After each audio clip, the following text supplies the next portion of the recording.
Hello, Jeff. Kiki. Oh, Kiki.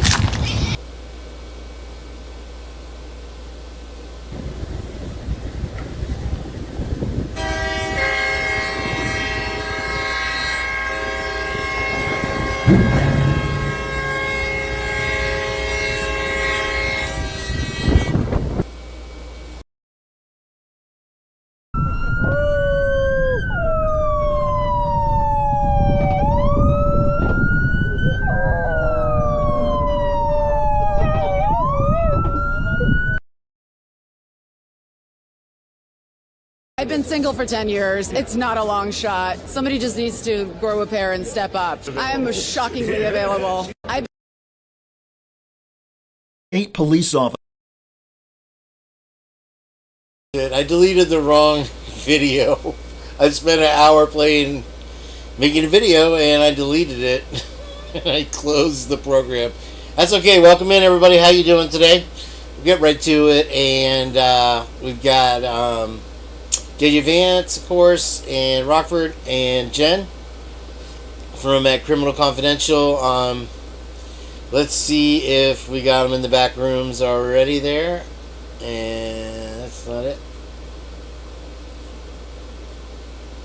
Oops. Wait, not that. Okay. Alright. There we go. Okay, cool. Here we go.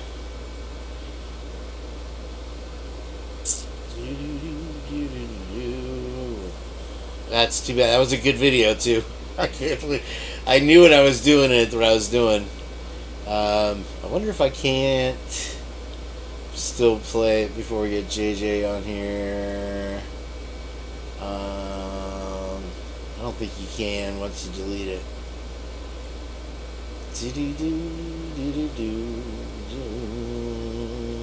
Happy Sunday, everybody.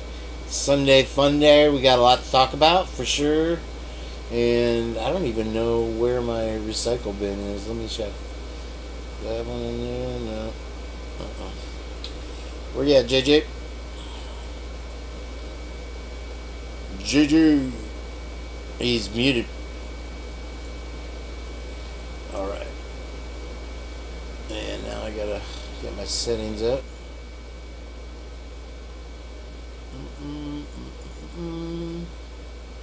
Yeah, I went to the store and I was doing a bunch of stuff. Man, it was cutting it close. And then I was way gone. Let's see here. Boom. There we go. That's better. Alright, we'll wait on JJ. I got a couple videos to show you guys first. And let's see here what happens. Okay, check. Yeah, we're good. Okay. It's one of those Sundays. There's got to be a way. Hold on, let me try one more thing. File, edit, undo. Oh wait, maybe I can just hit Control Z. Let's see if it's in there still. Yeah, no, I deleted that sucker. Damn, that was a good video too. I'm pissed. That's when you hit Shift, it deletes it forever, you know? Anyway, I'm done mansplaining that. Let's see here. Share, burn this. More options. Man, that sucks. Wow. I wonder if I open. Hold on, let me try and see if it may be saved just without me.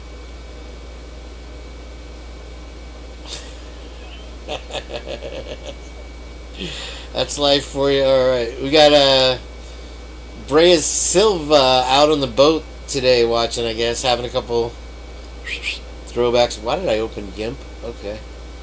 And I don't even know what I'm doing here.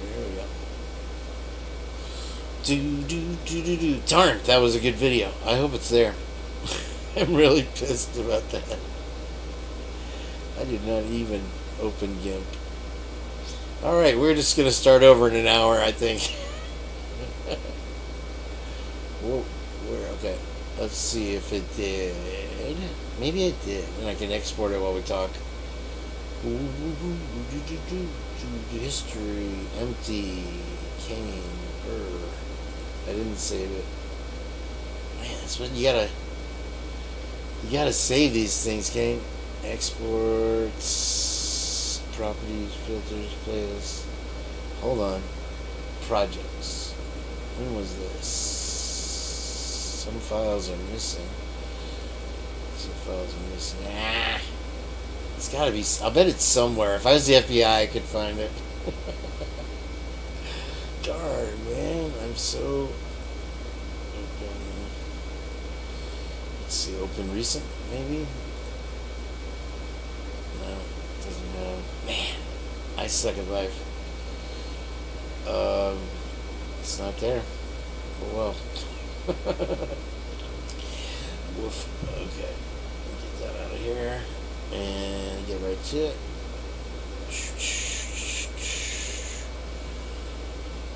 Okay. I see JJ's thing there. I don't know if he's listening or what. Let me check out the chat. OCD Shaggy in the house. Dynamite. We got Meg P. And nothing's in here. Where's Twiz? You got any Twiz yet? Have you seen him? Rowie. Meanie Weenie. Alright. Gang's all here. Cool. I got my... I don't know if hey, there he is. Right on. Cool. Alright. What up, JJ? Good. Hi. How you doing, sir? Excellent. How you doing? Good. Nice to see you. I'm a hot mess today. I had it all together up till a minute ago, and then it all came crashing down. I deleted my opening video, which was a good one. I'll put it together for the next one. I was listening to it. I was like, "Oh shoot, the video went south. I got to get back."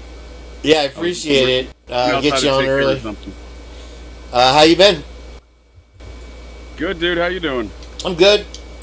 Ready for my Kickstarter here. Yeah, same here. I gotta roll up a doobie here. Hanging out with Tony. That sounds like a good idea. That's probably what I need at this point. Tried to make a last second dip to the store. That was probably my mistake because the line was really long. So we'll get you lit up over there. Let me see real quick. We should have Rockford in the back room here at some point. I sent him a link and we'll get him online. Did that slideshow work out for you? I went to open it and I can't hear me. I went to open it and I had to use I had to download it. I haven't done that yet. There's a way that you can share. Oh, nice. From your computer. I would just have to customize it and send you a new link. So. Okay. Whatever works best for you. I just figured it'd be nice to have some visual aids for this picture analysis I want to provide folks regarding the sorority status of some of these folks. And your audio is low today. Is it? Yeah, mine is too, obviously, but that's another issue. Let me see. I thought it'd be good to have some pictures for folks to look at as I discuss the sorority status of some of these characters. Let me. I'm gonna bump you up, and then I'm gonna pull up the thing.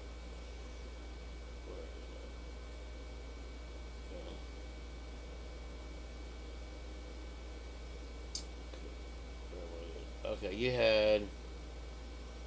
you're not talking about the pain thing, right?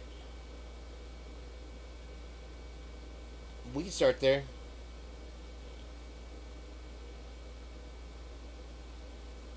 All right.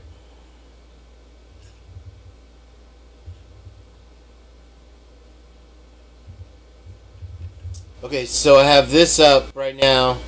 Can you see the third floor, second floor, third floor? I cannot see it. No, sir. Are you watching? Now I can. Are you watching on YouTube also, or just in the thing?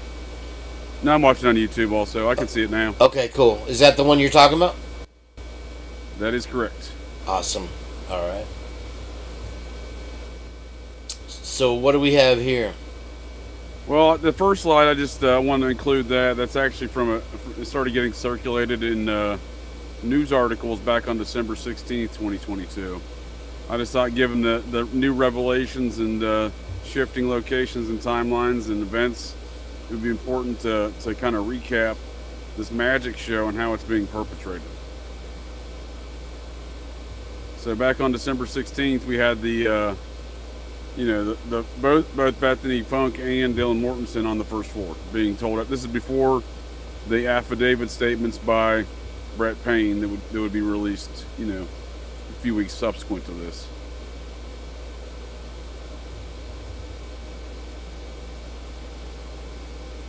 Do you have any thoughts on that, Kane? That as far what do you recall from that time frame before any kind of affidavits came out? I mean, this was the prevailing narrative, right?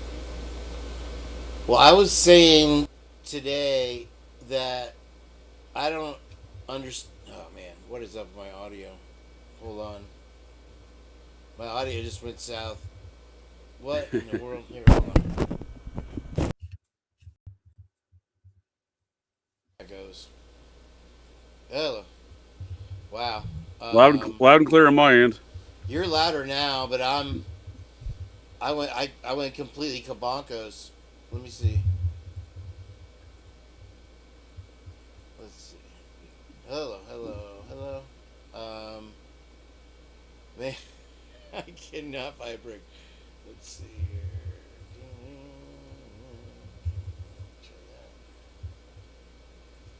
This is a mess. Jeez, bro. All right, hang with me. I'm gonna have to do some. Wait, did I hit? I didn't do anything. It's not. The good news is. All right, I can hold it. I can hold it up. And you know what it's not doing? That's a lot better right there. It is not going down. If you know what I mean. So. Let me see if it is. It's and I can't tell. Hold on. This is good. That'd be great. Let me see here. Blah, blah, blah. Why? There we go. Oh no. Okay, it did go down. It was just having a temporary glitch. Hold on. Heather gets a kick out of this whenever anything goes wrong. Let's see. I don't know why she loves to watch me suffer. Let's see here. Nope. And then here. All right. Okay. Yeah, I'll have to continue to fight it. But at least, hopefully you can hear me, you guys. And it's tough. I'm juggling right now. But anyway, my thoughts. Where did I go, by the way? Can you see me? Nope. I can't see on the screen. All I see is the slideshow. I don't know what's going on, bro.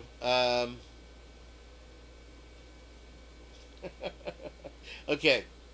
I'm going to close this. It's going to go down for a second, and it'll come right back up. Hang on. Yeah, no worries. Oh, it's creating a new one. Wait, let me see. Please be the right one. Yeah, we're good. Okay. Yay, we're back. Okay, can we see me still? No.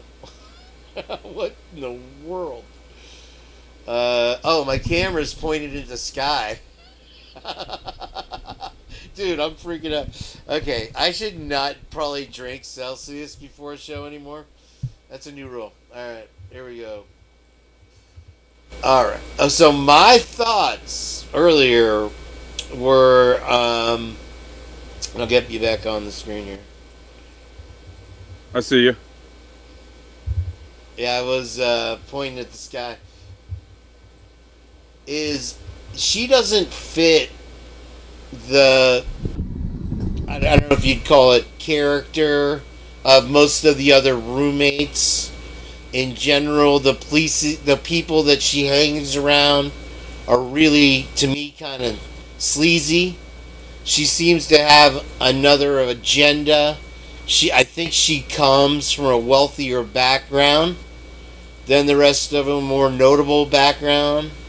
I don't think, as far as studies go, it's more obvious with her that's not a serious thing. And so I said, look at Xana. I don't know how much her dad makes, but it seems like she kind of comes from a struggle background like the rest of us.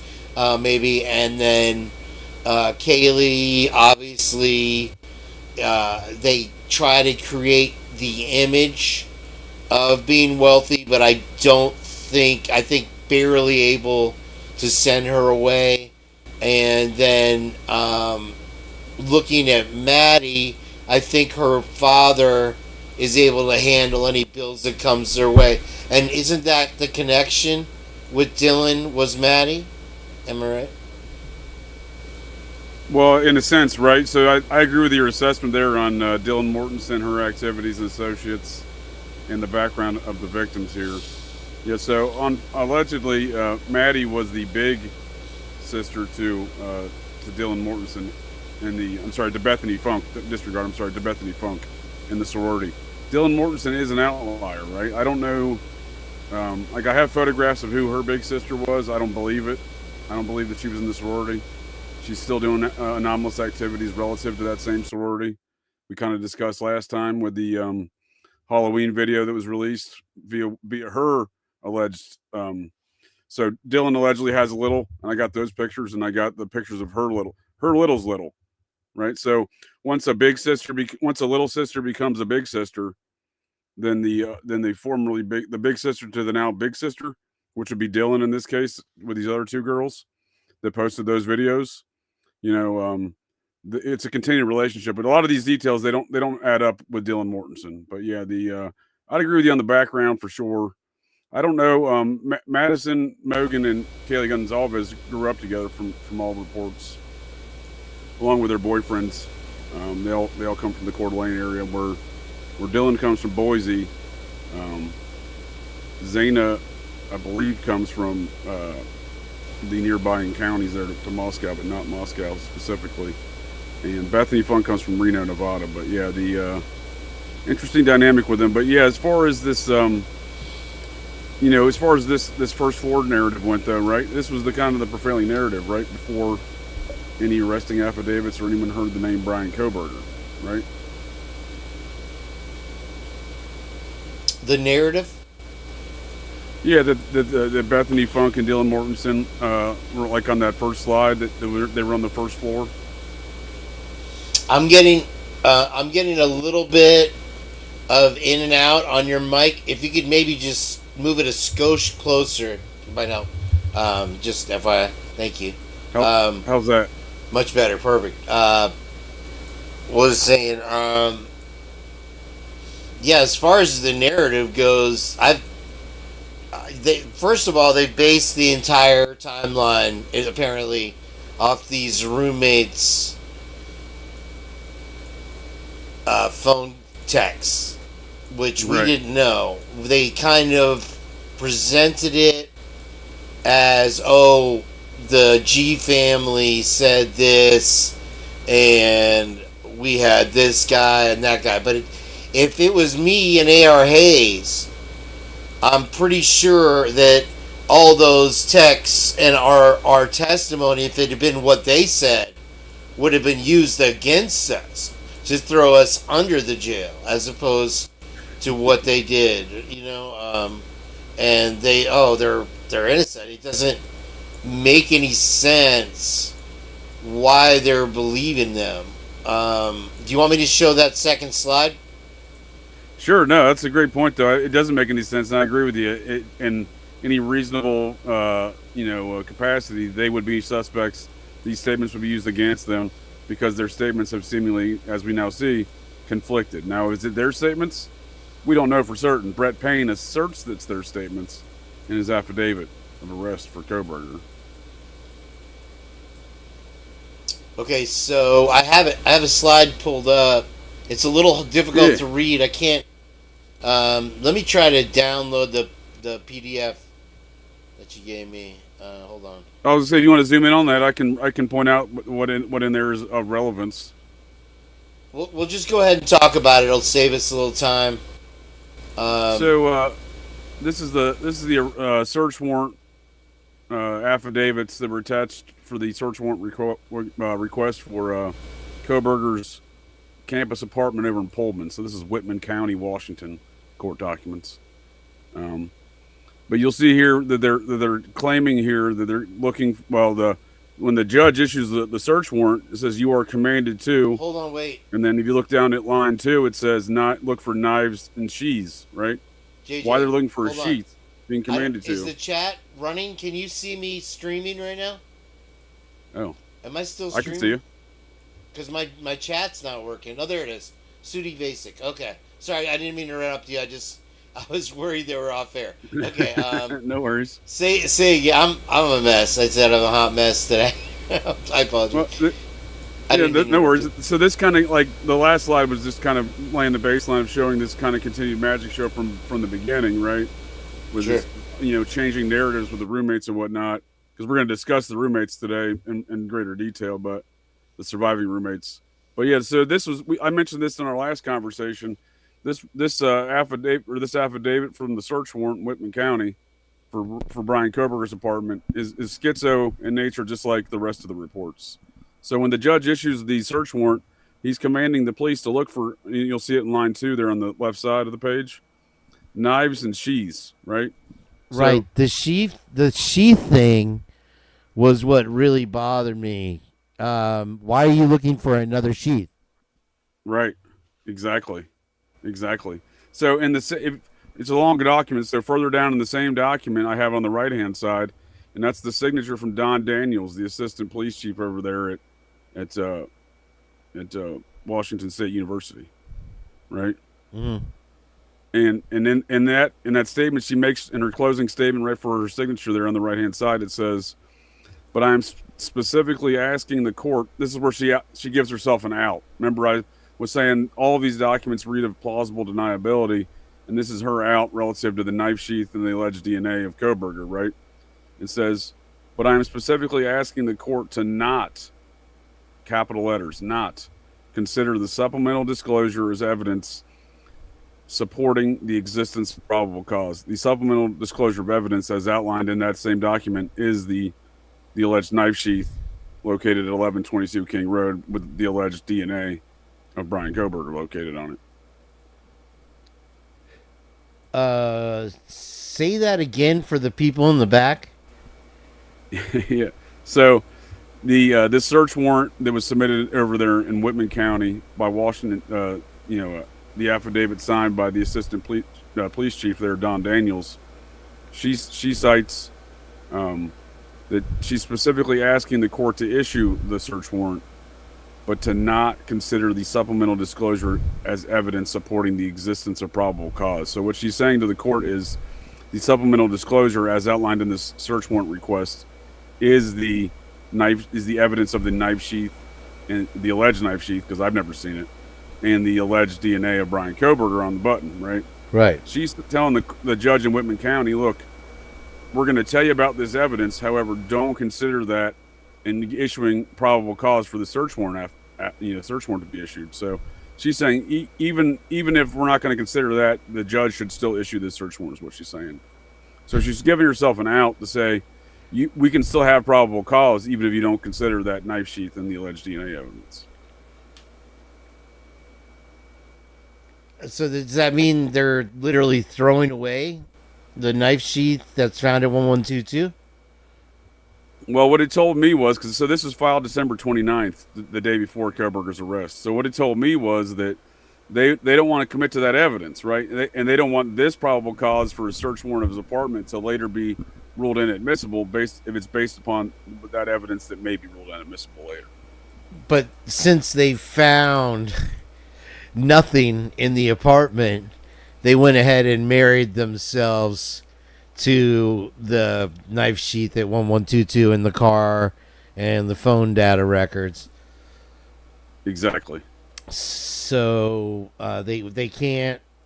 Do you think that they can't back down now? Is why they're making such a strong stance? Would you figure, or because it just seems that everything that comes out is more and more exculpatory to Koberger.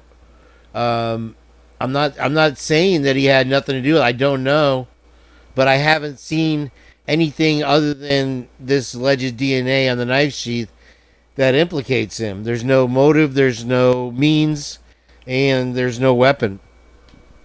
Yeah, they can't place Koberger at the place at the scene of the crime with any weapon and has no connection to the victims.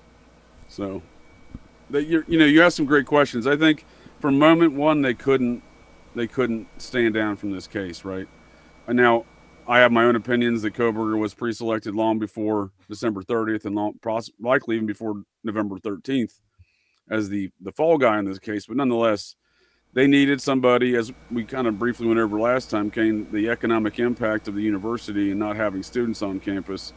When 40% of the students didn't come back from Thanksgiving break, they had to get them students back on. I believe it was January 8th or January 7th or so, I believe the semester started. So about a week after Koberger's arrested, right? So if they hadn't done that, then I suspect those students would not have been coming back to campus, at least those many. Well, Steve G, he said it himself and your mic is just a little bit on the low side. It's still, really that. Yeah, I don't know. It's probably me, with all my wreck over here. But he literally said, do much more on my end. They knew there was pressure on the police, and I've never really asked you about your background. That's your business. And you've shared a lot of details about what you did. And I may have asked you in the first show. I wanted to repeat the question. What, from your experience, and I kind of can see the answer coming in this investigation, is this standard practice? I mean, I don't have a huge amount of experience looking into true crime. I'm about as deep into it as the son of Dr. Katz, Ben, who would lay around on the couch all day and read true crime novels. But you've actually been. I want to say I believe you've had some involvement with military intelligence and this type of thing. So, how does it strike you from the outset? The way that they approached it, such a huge crime.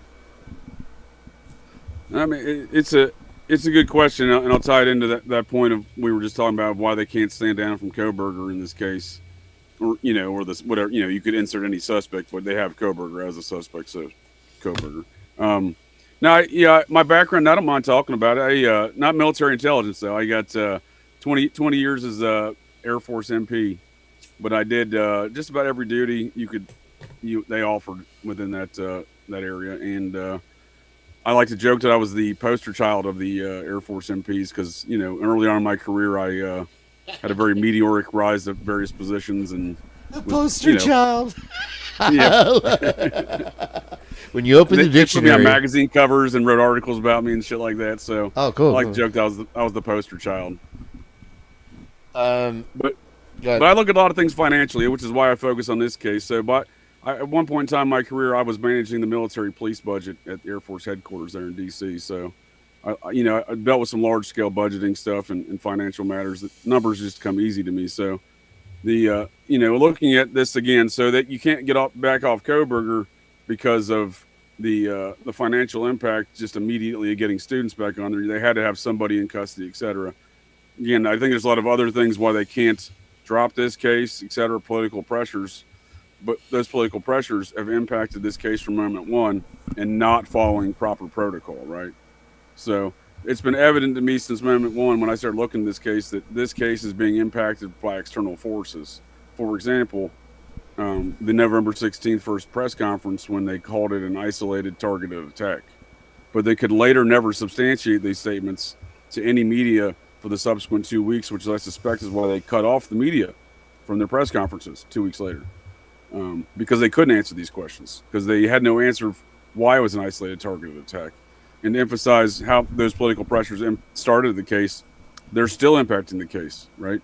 There's never been a point in time in this case since November 16th, 2022, where the law enforcement authorities have publicly stated or substantiated these claims of an isolated targeted attack. In fact, every piece of information they've released since then and their subsequent actions since then all seem to indicate, very clearly seem to indicate that they have nothing to substantiate the claims of an isolated targeted attack. Like, there's been no information still today that any victim in that home was targeted. All the evidence been released has shown the opposite of that. So these political forces started before anyone heard the name Brian Kohberger, but are certainly impacting the reason why Brian Kohberger's still being prosecuted for this case. As far as when they said we don't know if one of the victims was a target or the house was the target, when they say the house might have been the target, what would that mean to you? I think that was actually a moment of honesty. Honesty, but not like, overt honesty, but, some truth slipped out there, right? Slipped out, exactly. So, because I think that home has served as a drug distribution point for the Greek life there for a very long time.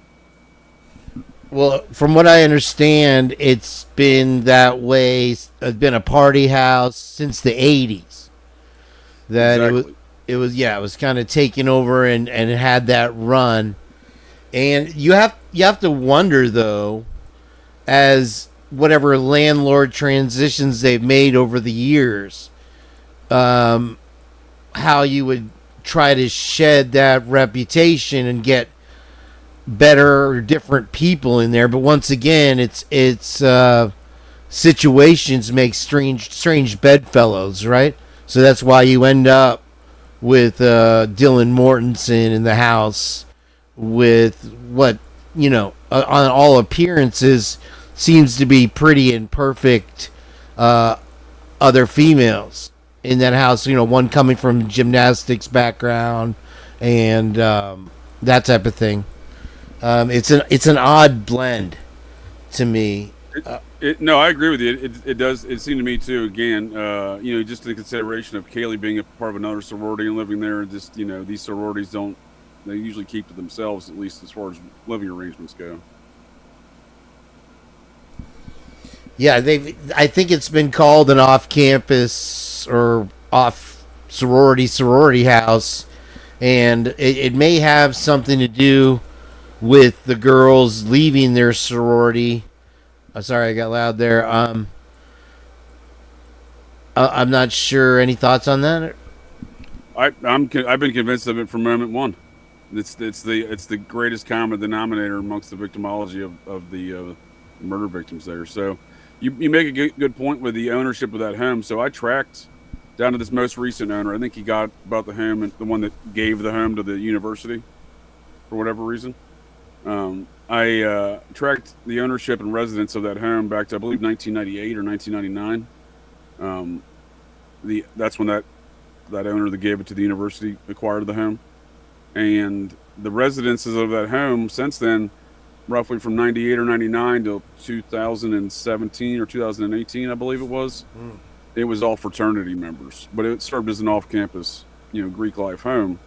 But it was inhabited by dudes that were members of fraternities there. So it was 2017, 2018 when the girls took it over. The sorority was seemingly Phi Beta Pi. So that's what I'm saying. Like, it seemed like the girls that were living in there beforehand were Phi Beta Pi's, and Madison Mogan seems to be the first one to move in there as a result of the Phi Beta Pi activity. So it's her friendship with Kaylee that allegedly brings Kaylee to the home later, because I'm assuming Kaylee had nowhere to live after presumably leaving her sorority, which isn't confirmed, but she clearly had a fractured relationship with the organization. Yeah, I wonder if some of the activities were out of their control, whereas the frats always just felt that it was their off-campus house, despite who lived there. The parties continued, yay or nay. And I'm sure that's a factor. Did you had a couple other bullet points you wanted to get into? Do you feel like you covered that one? Yeah, I mean, I think so. But I think on that same note, to bridge into the discussion with the surviving roommates, again, their existence and living in that home seems anomalous. But I'm totally fine with Bethany Funke's activities in the sorority as far as her storyline goes, the narrative, the details and facts. So she joins allegedly. Apparently, you can join your freshman or sophomore year, right? I mean, this is per their own rules. that specific chapter that on Idaho. I read, this is their own chapter rules there. I'm assuming this may vary from chapter to chapter, sorority to or frat, from different frats and sororities. But within Phi Beta Pi University of Idaho rules, you can join freshman or sophomore year. Now it seems that Bethany Funke joined her sophomore year. I'm sorry, her freshman year, and that Madison Mogan was a junior and was hurt, so she became her big sister. I think a big motivation of getting into the sorority is to avoid having to live on campus for the first year. It's the only way to get out of that rule.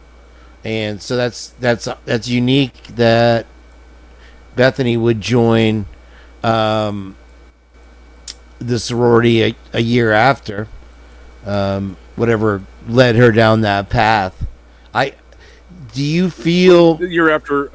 So I think it was just to correct my statement there, Kane. So she was a freshman, 2021. That seems to be when she joins, right? Same with Dylan Mortensen by some appearances, but again, I would question those activities. Largely because I found pictures of Bethany Funke inside the sorority. I found pictures of Bethany Funke in full group photos of the sorority. I haven't found no pictures of Dylan Mortensen in such regard. And same with the two victims from that sorority, Zana and Madison Mogan. Now, it's also noted that the storyline goes as commented by their own sorority that they quit earlier in the year. That's confirmed by the photographs as well. They are also not in those group photographs. So Bethany is, Dylan should be, but she's not. And again, there's more evidence to support those situations. But yeah, it seems to be that maybe that relationship between the big little sister situation between Madison Mogan and Bethany Funke may have, brought Bethany Funke into that home. But once again, by no record is Zana Dylan Mortensen's big. So that same circumstance wouldn't apply. I have located the individual who appears as Dylan Mortensen's big sister, but again, I question that Dylan Mortensen's even in that sorority. So, how does it strike you as far as the detectives saying that Dylan, her statements were consistent over the 4 interviews when they couldn't be more all over the place? And they presented that to the grand jury and the magistrate as culpable evidence that she was a dependable witness in this case. But I mean, I can't seem to find one statement that matches the next in all 4 of those interviews, right? Right, and that's kind of what I was saying before. Now, you're spot on. That's kind of what I was getting at before in Payne's affidavit of arrest. He's quoting statements from Dylan Mortensen, not Bethany Funke, but just as he cites, quoting statements from Dylan Mortensen about the frozen shock phase, etc., right, and the status of who's sleeping where and whatnot. Right. And that's what I was getting at with the first slide, with they're all sleeping on the first floor. So that was December 16th. December 20th, I'm sorry, when the affidavit comes out, whatever, January 6th or whatever, we find out that's no longer the case. According to statements quoted by Brett Payne of Dylan Mortensen, she's now in her room and never goes down to the first floor. Amongst other conflicting statements. But as you're pointing out, lots of conflicting statements. I don't think that matters. So I think the state and the powers that are jamming their hand up the state attorney general's butthole to making their mouth move, they're going to keep doing this as much as they can because they have no other option. But as far as Dylan Mortensen's statements, I don't think they're going to get the court to pay any attention to the conflicting nature of her statements. Just sidebar. Does your mic have a volume adjustment on it? Maybe you could just bump it a scoosh. Because I can try. Let me try my right headphones. There. Though. Let me. That's the volume right there. I got my headphones in, so let me see if I can do this. Stand by 1 second, please. No worries. You're just a skosh low, and I'm high, so we're both high. But how's that sound? A little lower. No good, huh? Let me check it again. One other option. Hold on 1 second. 1 second. I think it's just the distance, really, because the dynamics are a little. My dynamics are really high right now. How about? Can you hear me? Can you hear me now? That is good. Wait, hold on, wait. We both got technical difficulties. How about now? Perfect. Yeah, I can talk a bit closer here. Sorry about that. No worries. I think we were talking how the narrative changed, right? Kane's quoting these statements. Now she's not a reliable witness, but I don't think the state's gonna. I don't think they're gonna care because, like, it's to the point where they didn't include Bethany Funke at all. So I kind of I think an important factor here is to see why, to look around the Bethany Funke statements now, right, and her text messages, and kind of understand why her statements at all were not in the affidavit of arrest, right? Completely excluded from the affidavit of arrest. And that's why in March of 2023, Ann Taylor and team focused on the exculpatory evidence that would be yielded from a deposition of Bethany Funke, because they may have known some other stuff, right? But on its face, her statements were completely excluded from the PCA, so which is bizarre. So, especially knowing what we know now when she's awake. Now, the PCA says she's asleep. So see how these narratives change. They went from first floor on December 16th as the narrative, January 6th or whatever it was. Now they're asleep, but they're in separate rooms. Dylan's on the second floor. She's awake. Sees the bushy-eyed eyebrow fella. Then that narrative changes now, right? So now Bethany's no longer asleep. There's no bushy-eyed fellas in these text messages. So these narratives keep shifting, but it's largely, as a result of the media circus and propaganda machine that's helping perpetrate these things. Because, the Moscow PD and Brett Payne, as he exhibited in his January depositions, as well as his testimony, in the hearing, as well as his testimony in last May, in the short clip I have for us here today as well. He's very cagey. He does everything he can to not provide a direct answer. Plausible deniability is the best way to look at all of his statements collectively. But yeah, so these things keep shifting on us, right? Where none of these things make sense now. But it's clear that neither party can be trusted as a reliable witness. But I don't think the state cares.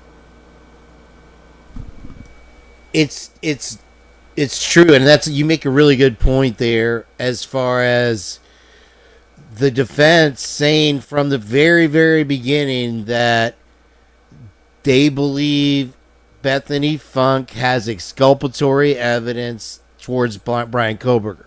And it's interesting that they leave her testimony out of it. There's not 4 interviews that are redacted or brought forward or anything else at this point. They're completely leaving her out. And go ahead. No, I was saying you're spot on, Ken. You're spot on. And when you see when that fell out for the state, so that falls out for the state in May of 2023, right? Where she had hired attorneys in Nevada to fight the quash the subpoena for the deposition. That gets settled out, and Kohberger's attorneys are going to go to Nevada. That gets ordered in May, right? The next week, I think it's 5 days later, Thompson comes down with the grand jury indictment. So that was in preparation for the June hearing that was already scheduled for the arraignment, right? So but the arraignment is now canceled because the probable arraignment hearing, that's now canceled because of the grand jury indictment. But the grand jury indictment only came because Bethany Funke was suddenly going to have to be deposed. Yeah, so leading up to August to the trial, I have two questions on my mind. Are Bethany and Dylan going to be forced to appear in court, or are they going to testify via Zoom? And then secondly, what access to them as far as questioning goes will Ann Taylor have? Will she be able to directly address Bethany, in your opinion? I suspect it will not be in front of the jury. It will not be in front of any cameras, and it will be done via Zoom. That's exactly where I am.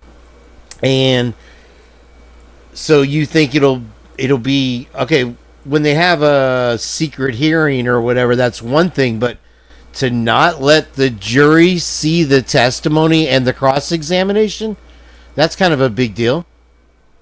Yeah, I suspect it will be something in regards to they'll have them testify and the court reporter will read it back to the jury. It sounds like shenanigans.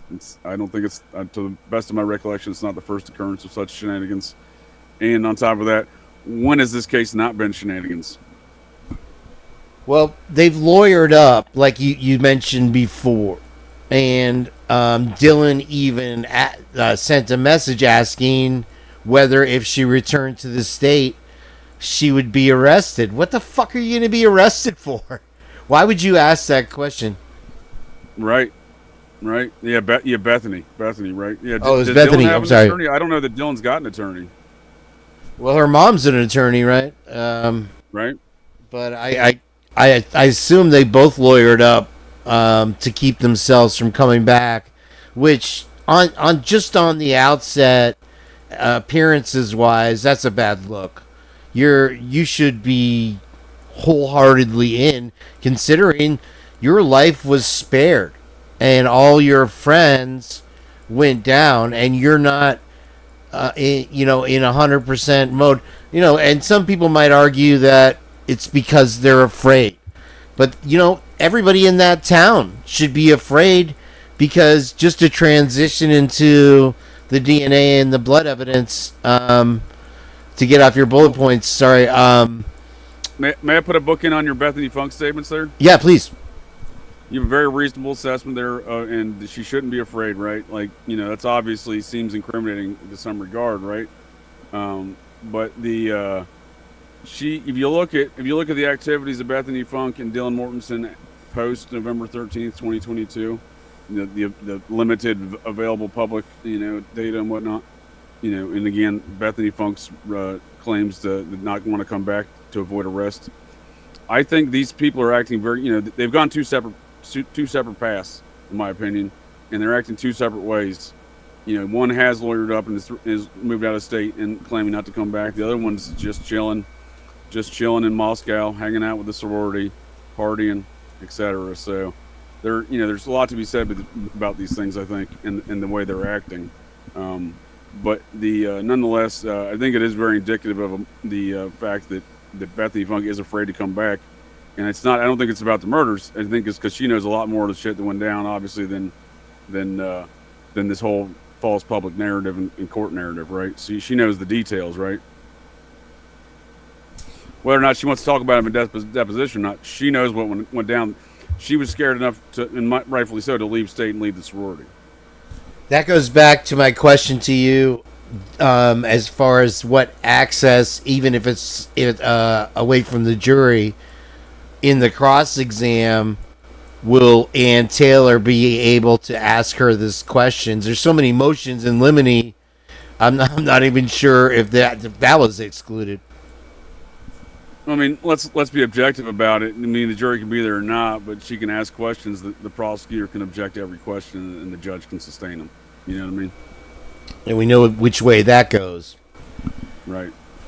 He's demonstrated a strong, let's just say, lean towards the prosecution. I feel like, in all honesty, that Hitler is a part of the prosecution. He doesn't have, and it's like you were saying last week, that he doesn't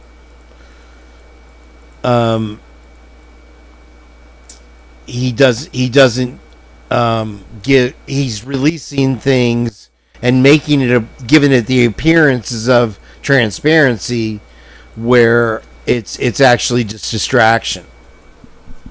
Right. No, and he's operating under the same forces pressuring everybody else, right? Especially politically speaking, as he wants to seek re-election and not piss off the political apparatus. But this political, so I've had my ideas and theories from the beginning, and I've been fairly vocal about them, I believe, since about February of 2023. On the same narrative regarding the impetus behind these murders and the parapolitical nature of money laundering, etc. But these things continue to prove themselves over time. And on that same note, I used to like to think that maybe perhaps I'm wrong, and the Attorney General's office there in Idaho and and the FBI there in Idaho aren't so involved in this as I expected, as I thought they might be. But again, that's only been proven over time. So, I was shocked when they started releasing these things because every court action has been anti-Koberger, right, to the point where we're up to about two dozen almost requests for discovery and whatnot, and even discovery that seemingly has been discarded or completely lost, as we'll see in the Brett Payne testimony video here. But the idea that suddenly there was a shift in these activities, right, with even though they're piecemealing, transcripts and whatnot out, or unsealing evidence, or unsealing the notion that the fact that there's DNA under one of the victim's fingernails, right? 3 different male DNA. Yeah. It's not Koberger. The idea that they're unsealing these things seems to be maybe there's a shift, politically speaking, behind the scenes, and an argument can be made that because the U.S. Attorney for the state of Idaho was canned back on February 13th of this year. Yeah, Trump told them all to resign or he's firing them. All the Biden appointed guys, and again, the U.S. Attorney there and the deputy who was in charge of the criminal division, who's now the acting U.S. Attorney pending Trump's new appointment of a U.S. Attorney for Idaho. I thought it was 2 districts. It's just 1 district, so they're in charge of all of Idaho. Well, these guys are all University of Idaho grads. Absolutely. In fact, the current acting one interned. His first job was interning at the prosecutor's office for Latah County. I think it was David Byrd or I'm sorry, I forget who, John or somebody asked the question, do you think that Hitler will punish the prosecution for violating the basic rules of engagement in a courtroom, which is you must present what discovery you have. And not only have they not presented it all, what they've given is like a game of 52 card pickup. They've left the defense scrambling and pulling their pants up at every turn. And I had to laugh at that question because I'm like, look at where we've come from, I like the way you phrase it there, Kane. The defense got 59 terabytes of dick pics. Yeah, absolutely. And has any judge done anything about it? Or will they? No. Right. I mean, in the video clip of Brett Payne's testimony, he's pawning it all off on these missing videotapes of integral pieces in his affidavit, right? Claiming that he saw this white car on this camera at this time, and those videos haven't been turned over to the defense, and that's what he's testifying last May about, and he's pawning it off on the FBI. And I think I understand the game they played here, and this is something I've talked about on previous discussions relative to that hearing last year on my show on Operation GCD. But I think they ran a federal grand jury subsequent to, or along with the state grand jury, right? They ran off in May of 2023. I think they pulled a grand jury move on the federal level too, right? And I've heard that would be an absolute gross violation of Koberger's rights. But that's the only way that I can understand that Brett Payne can claim in testimony, under oath in court, that he doesn't have this evidence. The FBI has this evidence, and it's the FBI's fault it hasn't been turned over to the defense. And the judge has done nothing since then. Neither judges, judge, or Hitler, in regards to that specific matter. So I suspect that nothing's going to happen. But I think that's a great example of what I think may be going on here. Again, back to the power associated. I think there may have been a grand jury, a quote-unquote secret grand jury ran on Koberger in the federal court there too. So that being said, say that this results in a mistrial or an exoneration or whatever the hell comes out of it, would there be a consecutive federal trial? And I think that's a good point, because this is the reason, I believe, why they let him go home for the holidays with his father, is to give it a federal opportunity, right? Yeah, and make it seem like, and let the media run with the false narrative that he was evading the FBI, and He got pulled over twice by Indiana State Police. According to the media narrative, the FBI told him to do that. The FBI would later come out and say, no, we didn't. The Indiana State Police said we pulled him over because he's driving like a jackass. So I think it's the FBI is pulling the strings behind the scenes here, but yeah, I think part of it is to make it more of a federal issue, right? Because at that point in time, you really can't argue it's not a federal issue. You just seized the man across state lines and brought him back to Idaho. So yeah, that's absolutely right. It's part of that, and it's part of generating that media narrative that this guy's a dangerous criminal. They had to go on a manhunt, and he was evading the FBI. So following that up, do you think there would be a federal indictment following a disaster on this case they're presenting on the state level? I don't think they can. I think that would definitely fall. I mean, again, I'm not the vice president. I'm also not an attorney, and I think that would fall within double jeopardy. I think back to these gross violations of Kohberger's rights that are all across the situation of the case here, and continue on. So right now, obviously, very egregiously, as he sits in jail for all this stuff, right?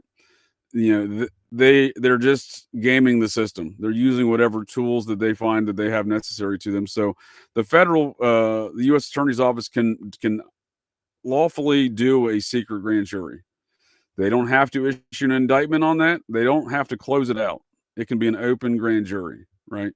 So what I'm saying here is and I'm trying to make, in the schizo nature of all this stuff, I'm trying to make sense of the statements Brett Payne made under oath last May in the court hearing regarding video evidence that's in his affidavit that he doesn't have ownership of, never had ownership of, and says the FBI is the only people that Ann Taylor can talk to about it. So again, in that context, they could just be bullshitting, right? I'm open to that. They could just be bullshitting, right? But I'm also open to the fact that in that bullshit that the feds did open up a grand jury, same as the state did at the same time, and they're trying to hide. So it's trying to obfuscate this video evidence that may or may not even exist. But I'm just saying, but in order to hide the evidence, you don't know what's in the box until you open the box. And you'll never open up the box because it's a secret grand jury on the federal level.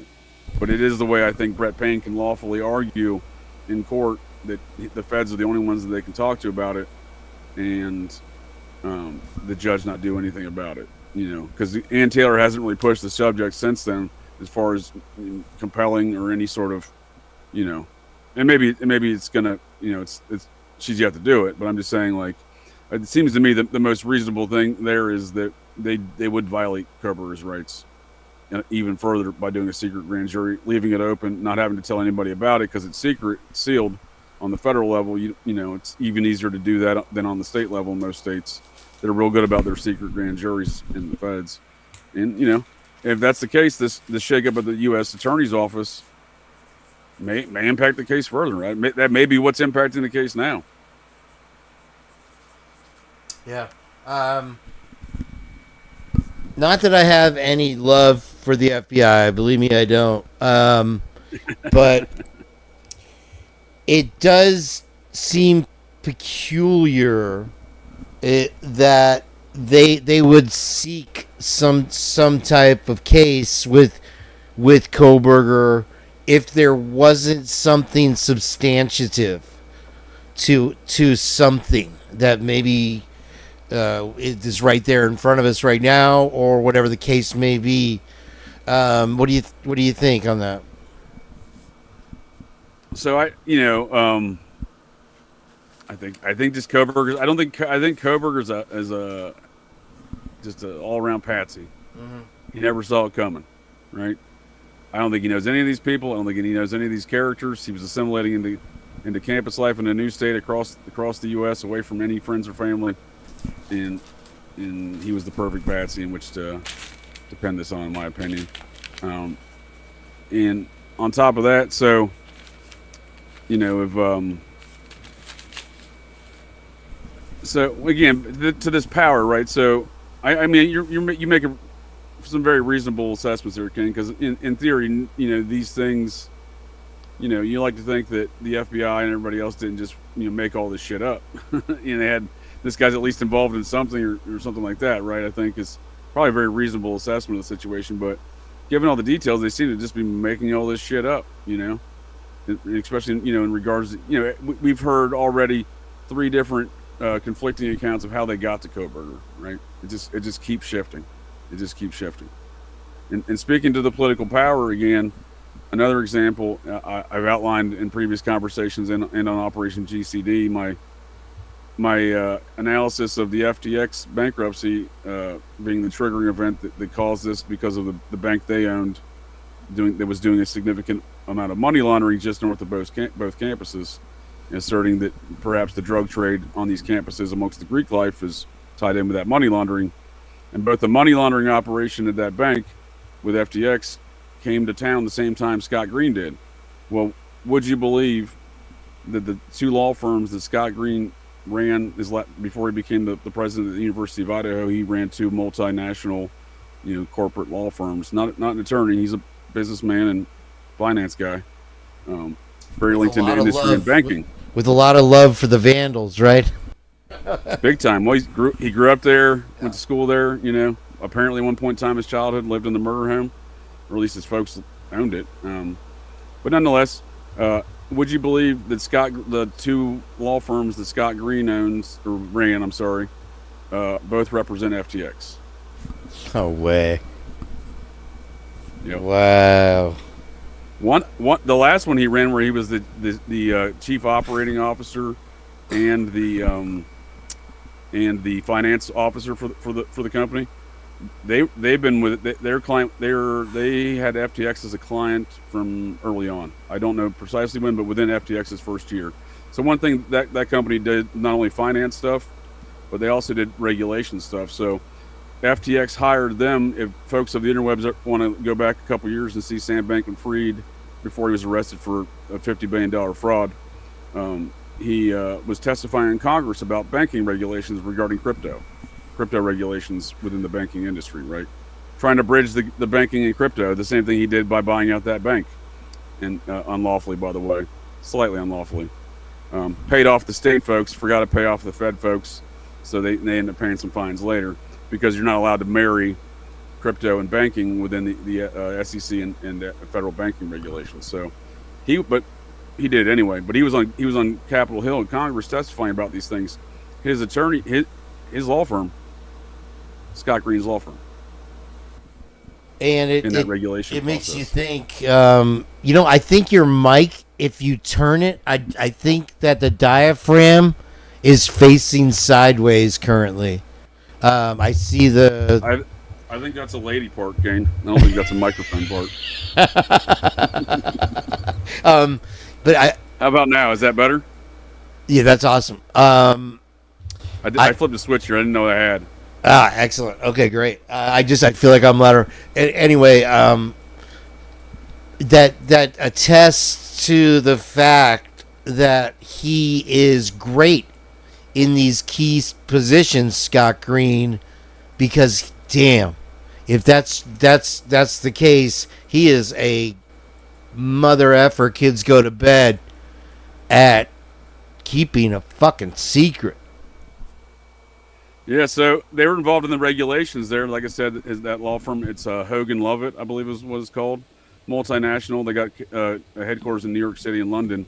The day FTX files bankruptcy, the head of their so Green leaves there in 2019. So he takes a job at Idaho, University of Idaho, which is wild in itself. That's wild in itself to me. Oh, absolutely, because he has no background in it.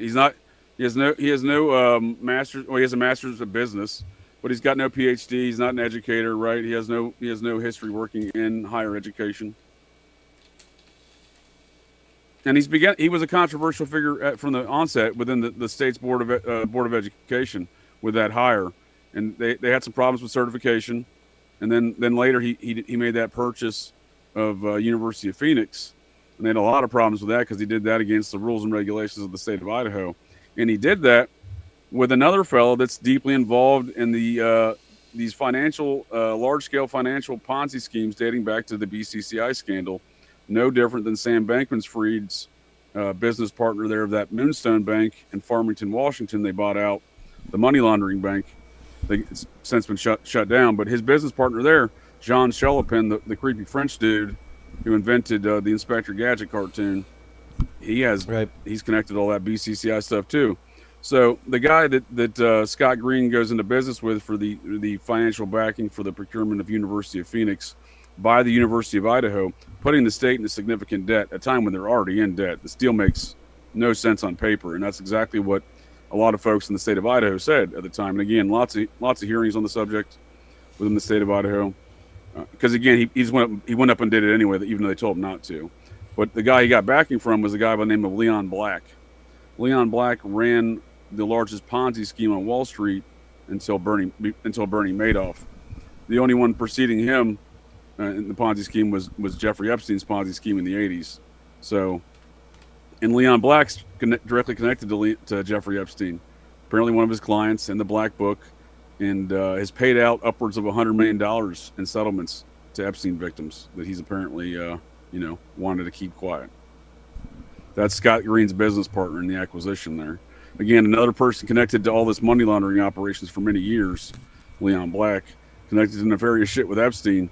And again, Scott Green has direct connections to FTX through the law firms that he was operating. So the law firm he was operating before Hogan Lovett, something Pepper, not Dr. Pepper, but something Pepper.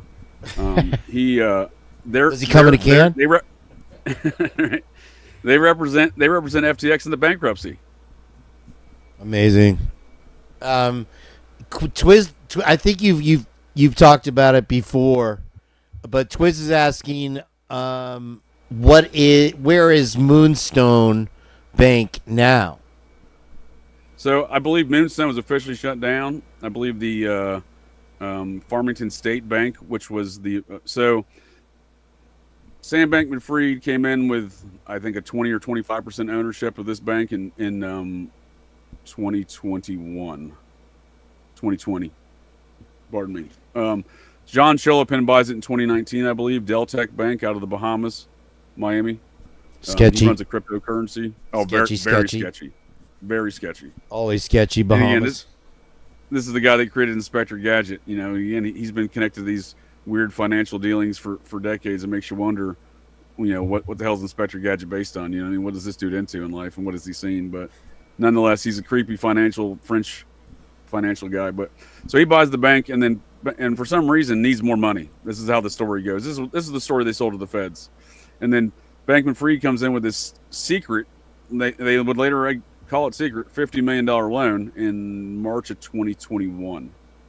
So, what went on there, no one really knows. The feds came in December of 2022, so shortly after the murders, seized $60 million in funds from the bank, shut down all this bank crypto stuff they had combined, told them they violated all these laws. They had hired the lead regulator for banking in the state of Washington to change the state laws. They just didn't have the ability to do that for the federal level.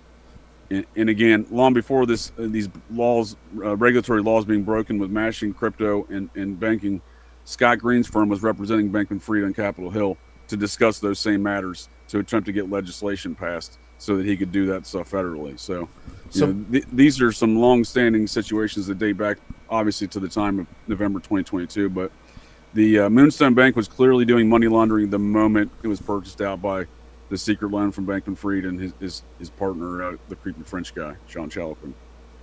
So it's in the FDIC reports. I'm sorry. They do these things until basically it appears that they get caught.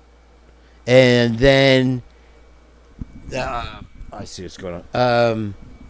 And then they'll either scrub the operation and turn it into something else, or they will branch it out into a new organization. Is that correct? That's 100% correct. That's the move. In fact, you right? read my mind. So as we're discussing these factors, and as I've been, I'm going to go in a deeper dive this week on my show on Operation GCD on Wednesday, and a lot of this stuff, and I'll show folks what I'm talking about. So it doesn't. I know it sounds wild, but again, I have a paper trail to reflect all these statements, and when I look at all these details, from a strategic kind of analysis, all I see is Iran-Contra, right? All I see is the BCCI scandal, out of the Bahamas and Miami, the same locations these cryptocurrency and banking operations are out of today. Relate, with elements of that BCCI scandal surrounding this scandal, right? John Chalopin, Leon Black, right? These fellows that were directly involved with these kind of activities, back to the Iran-Contra scandal, which was the trafficking of drugs and the funneling of that drug money through these scandalous banks, right? And again, I didn't. That wasn't the conclusion I looked at going into this, but I'm to the point with all these details, and again, the direct relations of some of the folks involved. That's kind of how I look at the situation now. This is that in the 1990 they closed down BCCI. They probably had some other operations going that I'm unaware of at this time, but at some point in time when crypto became a thing, they started doing these crypto kind of operations that evolved into the same. It's the same playbook as BCCI scandal, but now it's crypto, and they're located again in the same places, the Bahamas and Miami. There's an interesting correlation from what I remember from Iran-Contra. That was Oliver North was one of the witnesses in that trial. Is that correct? Absolutely. And a lot of it got kind of shifted off to one airport in Arkansas with cocaine trafficking in Mena, Arkansas, and one airport in Shreveport, Louisiana, or somewhere in Louisiana, and then kind of some missiles being sold to some other weapons being sold or whatever, in gun trade to Nicaragua, but which all those things did occur. I think the drug stuff was far more, and the gun and drug trade in the matters were not exclusive to Nicaragua and Mena, Arkansas, right? I think it was far more widespread. That's not talked about. There is a lot of evidence suggesting and supporting those things. But the biggest thing that got swept under the rug was the financial aspects of it. The BCCI Bank, the Bank of Commerce and Credit International. And the board of that bank was 9 current and former CIA officers, or 8 current and former CIA officers. This got outed during the Iran-Contra hearings. This is where the money was being funneled through. That was actually then associated with so their headquarters was in Miami, but they were owned partially, or at least 50%, I think, by another bank, and 50% by the Vatican Bank, I believe it was. So this was part of connected to the Vatican Bank scandal that erupted in the early 80s, but this is the early 90s when this is the fallout of this situation is with the BCCI stuff. Because again, it didn't get really found out until the Iran-Contra hearings, came about, and with Oliver North testifying there in Congress and whatnot, being one of the stars of those hearings. But yeah, it seems that these things just get wrapped up with a new name on it, and in a more technologically advanced fashion now with crypto is what I see here. But yeah, the BCCI part was the most important part to me because, again, we have the same thing, the same dynamic here with this circumstance with these banks, right? And Scott, so when we talked before, Kane, about what caused the FTX collapse, right? It was a company named Binance, right? Well, just prior to FTX's collapse, Binance had hired Scott Green's law firm, Hogan Lovitt, which, he's no longer the head of at this point in time, but his former law firm. What was that name again? They were the one. It's Hogan Lovitt, I believe. Let me double check that. Hogan Lovell, HOGAN LOVELLS, Hogan Lovells. It's a multinational, but they're headquartered out of London and New York. So Binance had hired Hogan Lovells to do their merger and acquisitions for FTX. So Hogan Lovells is representing FTX and Binance in the mergers, because they were already representing FTX before that.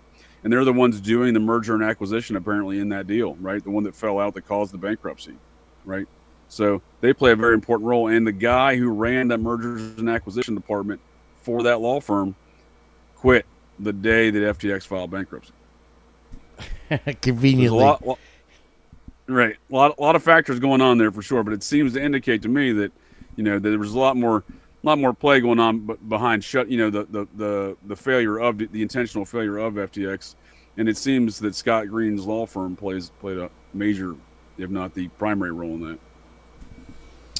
One of the things that I noticed that's an interesting correlation, and I don't think it started with Iran-Contra by any means, but was the reason I brought up Oliver North was he seemed to have a very selective memory at that time. If you remember, I don't recall. The details escape me. Along the lines of Payne's responses so far, and I think no, exactly. And so I think you really stepped in it when you start talking about Bankman-Fried and Green being arm in arm and all these guys, and then you have the convenient transfer of Green to the University of Idaho as president. What motivation did he have to take a civilian position out of the private sector? Other than, there was some type of bonus structure, I'm sure. And what was their motivation to bring him in? So why did he go, and why did they bring him there at that time, especially? Yeah. It's a great point. And so, what are your thoughts on that before I go further? That's a great point. So, as their FTX and the creepy French guy Deltec Bank are purchasing this Farmington State Bank in Farmington, Washington, that they would later rename Moonstone Bank for whatever reason, which just seems creepy to me. I believe that purchase began in January of 2020. I have to go back and look for the specifics, but it was circa January 2020. But like I said, they had spent time before that paying off the banking regulator for the state of Washington, in which to change the laws and regulations in which they could mash crypto and banking into one corporation, one outfit under one roof, which again, by federal standards and regulations, was outlawed, and the feds would later fine FTX later. And then when folks would ask, well, what happened? How did this happen? How did they get past your regulators? And then the FDIC and everybody's just like, I don't know. So plausible deniability once again. No one gets punished for it. No one goes to jail. FTX and gang pay a fine, but you're already bankrupt. You know what I mean? So what's the difference? But during that time when Scott Green was hired, they had already been soliciting the banking commission for the state of Washington for about 2 years. And just at the same time that Scott Green is hired, that regulator that they solicited and paid off, they hired him as the chief legal counsel for Farmington State / Moonstone Bank. So when I say they, the creepy French dude in FTX. So they're spending a number of years in preparation of these activities is what I'm getting at, right? So I think FTX starts in 2018 as a company. So initially obviously it has a larger facet of operations. They're money laundering all around the globe, especially Ukraine stuff. Documented, it's not my claims. FTX, that is. So they're doing that, right? They start in 2018, but they're doing all this other stuff. But somebody's preparing them for this operation to go change the laws in the state of Washington to mash these two things together. Because, like I said, Scott Green's law firm and Bankman-Fried already failed at doing that in Congress, right? Congress balked at trying to get Bankman-Fried's plan across the line. Bankman-Fried achieves it on the state level in Washington. The feds, say we don't know, but nonetheless, Green comes in at the time when all the chips are coming into play. They're in that operation to take control of that bank, to purchase it, change the laws. The regulators now their legal counsel, and they're going to start mashing all this crypto and money. And I suspect what they were doing was taking cash, because their deposits increased about 1,000% month to month since literally the first month they purchased the place. So I suspect what they were doing was taking cash and issuing crypto in for that cash, right? Which is a perfect way to launder money. Your channel, Operation GCD, is very well pretty much founded on following the money, if I'm correct. And That's correct. You Yes, couldn't ask for a deeper paper trail than what we're discussing here. And I want to thank everybody for everything that you do. Willie, Echoes, Jenn, Heather, all you guys, Scott, Meg, you're on this case every day because you want answers. And Operation GCD has provided more. And I really, man, I gotta say, I'm so honored to have you here. I feel like I might not be the smartest bucket in the shed, but I've assembled this. I've associated myself with some of not only the best YouTubers, but some of the most intelligent and intuitive people with Criminal Confidential, Heather Fitzgerald, Miss Potts, you, that are just so you're pre-stardom. You're you know, it's like I found you before everybody knew who you star, were. Huh? Definitely. And so I'm so fortunate like that. And I hope everybody that's watching, I left the chat open tonight. If you're joining us, please hit that subscribe and like. I really appreciate it. It won't cost you a thing, and you'll help the channel out big time. And also Operation GCD, if somebody could put a link for JJ Vance, not the vice president. He's a little weird, but he's got the info and facts. And so when I go back to following the money, JJ, when we come now, it seems when you talk about they've tried to fight them and tried to bring them back, there's so much money involved that it's difficult to even start a prosecution, let alone get an outcome, right? Yeah, I mean, the money dynamics in this case are pretty substantial. And I appreciate your kind thoughts there, Kane, and I appreciate the invites. I definitely enjoy these conversations, joining on your show here, because you have a good team here. I enjoy the dynamic, but you have an extensive knowledge of the case as well. So I enjoy the conversation, because every time I bring up a topic, I don't have to explain it to you. You're familiar with it, and you have your own opinion. So I definitely respect that. Well, I'll be honest with you, it's by osmosis, only because I've been around since the beginning talking about it. And usually I'm just out there joking around, but I'm listening. So for finish your thought. I'm sorry. You were asking about the was it? Oh, I forget now. Okay, so the money trail. Money trail. When you talk about Green conveniently at that time moving back to Idaho and taking over the university, and then one of his first moves is to buy what I consider a defunct, corrupt, dishonest university, the Phoenix University. And it seems to show his true colors and his intentions and his moral code. And it's, everybody calls him Scott Greed, and for a reason. Because, Phoenix obviously has the reputation of like 90% of the enrollees don't graduate. They end up $60,000 in debt. And why do you want to associate something like this with a prestigious, allegedly, school like University of Idaho? Those are all fantastic points, and I've thought all those same things. And again, the people he dealt with in making that acquisition, an acquisition that didn't make any sense, an acquisition that it was against the state had told them no. And they had numerous hearings as a result of these violations. But again, no one gets held accountable. But yeah, against all rules and regulations, and teaming up with a guy who was literally paid out $100 million to Jeffrey Epstein victims for his own offenses, apparently with those victims. Leon Black, teaming up with that guy to make this acquisition. It doesn't make any sense. It makes that I didn't know.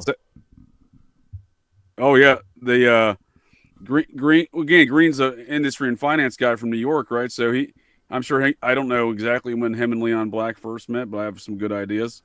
But Leon Black, he ran a Ponzi scheme that got busted in 1991, and his partner went to prison for the Ponzi scheme. He did not. Jeffrey Epstein ran a Ponzi scheme. The biggest one before that was Jeffrey Epstein's Ponzi scheme in the 80s.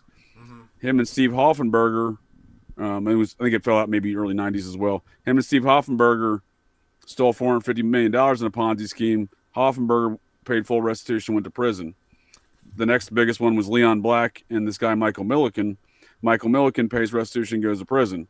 Leon Black pays no restitution, no prison. He then later starts Apollo Global Management, or Apollo Financial Management, this huge, fund there on Wall Street, investment fund. And that's who Green goes into business with to purchase University of Phoenix. And Leon Black in the Epstein Black Book, and on documented, he's settled over, I think it's close to $100 million in court cases with Epstein victims, again, for his own misdeeds, not for Epstein's. So this is old Coomer Scott Green's associate, right? He's like, oh, let me call that Diddler guy I know in New York. We'll buy the University of Phoenix. Where was I going to go? Was it Labrador? The state senator was trying to shut down the deal with the Phoenix University there, and hasn't been successful so far. I don't think the deal is closed. It's still, but one of the shadier sides of it was that they made up another bidder to make it look like there were, to give it value in the transaction, right? Is that correct? Yeah, you're right, because it's valueless. As you already pointed out, what is that institution that they're even buying? There's no campus and there's no buildings. It's an idea and maybe some servers. And so when you talk about everything all wrapped up into a nice, neat little bow here, guys, and if you could put a link for Truth Nation Uncensored, his channel is absolutely amazing. Willie has some great insights, and we know what his viewpoints are and a lot of things. Just to give him attention, if you're watching, please sub up to these channels, and it'll help further get the information out there, and it'll keep you informed. We do one of these shows once or twice a week, both of us, and JJ does a variety of topics. But once that, it doesn't appear to me that there's any intention on the behalf of Scott Green changing the MO of the University of Phoenix once acquired. It's just a matter of getting his hands on the title of it for whatever reason that is. And it draws a strange correlation to what you were talking about in the last show, as far as when during COVID, a lot of the students were doing classes online, and they were worried that the students wouldn't return to campus, right? That's correct, sir. And so what I wonder is, if University of Phoenix is acquired, if they will be, if it'll be an interchangeable thing between the University of Idaho, and maybe they're actually trying to shift things to an online school. What do you think about that opinion? Yeah, I mean, I see what you're saying. I suppose I have a slightly different view of the matters, because they already have an online school, right? So like, right. I had the same thought process you did, right? I'm not diminishing your statement there at all, Kane. Let me explain to you how I kind of achieved where I'm at. That was step one. Maybe they're just trying to bolster their online academy, right? I mean, well, shoot, they already got that, and and that's common. Even Harvard's got an online school these days, right? Right. So then I was like, why else do they need this university? And full disclosure, I'm a fighting Phoenix myself, University of Phoenix grad, both my bachelor's and my master's. So, Phoenix proud, right? Right, Phoenix proud. It was, but that's gonna make my point here of what I think is going on with Phoenix. So they're on every military base, and I did that on active duty. So it's pushed through the military bases, and it's all GI Bill funded or military funded, right? You can use your own money, right? You can take out a loan, but they got programs on all the active duty bases to finance these things for you without you having to pay anything out of your pocket. So what I suspect is going on there in that regard with that, with that kind of, federal funding that's funding most of their operations as it is. And if not, they're the many cases where they're raping the pockets of many of their other students that they don't even leave there with degrees, like you said, $60K in debt, no degree. But I suspect what's going on there is this University of Phoenix apparatus is some sort of has been long time some sort of money laundering operation. Yes. And then the effort to consolidate money laundering operations into some sort of cryptocurrency site fashion. I'm not saying they're going to mash that together with a cryptocurrency bank, but what I'm saying, they're trying to consolidate operations. Someone is, it seems like, right, with doing these kind of things. When Bankman-Fried's traveling the world, consolidating all this money laundering through stuff that he's basically, in large part, using this physical bank location as an integral portion in that. Because again, I don't know where all that cash was coming from in their FDIC reports. I'm not alleging it came from the drug trafficking operations in Moscow or Pullman, but they had a lot of money coming from somewhere. So I'm just saying, like, they're an effort to consolidate things, move things around, convert things into crypto.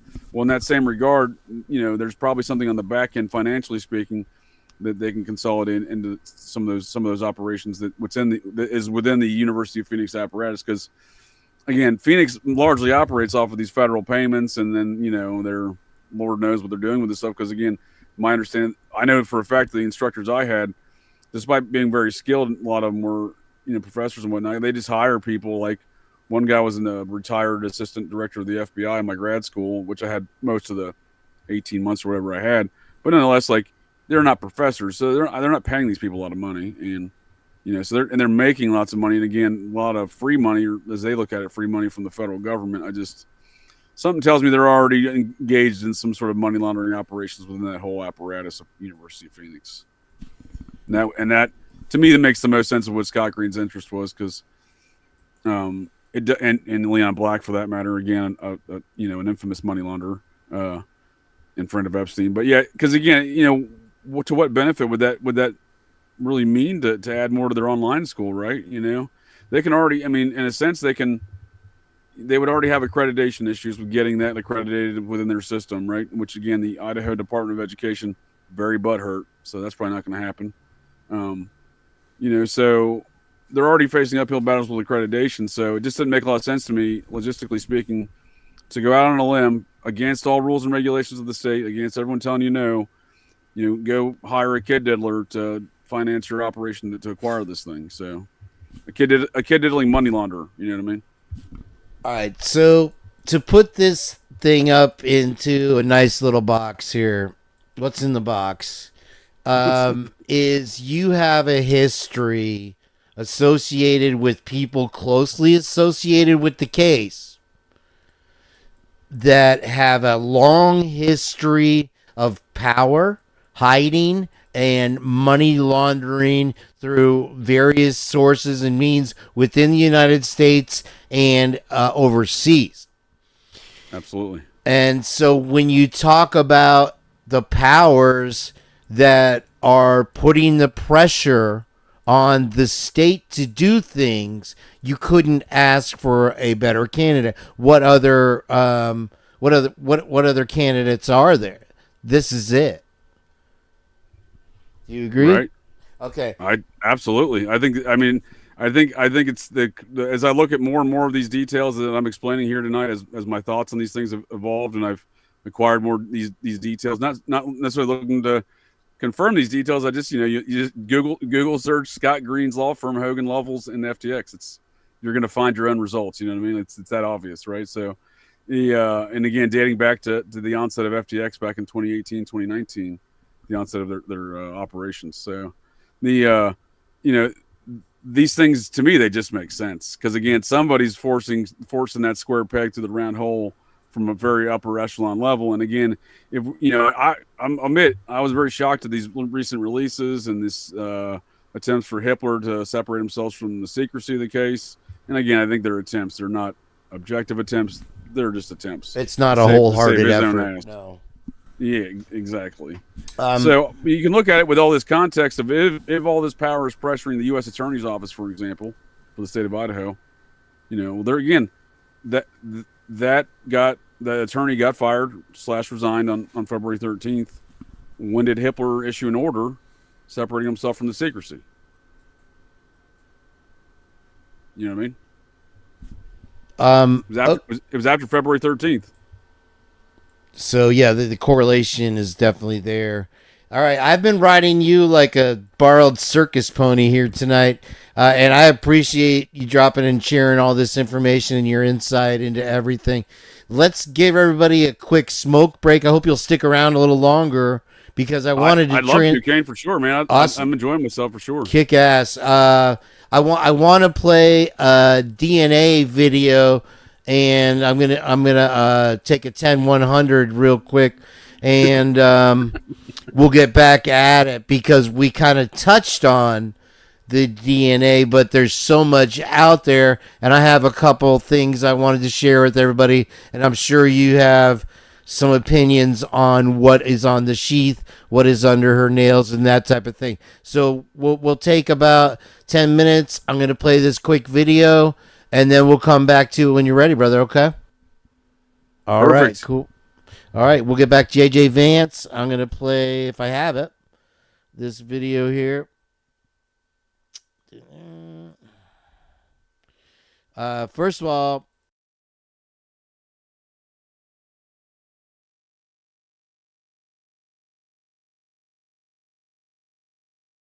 sorry there. Okay, so David Johansen passed The Animals. Great frontman, good actor. He passed away if you hadn't heard. And this is a quickie about the future technologies that are floating around in the ether. Because we're all pretty aware by now that the biggest limiting factor on electric vehicles and the entire sustainable energy transition movement is the complication and expense related to lithium-ion batteries. And that's got us stuck in a very unfortunate rut, where the people of the world are now more than ready to accept electric vehicles, but there's just not nearly enough manufacturing capacity to meet the new demand. Elon Musk has recently said that his new gigafactory in Austin, Texas, is basically just a giant money furnace right now because production of the Model Y vehicle can't ramp up fast enough, and Elon identified the introduction of Tesla's new 4680 cell and structural battery pack design as a major contributor to that slow start. So that kind of got us thinking, is there a better way to make batteries? If the materials and the manufacturing of traditional lithium-ion cells is causing so many problems, then there must be some new thing in the works that will come up and replace them with a better option, right? So let's take a look.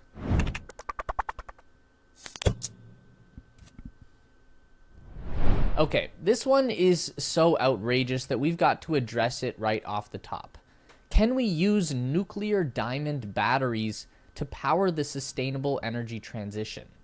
This has been popping up a lot lately on the old YouTube feed, and typically we just ignore something that sounds as fantastical as a nuclear diamond powered battery, but upon further investigation, this is actually a real thing. It does exist. But can we power electric cars with radioactive diamonds? Well, the idea here is actually pretty smart. It's basically repurposing nuclear waste into usable energy storage, which is fantastic because while nuclear power is a very excellent source of zero carbon energy, it does produce a radioactive byproduct that is virtually impossible to safely dispose of. Did you know that we literally have no plan for the long-term disposal or elimination of nuclear waste?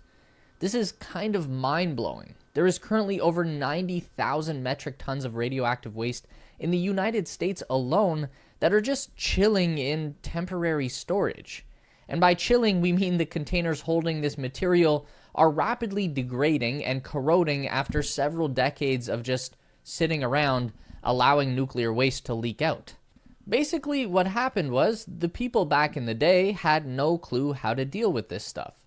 So their solution was to just stash it in a hole and hope that someone in the future would figure it out.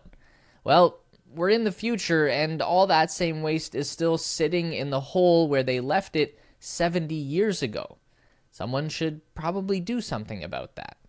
Now, Obviously, we can't just turn all of that into batteries, but the suggestion is that we can repurpose some of it as a storage of energy.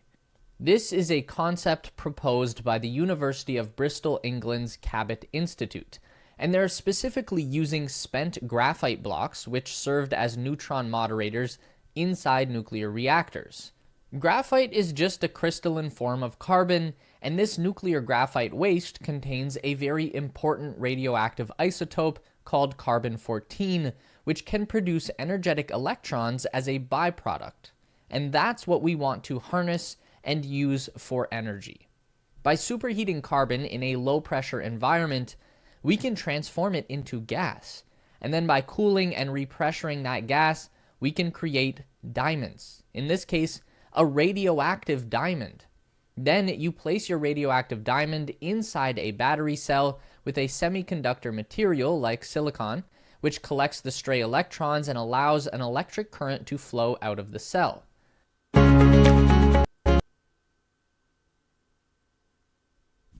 Okay, I just wanted to play that real quick for you guys. Hang on while this...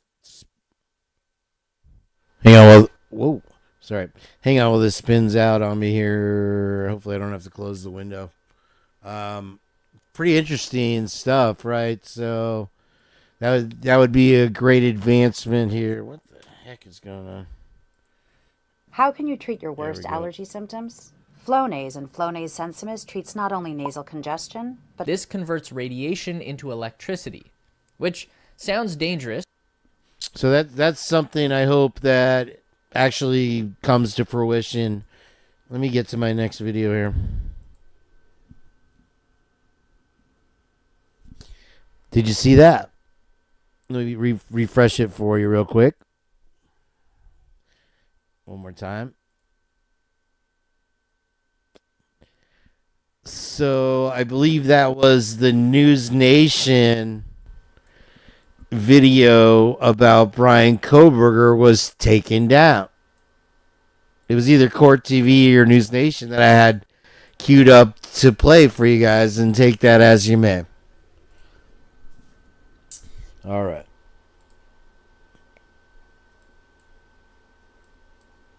And so, all right. So here's our break. If you want to take one, you may have seen this on Trisha's channel.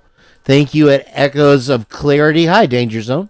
And if you have, get yourself a smoke or a drink or a piece of cupcake and lick the top. And I'm going to take my 10-100 and I'm going to let this video play. It's a very interesting video, 7 minutes long, about DNA transfer. So let's check this out. A lot of research, and particularly with forensic science, and it's the topic surrounding secondary DNA transfer. And what the kind of image shows here is two people shaking hands, and you can see that the DNA was transferred from the yellow person to the red person here, and now they each have each other's DNA. So to what extent can this actually happen on potential evidence? That's what this kind of looks at here. So first off, how did DNA get there? So advancements in DNA testing are overall fantastic. It's important to be aware of all the limitations in terms of determining how the trace DNA arrived at the location and how long it may have been there. This includes things like door handles and elevators and keys. It cannot be assumed that if your DNA is located at a crime scene, you must have been present and you probably committed the crime. And that's a misnomer that a lot of people make. If you find your DNA, you're assumed to be there, you're assumed to have committed the crime. You have to get away from that. Investigators have to look at other evidence surrounding the case, both circumstantial and physical. Considerations must be given to the fact that the DNA could have arrived on the evidence incidentally, or it could have been transferred via a secondary transfer event. That's what we're going to talk about here. So there's two studies conducted. This is the first one from 2016, and at the bottom over here, I've provided the link and the citation. So this study looked at, could secondary DNA transfer falsely place someone at a crime scene? So this study evaluated whether increased sensitivity could lead to the detection of interpretable secondary DNA transfer profiles. So after 2 minutes of hand-to-hand contact, participants immediately handled assigned knives. The swabbings of the knives with detectable amounts of DNA were amplified, and DNA typing results indicated that secondary DNA transfers were detected in 85% of the samples. So in 5 samples, the secondary contributor was either the only contributor or the major contributor identified despite never coming in contact with the knife. So this is kind of a little bit of alarming, especially early on, that, for example, if you shake hands with someone and then that person then touches a knife, even though you never touched the knife because you touched that person, they're transferring your DNA to that particular knife. So this study demonstrated the risk of assuming that DNA recovered from an object resulted from direct contact, because this is clearly secondary contact. So you have never touched the knife, your DNA shows up on the knife, and they immediately think you were at the crime scene and you committed the crime. So this brought up some interesting discussions in the scientific community. Now, a 2017 study, so a year later, an investigation into the deposition and persistence of directly and indirectly transferred DNA on regularly used knives. So each knife was handled by a prescribed manner and by a specific participant over 2 consecutive days to simulate regular use. That was the basis, or that was the protocol used for their study. Each participant then shook hands for 10 seconds with a fellow volunteer and immediately stabbed one of their knives into a foam block repeatedly for 60 seconds. So here they shook hands with someone for 10 seconds, grabbed the knife that they'd be using, quote, for 2 days, and simulated stabbing a foam block for approximately 60 seconds. The DNA was recovered by mini-taping from triplicate sets of DNA knives handled from the 4 pairings of volunteers after regular use, and at 1 hour, 1 day, and 1 week after the handshaking and stabbing events. So this is how they were able to collect the DNA at different time points. Now, the recovered DNA, the total amount of DNA recovered from the knives regularly used by the single person varied among individuals. One volunteer consistently deposited significant greater amounts than the others, with another volunteer did not always leave a complete profile on the knife handle. Shredders, and I put that in quotes, those are a term often given to people who naturally leave or shed more DNA. So if you're a shredder or a high shredder, you're leaving more amounts of DNA for whatever reason. DNA attributed to the regular use persisted for at least a week, declining with increased time between the deposition of DNA and the recovery, which makes sense. Over time, DNA is naturally going to degrade, and as they looked at longer periods of time, less and less DNA was found.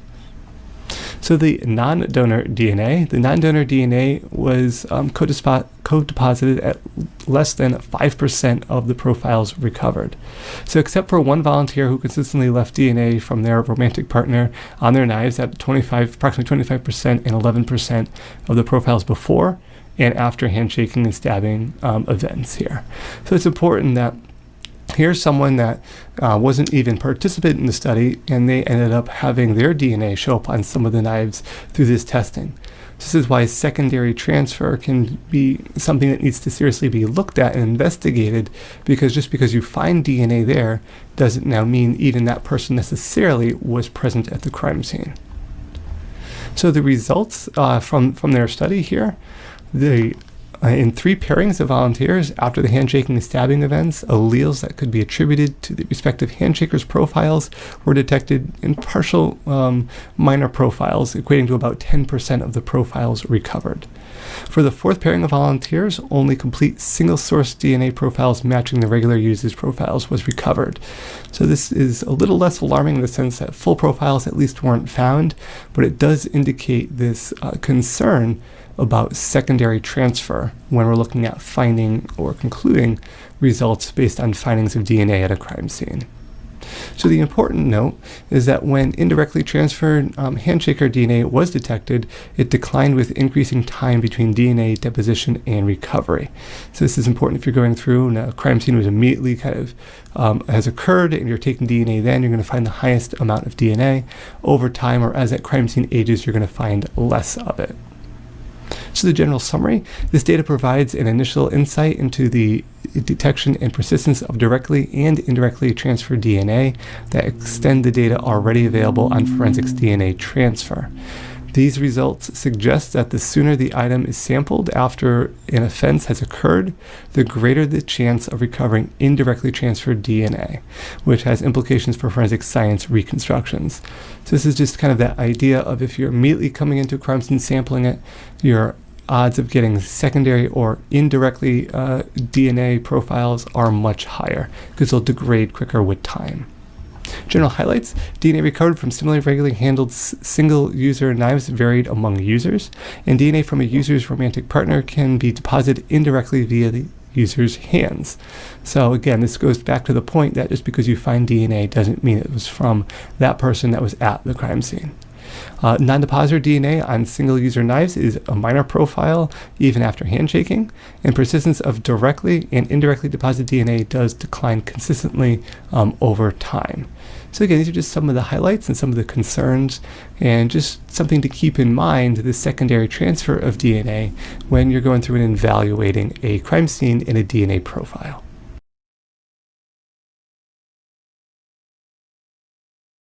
All right, so yeah, pretty interesting stuff there. Thank you, Meg, for that. I think we played it on Echo's channel also. That's what I was saying. Hold on. All right.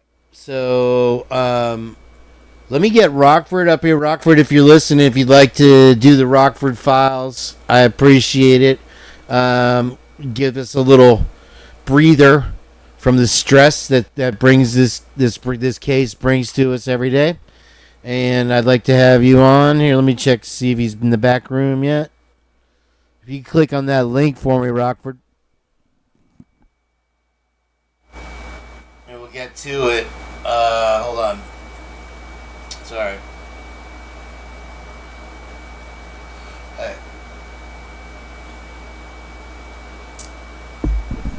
Or if you prefer, you could just call in. I'm sorry, I haven't checked my phone to see where you're at. It's up to you if you're listening. I just wanted on the sidebar a quick note. Hold on, let me text Rockford real quick and let him know he might be tuned out.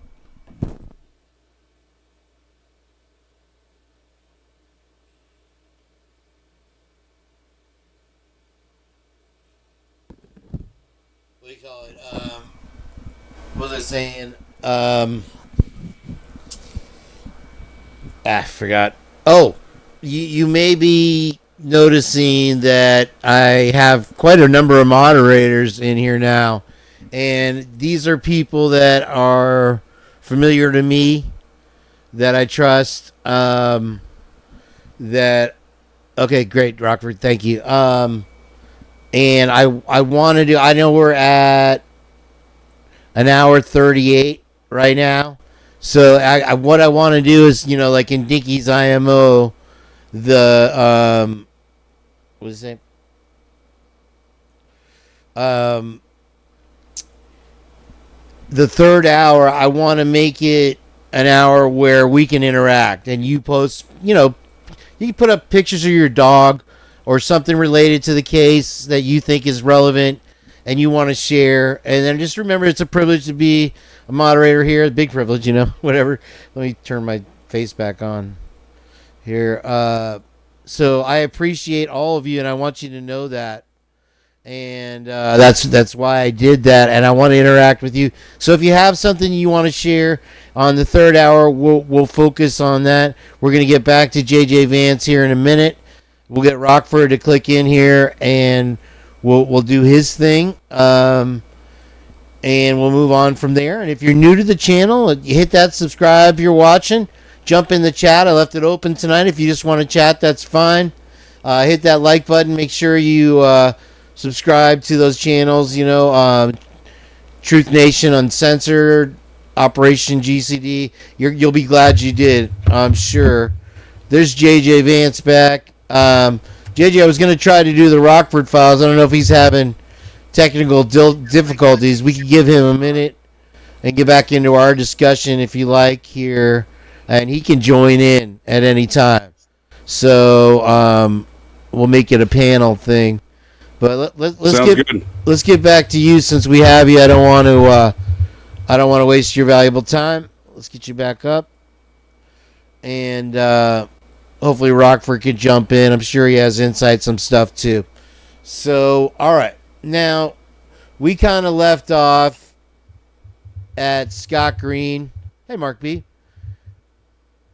And then with there's no other better way to put it than the queerness of this prosecution and their methods, their tactics, their deceptions, and all that. And one of the most glaring now that we've had, we can only say suspicions up till now, have come to light as far as this crazy DNA shit, man.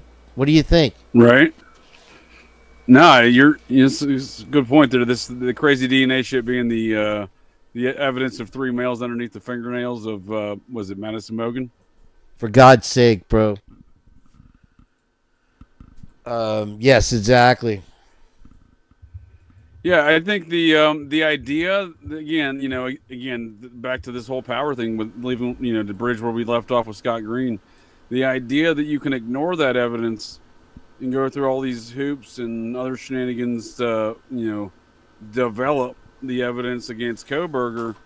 I mean, this is the power I'm talking about. That's a substantial amount of power that is wielded to have the authorities ignore all this obvious evidence that seemingly was at least collected, right? I mean, the idea that we know this evidence exists is because somebody on scene at least collected and processed that evidence, right? So, that's why I think there's a lot of objectively honest folks on the ground, but when you start getting to the upper echelons of these law enforcement organizations at any level, the upper echelons seem to be compromised with these details of, how are you going to not pursue the identities of those 3 males who have clear indicators of perhaps being in a struggle with the murdered victim there, and then you're going to go create this whole shitstorm against, literally create it out of manufactured this nonsense against Kohberger. So yeah, I mean that's kind of my outlook on that. The DNA is just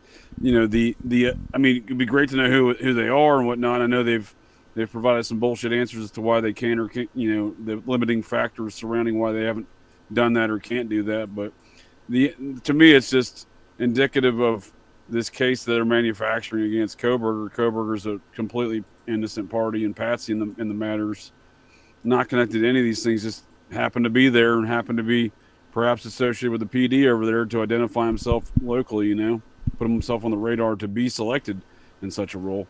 But nonetheless, it seems to indicate to me that is the case, because why else would you not go try to find the identities of the DNA of these 3 males underneath the fingernails of the victim?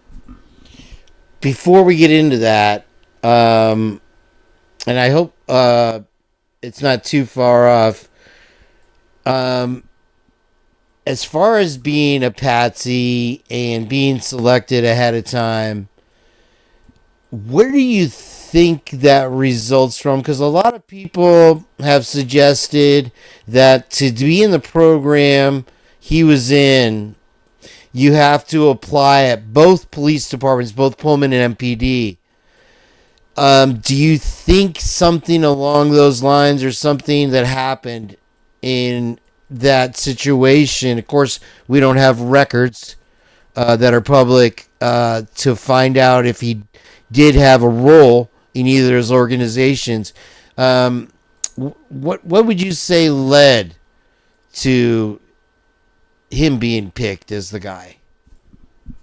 I think you're on target there, Kane. He as a result of his education there, he does have to do this internship, it appears. As you stated, in one of the 2 police departments. It was released early on that he had communications with the police chief over there at Pullman PD in April of 2022. No confirmation as to whether or not he got that internship. But that same PD police chief from April 2022 becomes the Washington State PD police chief in, I believe, August of 2022. So Kohberger had a relationship at that point automatically with both departments by that, just on its face right there, with the shifting chief there. And it could have been as easy as they needed somebody with a white car, or maybe they even manufactured the Elantra part later because there's no clear indicator that an Elantra was present. It's just a white car, and they said, look, the intern's got a white car. Let's put it on him. He doesn't know anybody around these parts. He's a foreigner in all respects there. No family, no friends, recently moved there. It could be that easy, right? Again, it's not that necessarily that Koberger's associated with nefarious activities or involved in any capacity. It could simply be that easy because it does appear, as demonstrated with the meeting with the chief there in Pullman, who later became the Washington State PD chief, that he had a relationship. Now, you can go a bit further with that thought and think, well, maybe they knew where Koberger was that night. Maybe he got the internship in public safety. Maybe he was doing traffic control duties for Parents Weekend over there at Washington State that night. So they knew the exact location and whereabouts of Koberger in which to put this on him in the first place.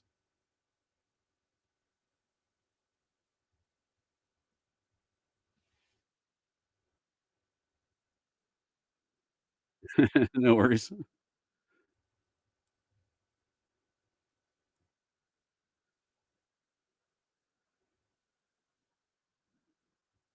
Sure.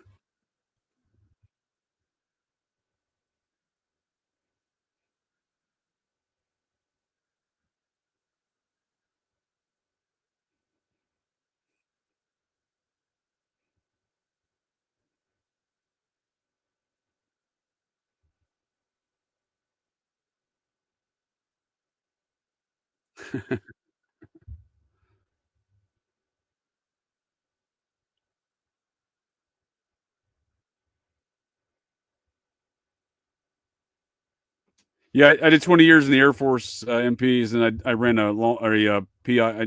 The last few years of my career was in the reserves, and I ran a PI agency during that time as well. Oh, you had a PI agency. I see. Okay, thank you for volunteering that information. They couldn't hear me.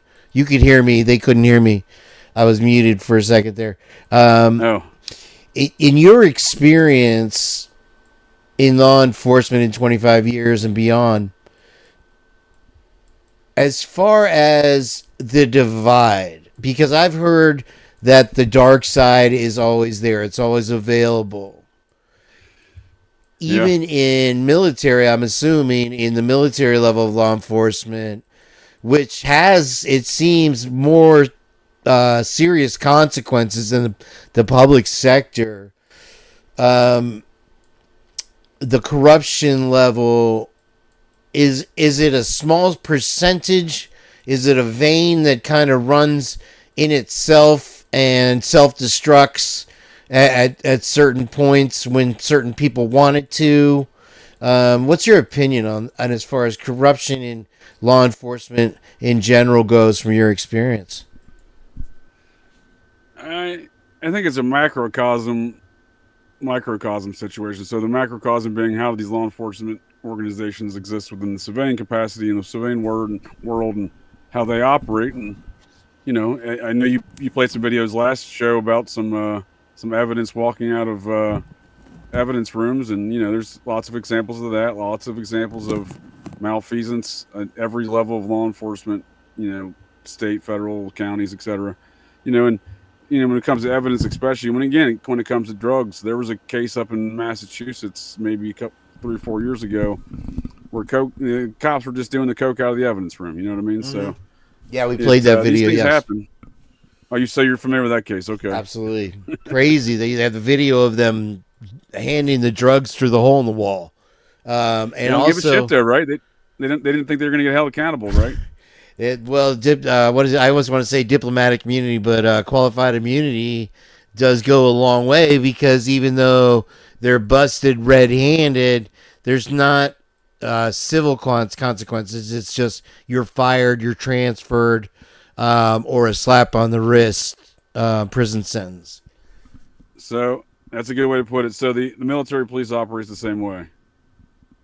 It's just, again, macrocosm, microcosm. It's a smaller scale, but from my experience in the Air Force military police, it's no different. And I don't want to bore any folks with a long list of incidents and situations where I've seen political forces weigh heavily on decisions being made relative to actual crimes. You know what I mean? But it does happen. And I've worked with folks that are, You know, some folks I never trusted, wouldn't trust for anything or go near them if I didn't have to. You know what I mean? And did my best to stay away from them even if I was on shift. You know, so there is an element that at least I was aware of. You know, that these things do exist. Yeah, I mean, the way I look at it is power checks power. So if you need somebody to check some power for you, you're going to call the cops, regardless of who those cops are. You know, to intervene on the process. So you're always going to have an element, I think, of folks willing to sign up for that program. Yeah, obviously, doing anything nefarious, you're going to run into consequences when somebody does decide, for whatever reason, to be a whistleblower. And that's when you're going to run into stuff where people start having car accidents or drowning in a foot of water. We're getting a hot shot dose of cocaine, right, laced with fentanyl. And you have to look at the corruption as far as when you refer to Pullman chiefs of police.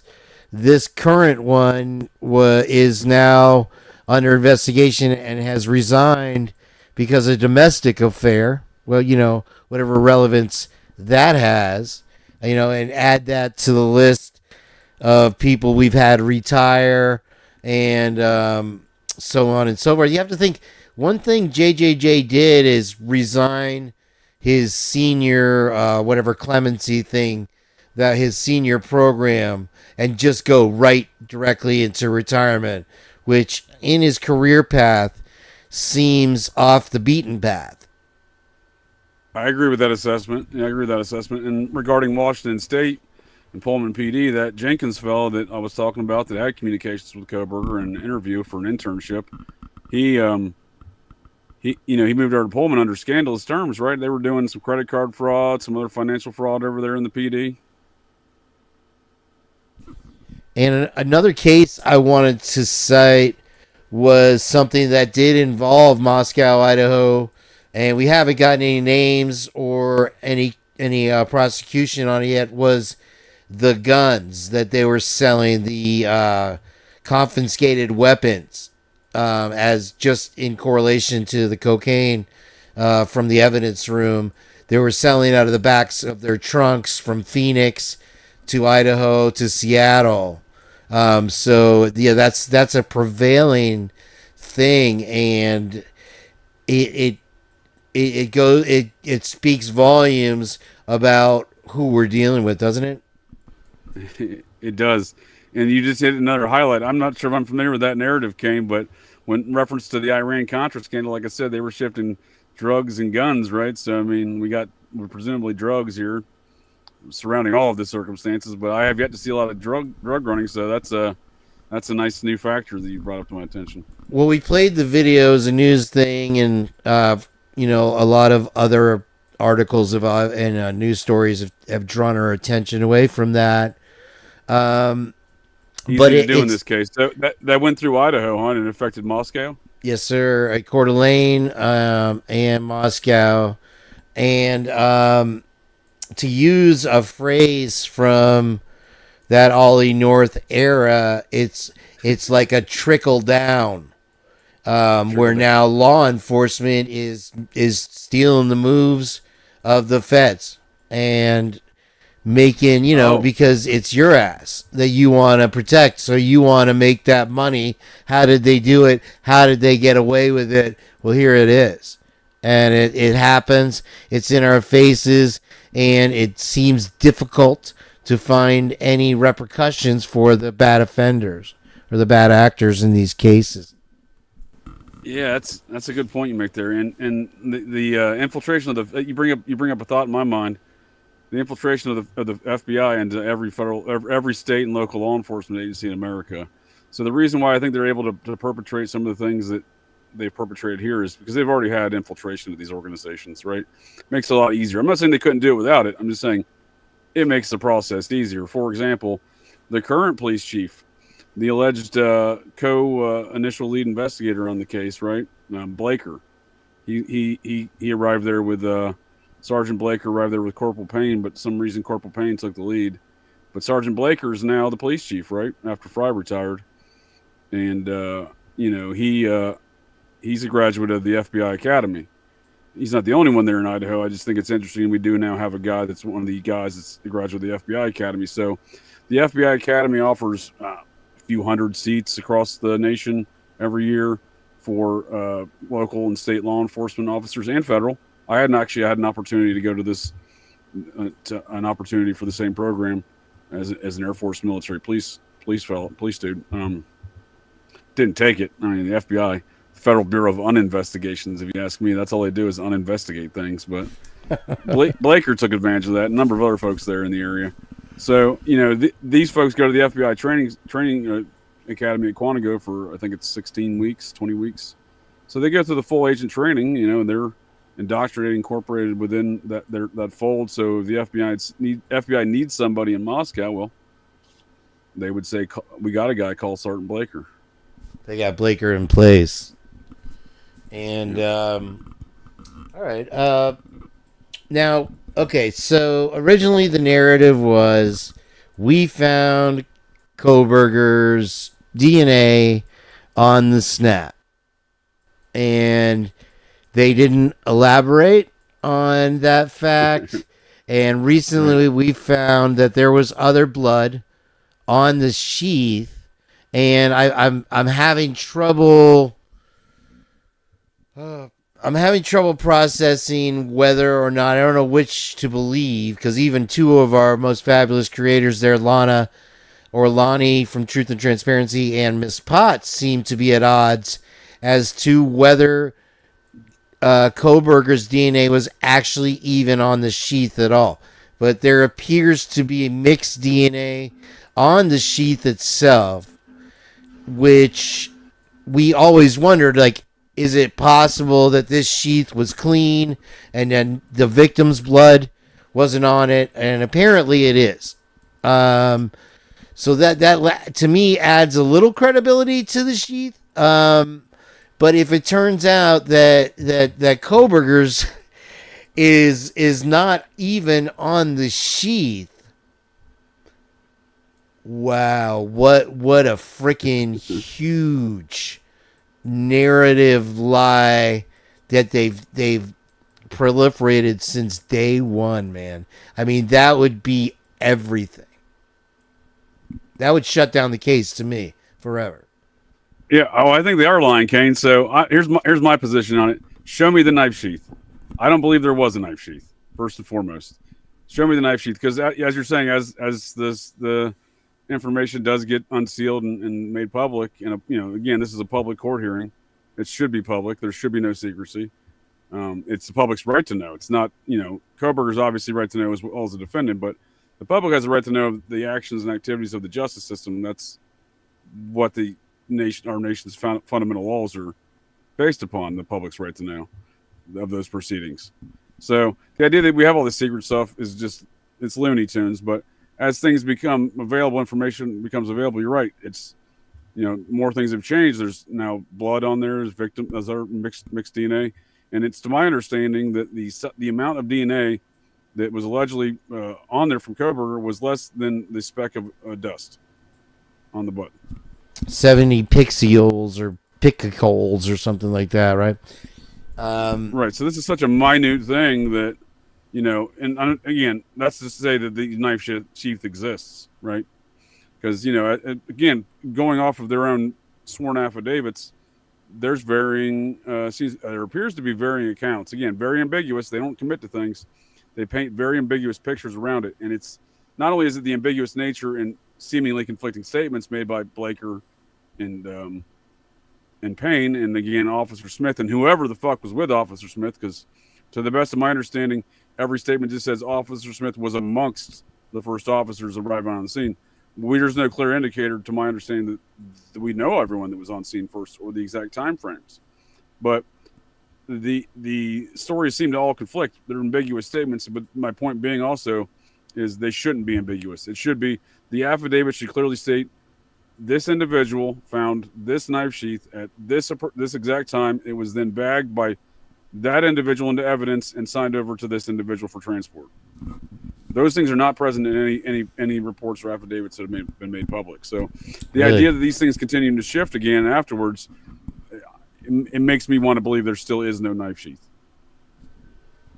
So again, harkening back to your, circling back to your experience, is this because I'm assuming in military police, you're asked to appear at the hearings and whatnot. Is this a typical? I know DNA is kind of new, but is this a typical approach to the handling of evidence in your experience? Not even remotely. That's what I'm saying. Like, that was a major red flag for me reading that affidavit, not seeing the exact particulars of the identification. And yeah, it may not have to say evidence number, right? But it's going to say then the item was logged into evidence by this person this time and transported. Again, everything in the affidavit is all vague and ambiguous. And I see. So you're just to interrupt you. Deniability. There's nobody that's directly accountable that we see in any type of motion or paperwork that shows who the fuck put it in the evidence. There you go. We Which don't even is know who standard practice, right? You're saying that's standard practice? Standard practice, absolutely. Standard practice is to document in an affidavit filing for such arresting affidavits the exact location, time, and personnel involved in the discovery and bagging and tagging and transport of that evidence. Again, it doesn't have to say, we put evidence tag number XYZ on there. It might. It's good to put those things on there. I always used to put that stuff on there and make my troops do it.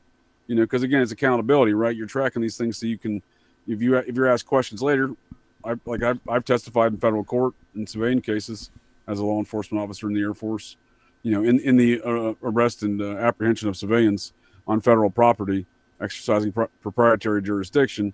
Then you may have to go to federal court.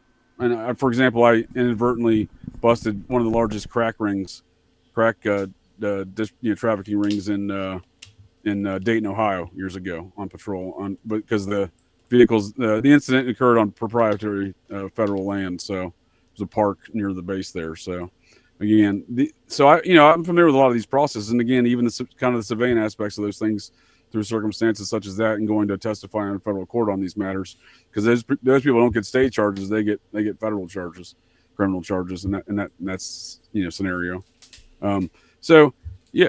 I mean, these things should be in the reports. You know what I mean? The idea that's not what is the idea that the moment that the man has a defense cobra, that is, his defense team can attack the chain of custody of that evidence, because again, there is no seemingly chain of custody as stated in their own sworn affidavits. And on top of that, to the best of my understanding from what I've tried to navigate in the public filings, I don't know that Ann Taylor and gang have ever seen any evidence of the knife sheath, pictures or otherwise.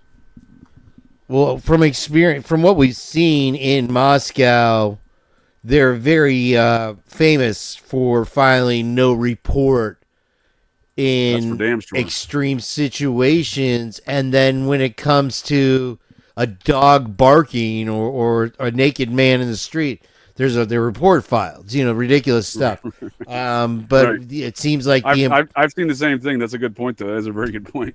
And I don't know where you stand on it, but Jenn at Criminal Confidential has stated over and over, and one of her cracking points is that they do this to keep their meta low as far as crime goes. If it's not reported, then it doesn't get included in statistics that work against tourism and enrollment at universities. That's an excellent point, and I'll even bridge that a little bit further for you. So they don't need to, right? So one of the reasons they don't need to is because they don't need any federal funding. So the reason why municipalities, cities, townships, towns, they report these violent crimes, if you will, specifically robberies, murder, attempted murder, these kind of things, rapes, is because when they put that into their system, it goes into the FBI's Uniform Crime Reporting System, the UCR, and the federal government will then, the FBI compiles that, and the Department of Justice compiles that in a report every year. It's a publicly available report. You can go see what municipalities reported what jurisdictions, within states, counties, et cetera, reported what crimes, because then the federal government looks at that report and says, well, we need to dedicate this pot of federal money, gets distributed amongst the most needed areas in that report. So, but Moscow PD doesn't need that money, right? Latah County to a certain degree doesn't need that money. It's financed by the university. Financed by the university. They actually get a lot of state money too. Yeah, so they're not concerned about those details, and they do the details they're concerned about. The factors that are most important to them, you already hit on: enrollment, tourism. So, which yeah, even they're stated financially incentivized to not do reports in a lot of these circumstances, huh? Yeah, that's even verified by the statements of the victims' families, SG. And I want to make a point that, hello, Steve and Christy and Olivia. I know you watch this show because I know you follow a lot of stuff, and I don't want to communicate with you at all. I don't want to bother you. I've put out there on your Facebook that I do have dreams with Kaylee, and Maddie has appeared in them.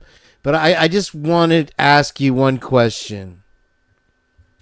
That knowing what you've known, apparently more than we have, and we've learned here recently what you probably already knew, is how in the world are you not affected by these other DNAs? Are you just going along with the state? Are you just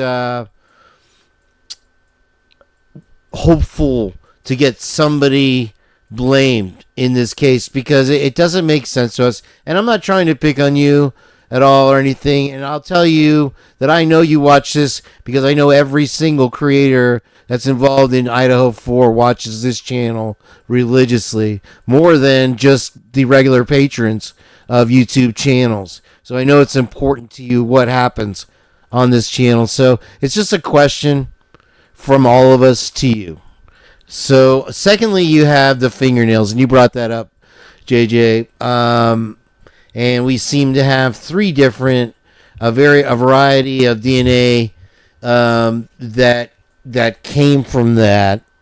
And you can't, now one of them is allegedly Madison's own.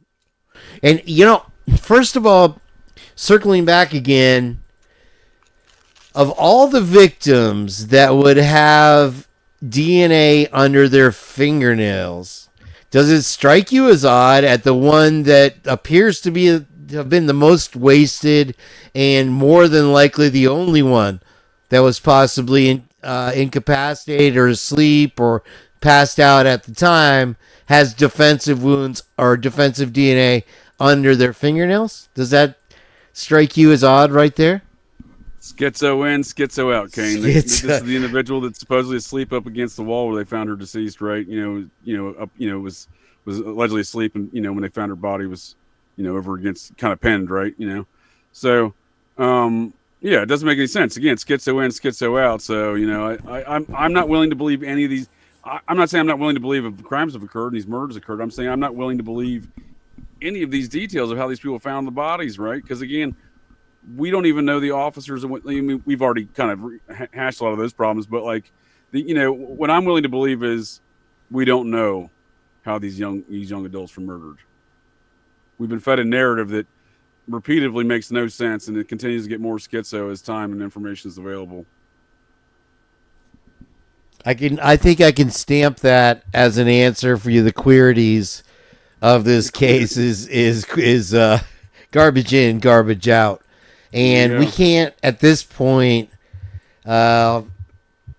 honestly verify or trust anything that's come from this investigation. And we've even discussed that it does seem that the investigators that were on camera at the time were kind of going through the motions. And let's take a little trip down memory lane, JJ, and talk about the destruction of the house. Now, beyond the fact that it was weird and the families were against it, the prosecution and defense didn't object, do you have any insights for us on as to A, why, and B, what may or may not have been discovered as they were doing it and where they took it and all that garbage? Yeah, I mean, I got a lot of thoughts on the destruction of the house, and if I may also bring up another topic, you just spawned in my brain hole here, Kane, when you were discussing that there. Yeah, do it well. As far as diving into the past, right? Memory lane here on the matters. Jenn had brought something up in our previous conversation in her Criminal Confidential, right? She had brought up something to me, I think it was this last Sunday night show, that some of this video evidence was completely fabricated, and on its face, to some folks that may sound ludicrous. To me, I was like, well, I already think all this shit's fabricated, so like, why would you not fabricate the video, right?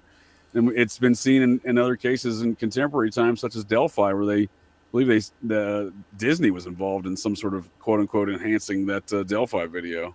Some major film studio, I believe. NASA Anyhow, or Disney or something.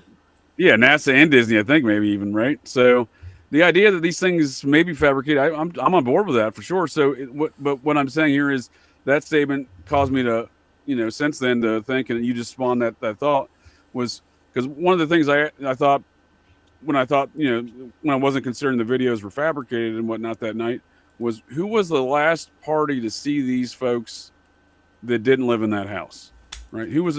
Find me a third party that an independent third party that's not named Bethany Funke or Dylan Mortensen, because I don't buy anything they say, and for good reason. But find me a third party who's the last independent third party that saw these folks, right? Now, allegedly, there's some phone conversations with Zane and her father around that night, but that's been drawn into question. And then allegedly, they were at a party the night before, and then there is evidence to support that. I have that from Dylan Mortensen's old VSCO account, which was some sort of social media photograph account that she scrubbed at the beginning of December 2022. But I downloaded and saved a lot of that stuff from there in between Thanksgiving 2022 and the beginning of December there when she scrubbed it. But nonetheless, there's evidence to support they were at a party the night before, right? So, there should be people that can independently verify that. So I'm just, in consideration of, going down memory lane and those videos being completely manufactured, what's to say these kids were even home that night and died that night, right? What if they died the night before? That would be interesting. And You're not the first to ask that question. Hold on, let me you guys, I just sidebar real quick. You might notice that I made a lot of people moderators, and thank you, Motomax, for that contribution to the show. It is much appreciated. Let me put myself back on the screen. Yeah, come on down.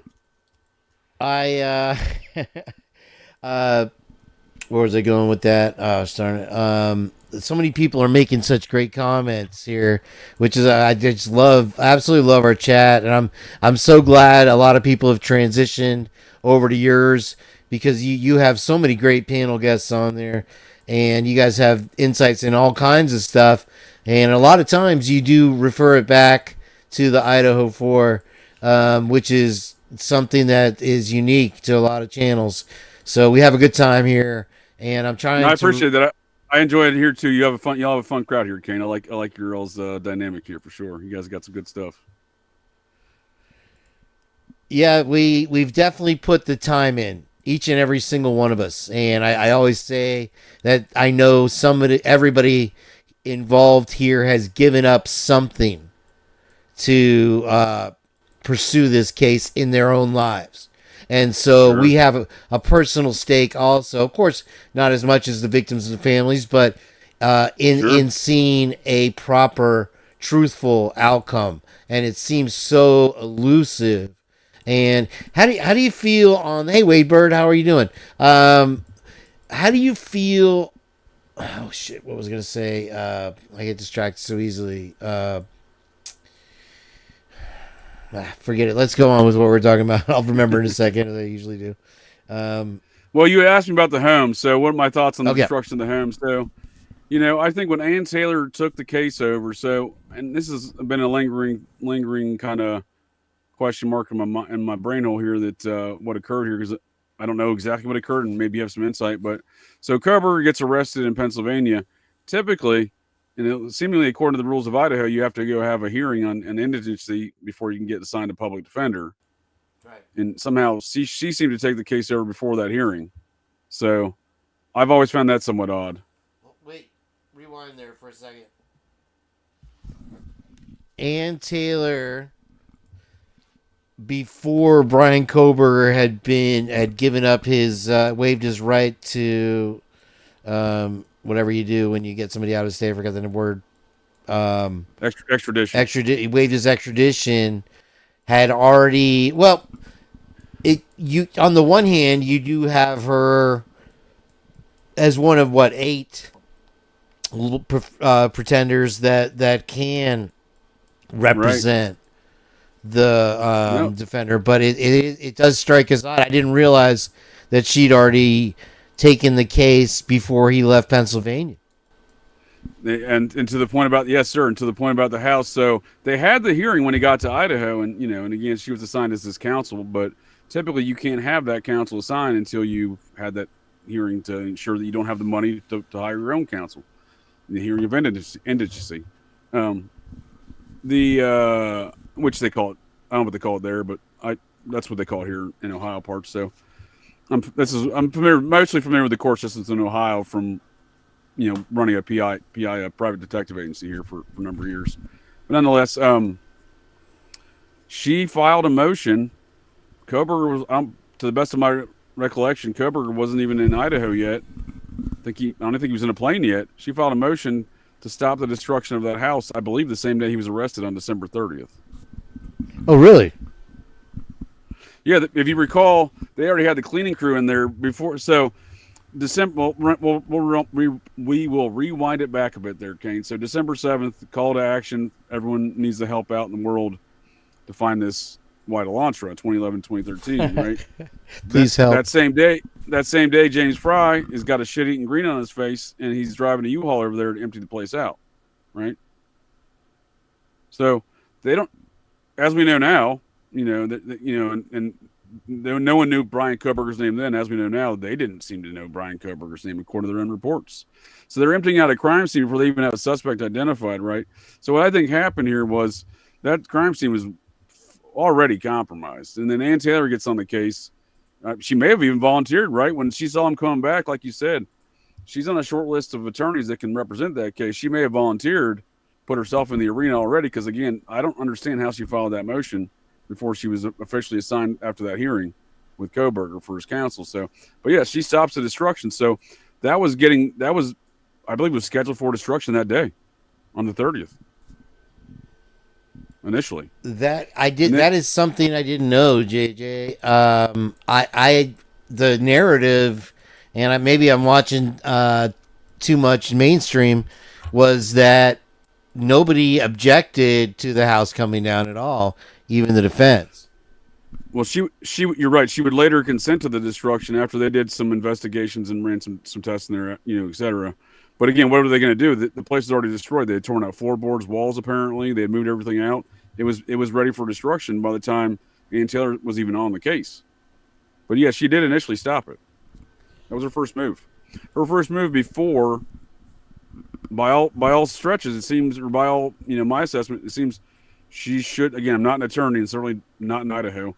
But it certainly seems like she should not have been lawfully able to make that motion.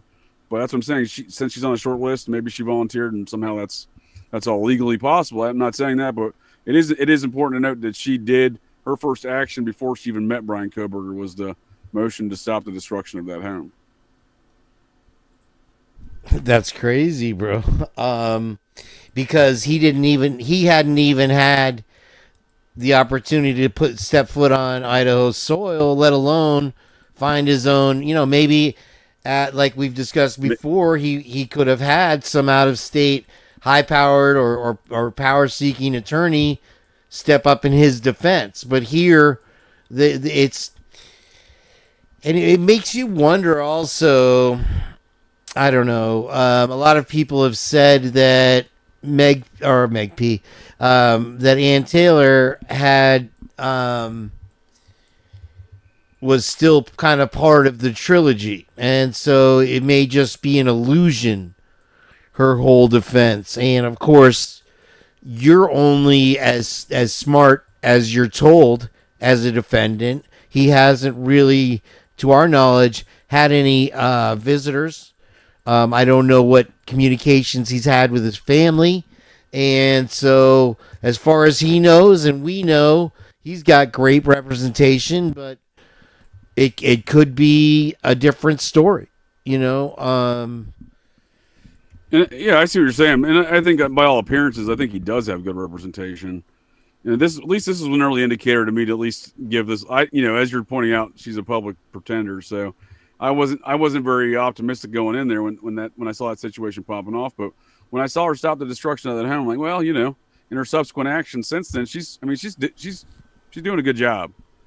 For example, in the January hearings regarding the Franks hearing, I think on the IGG, she kept trying to litigate the other evidence in that hearing by trying to tie it into the IGG, and the judge kept stopping her. Right? She's like, this isn't a Franks hearing on that. This isn't a Franks hearing on that. So she kept getting objections from the prosecution and sustained by the judge regarding her attempts to litigate all this other evidence in there. But she was trying to litigate other evidence. That's what I'm saying. She seems to be going above and beyond still. Okay, to an extent, I agree wholeheartedly with that. But I just to play devil's advocate, I'm a big believer in results. And what I feel is two things about Ann Taylor. Is that there's no fire lit under her ass. There's no sense of urgency, in my opinion. Now, you might say that she has set the chess pieces for the trial, and she's going to be able to get these people to purge themselves and expose all of the lies. And in my opinion, these people should be braided out and fully punished. But we know for a fact that shit ain't going to happen. Kids, go to bed. But the problem lies in two things. I feel that she presents what needs to be presented, but she leaves out blocks that leave it open for the judge to shoot it down. And that's why we're not getting results. That's why I question her. And when I talk about a sense of urgency, the first thing that strikes me about this case, and we've found, whether you want to believe it or not, that there were people there when law enforcement allegedly arrived, is that number one fact of this case is that crime scene was 100% contaminated before any investigation began. And that's what I feel should be her main stomping point, and there has not been a single motion in that regard. You make some solid points. There hasn't been any motion in that regard for sure. And when you talk about something exculpatory, look, you don't have DNA because we don't know how that DNA got there. Right. Let me qualify my. Well, no, that's a good point. But let me qualify that statement though. Is we don't know publicly that she hasn't made that argument. Right. Point. There's a lot of stuff that she's argued under seal for the defense. Yeah, I would love to see that. And again, harkens back to this fact that there should be transparency to the public, and it's hidden. And I think your point about the feds being involved somehow adds a reason for that. But for sure, and I appreciate your points there, Kane, on the devil's advocate of Ann Taylor's performance and the defense performance. But I'll offer this as a rebuttal. You make some good points, and I agree on the results. Right, like I'm very oriented on results as well. So, especially if I'm paying an attorney or an attorney's representing me, whatever the case may be. But she can only do so much. You know what I mean? Like, for example, I suspect, given her actions surrounding the attempts to depose, to record a deposition under oath with Bethany Funke prior to the June 2023 arraignment hearing for, on the indictment, in the fact that she's willing to fight that out. One of the first things she attacked, that was March 2023. That's her first order of business, is to get that deposition. Sure. So, when May that gets approved, And then when the state comes down with the grand jury indictment, instead of having the hearing that was already scheduled and everybody was preparing for, that's what I'm saying. Like, she can only do so much, right? She takes an action, there's a reaction, right? She gets the subpoena approved. They're going to send her number 2 guy that what's his name, Logsdon, maybe, sending him to Nevada to go get Bethany Funke's deposition because she would refuse to come to Idaho, and she wanted to quash it, get rid of it altogether. But during that back and forth with her attorneys and the Idaho co-workers council, the court approved it and they were going to go there. So they were making an effort to go to Nevada to get her deposition before that arraignment hearing. I suspect for as they stated, exculpatory evidence. There's only, I look at these things as, yeah, I expect results, but there's also only so much the defense can accomplish here so far. Well said. Okay, so I appreciate you sharing your background with us. And as a ex-law enforcement now, and how many years did you practice private investigation? 4.5. You had your own agency and you investigated criminal cases? Did some criminal cases. Yep, sure. Okay, thank you for answering. Now, in another vein, in your opinion, if you remember in the beginning, Steve G was very adamant about finding the truth, correct? And that is correct. He wasn't trusting of law enforcement in the area at that time as far as being able to handle this case, so he hired not Shannon, but whatever, his own very experienced PI. And what do you feel the results were because I find that private investigators typically reveal more results than actual law enforcement, and they have methods and means of finding the truth that are unavailable to law enforcement. So what do you feel like the results were from that situation? Yeah. That's a good assessment. I mean, it's a can of worms, right? Most folks don't want to talk to cops. I'm one of those people, and I'm a retired cop. So PIs can tend to get some information sometimes the cops can't. That's an accurate statement. Sometimes folks won't be more willing to talk to them because they're not under any sort of legal restraints, right? The PI can't charge anybody with a crime, so there are some of those dynamics involved. I don't understand a damn dynamic speaking of dynamics, I don't understand any dynamics surrounding the parents and the victims. Like I have a lot of questions. Obviously, Steve Gonzalez, being a very public figure as he has, certainly has drawn more scrutiny towards his directions. But yeah, I think that's probably I don't have any issues with these people. They lost their children. I understand this is all very tragic, and they all may function and react differently. Right. But yeah, he seemed to be very gung-ho right out the gate with his PI stuff, etc. I mean, to me, again, I just look at like maybe he was told to shut up in color. You know what I mean? Like maybe his PI was told to shut up in color. Maybe they've gotten threats. Who knows, right? Like something seems to have occurred there. I think we can both agree. Something seems to have impeded on that gung-ho nature in that hiring of that PI. Was the PI ever hired? I'm not sure. That's very possible. Damn, I had a rebuttal to that. Repeat what you said again. It'll come back to me. I'm sorry.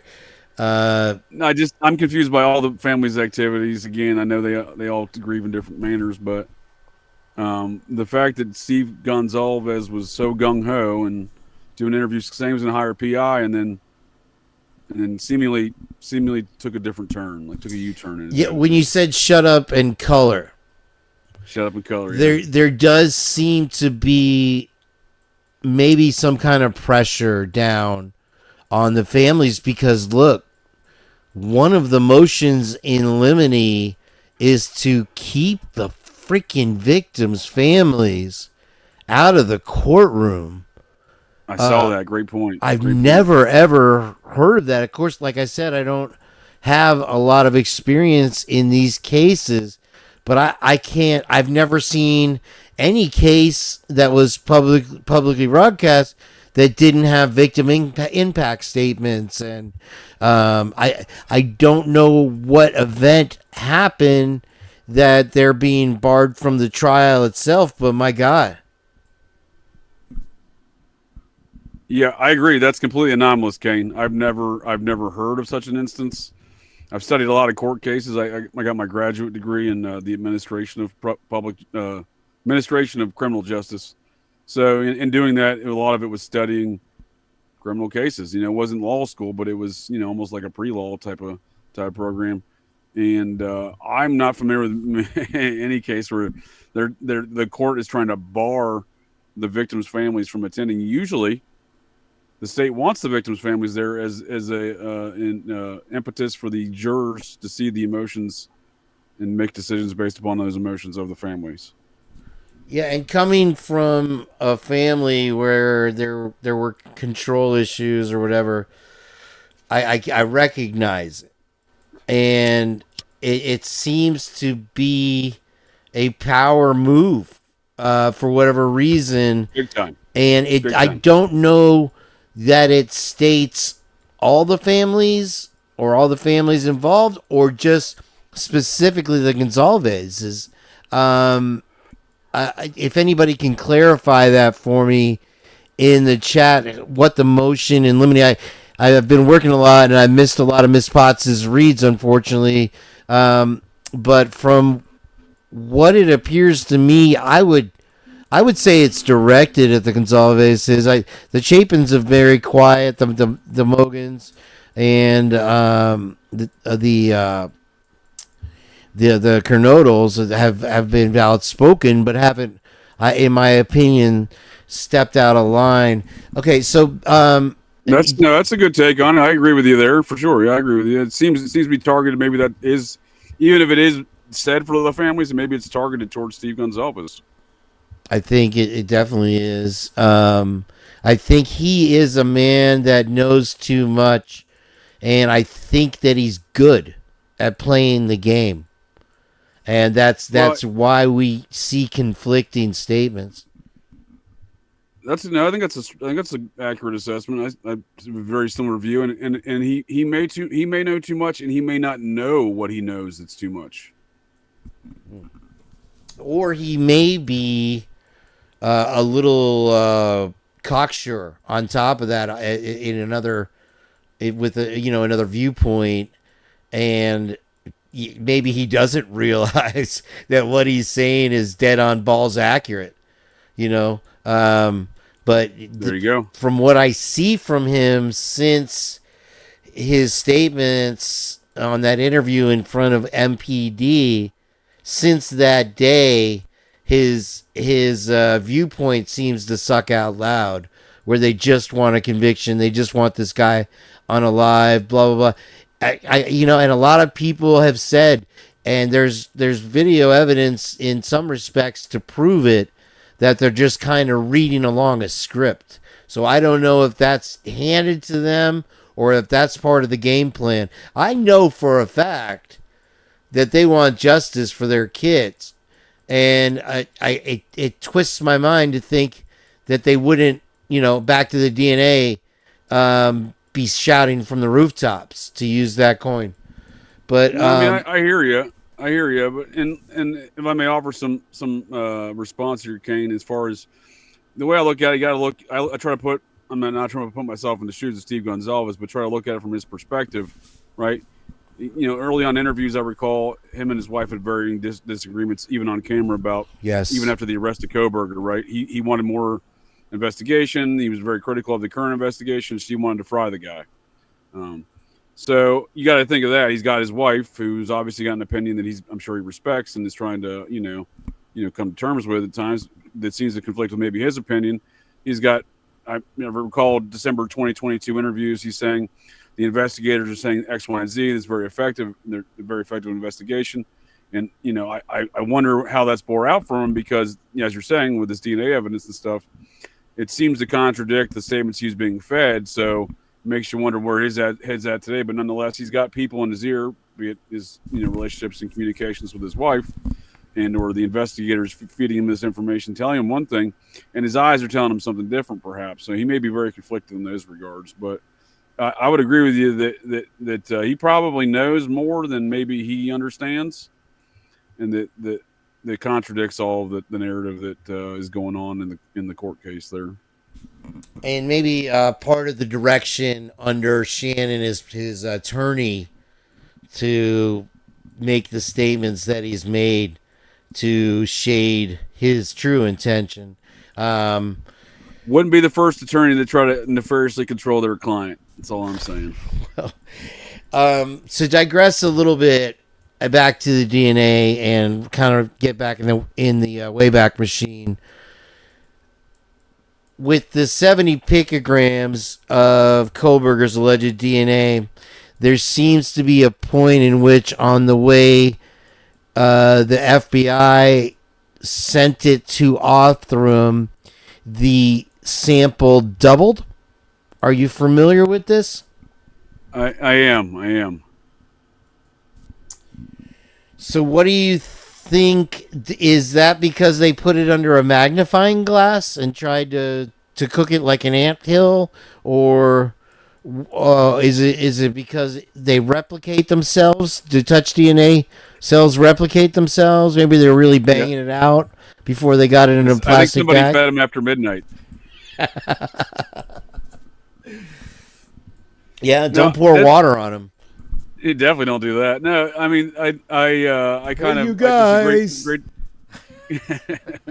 it's great to dig into these details. We briefly discussed this in the last show, Kane, because this is what I was talking about with the chain of evidence, right? Like, where's the chain of evidence on that, right? Somebody's going to be signing that out to Othram. They're going to be labeling exactly the precise quantities or whatever. Othram's going to be receiving it, doing the same thing. I received it this date, this time, this person, this quantity, right?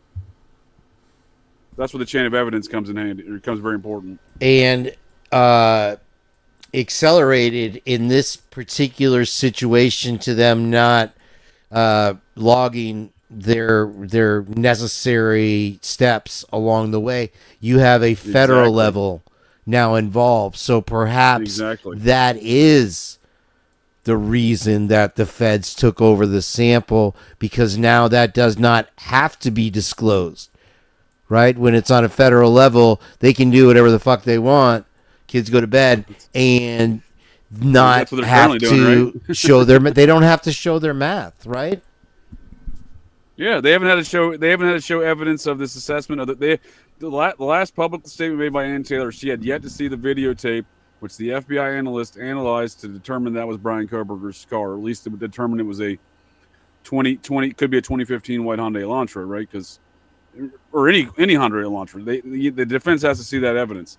Again, it seems the defense has not seen the knife sheath, the existence of the knife sheath, perhaps even a photograph, right? Wow. At least by all public available data, Sure. Right? So it seems the FBI is hiding all this evidence, right? The DNA, IgG kind of stuff you're talking about, the steps and the documentations and the chain of evidence, the videotapes, et cetera. So videotapes that Brett Payne testifies in that hearing in May of 2024, saying that I don't have those videotapes, and Ann Taylor saying, well, you relied upon them to make these statements in your affidavit claiming to witness the white vehicle, allegedly Brian Kohlberger is driving past that camera. And he says, well, we've handed everything over to you. You're going to have to take that up with the FBI.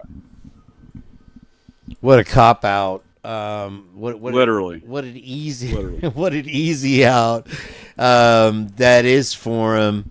And, it's like telling her you have it when she doesn't have it. But in the meantime, she has to dig through 800 piles of assorted Legos to see if she does. Got so many dick pics to sort through. It's like shit. So do you see where I'm getting at with it? It seems like perhaps the feds ran a secret grand jury, maybe even left that open. It still could be open today. I get it now. I think the state copied it, right, to make it look legal, right? And now the state's fighting that we don't have to hand over that evidence because the feds produced it, but the feds produced it underneath a federal grand jury. Look at any other case. When the feds come in to assist, look at OJ. When the feds come in to assist, they assist the state agency as an augmented force. The evidence acquired in that effort is still logged within the state apparatus of activities in the investigation and evidence. It's not like they have a separate bucket of FBI evidence. Oh, that's not California OJ evidence. This is FBI OJ evidence. It's this. You're coming in as an augmentee force. What they've done here is come in as an augmentee force publicly, but privately they continue to rest upon their laurels of we don't have to show you any of this stuff because it's the FBI's evidence. Yeah, the cop out. What that seems to me is they've played some real shenanigans here. All right. Yeah, and may I put a bookend on the House situation with Ann Taylor's representation there, King? Please do. I looked it up there while we were talking. So again, the hearing occurred on January. He arrives on January 5th. The hearing occurs on January 6th. So he got arrested on December 30th. Ann Taylor filed an immediate motion of representation I'm looking at it right now at 9:38 that morning on December 30th. That's when she filed the motion for the House. Simultaneously filed the order to preserve the crime scene and evidence because on December 30th they had a restoration crew in the driveway of 1122 King when she filed that motion. Wow. They were going to destroy that home and clean it out that day. While she filed that motion, they were already on the scene. Wasted zero time. And what crime scene can you think of that they were so intent on cleaning it? What was there and why? I got one for you. O.J. Simpson. The LAPD took a hose to the crime scene 36 hours later. I remember that.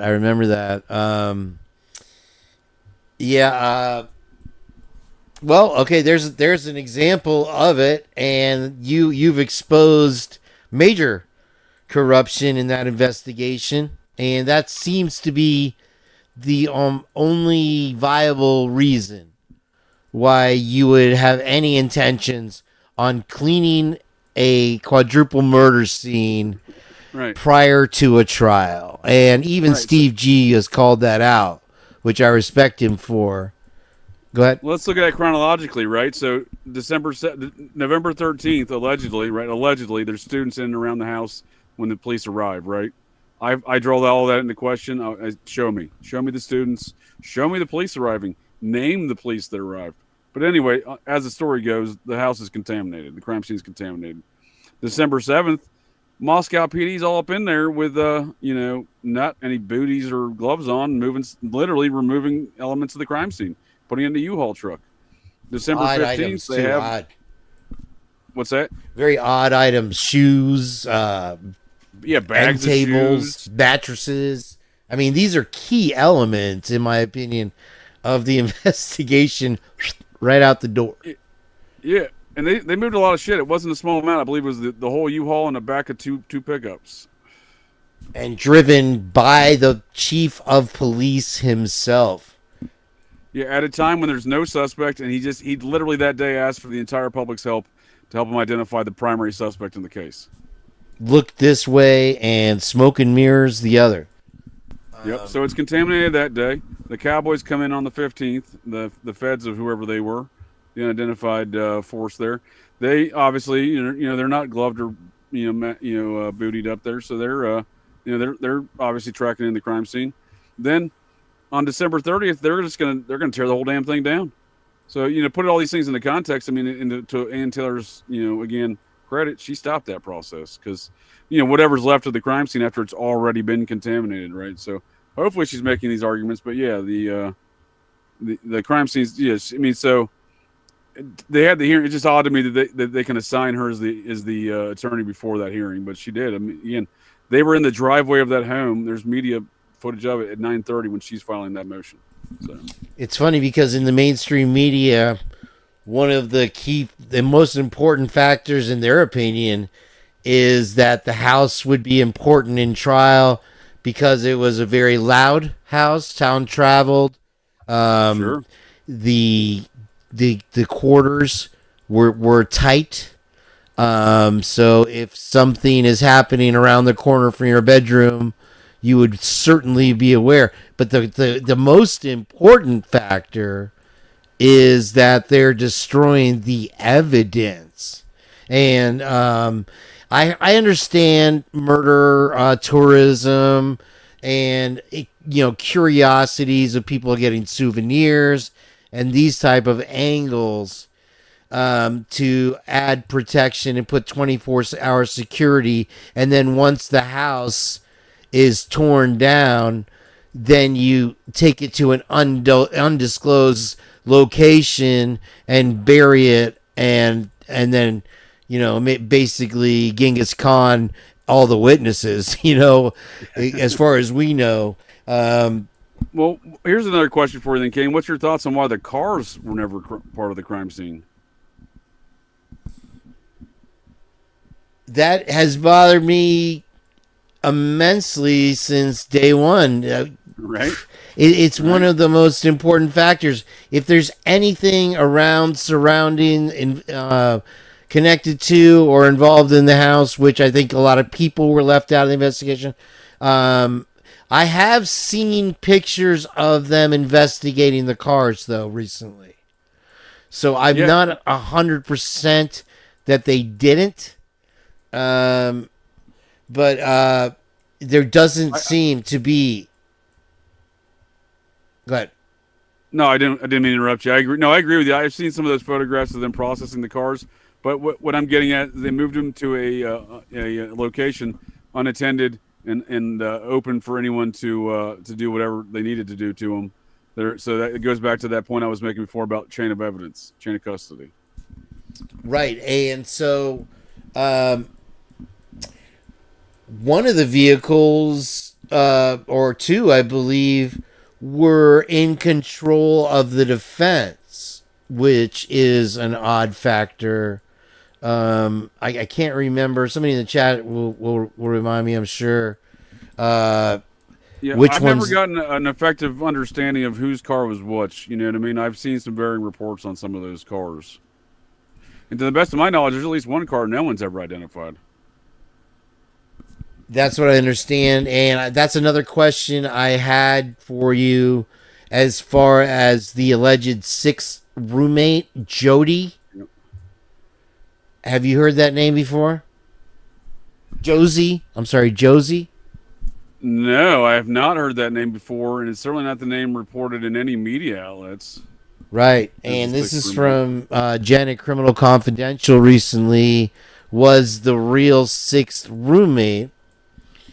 And there was, in the beginning of this case, a report that it was 4 dead, 1 taken to the hospital. And we have in the PCA, this is why I love having you here. What is the difference? I think I know the answer between a confidential informant and what's the other thing? The not a material witness, but you know what I'm talking about? A narc? No, well, you have the confidential informant, which would be somebody already under the already connected to a police officer in some manner. Thank you, Motomax. Sure. And then what's the other thing? My brain. It's not a confidential informant. It's a man. I'm not sure, but while you're thinking of that, can I offer you my thoughts on the sixth roommate? Please. So I saw Jenn's video on this subject, and it's very interesting because that roommate does claim there's, again, schizo in, schizo out with a lot of this information with what the media is reporting, right? But Jenn did a good job in her Criminal Confidential video there highlighting the subject, I think, where one of the alleged roommates, this is supposed to be the sixth roommate, is reported by the media, says she moves out in May, when there's another media report saying that the sixth roommate signed a new lease in June. I believe that was the summary of Jenn's video, and I think that's a great point because there is this schizo narrative surrounding who is or who's not the sixth roommate. Does the sixth roommate exist? Is this a mysterious other factor? No one's seen the lease. I mean, they could, again, the media is generating a lot of these narratives, right, and putting people's putting camera on people's faces, having them interviewed and whatnot. Like I said, that where do we know about the sixth roommate from? Is it just the media? Other than Jenn's investigations, I have no knowledge of it whatsoever. And Viviana did bring up the name you're probably more familiar with back there, but informant, confidential informant is that what I said? Oh. Yeah, you were asking about confidential informants, yeah. Versus like what, like an undercover? No, in another somebody that would have knowledge of the case that wasn't already under the control. An unindicted co-conspirator? No,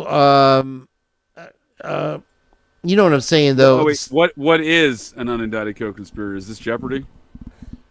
I didn't ask that. Did I ask that? Is that in the chat? I'll take that for 200, Alex. It's a daily double. Let me go back to Viviana's comment there. Viviana's always gets distracted with music. She went to this go see this Styx concert the other day, and she posted a clip of them doing Renegade, and I wanted to comment on that. When I was in fifth grade, that was the hit song that they played over and over here on Q105, and nice.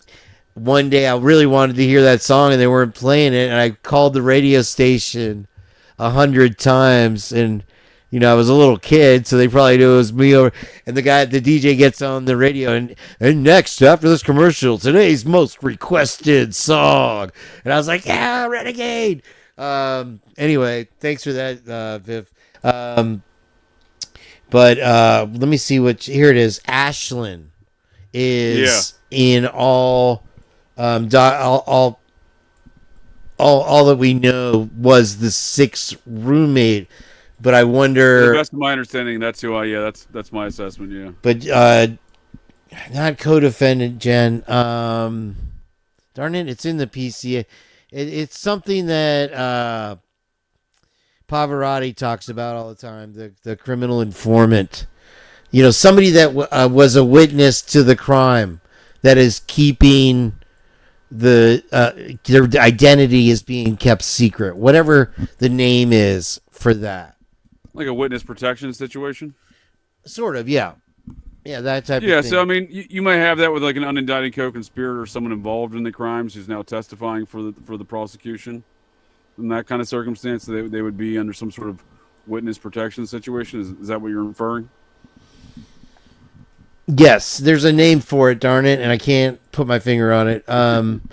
But back to the DNA real quick before I forget. And I don't mean to shift gears on you, but another great creator, good buddy, A.R. Hayes from A Convict's Thoughts. I don't know if you're familiar with his channel, but he. No, sir, I'm not. But I'd love to hear about it.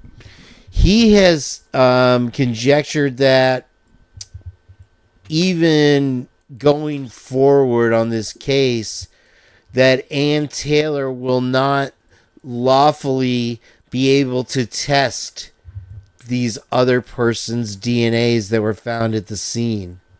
Not co-defendant, thank you. Have you heard that?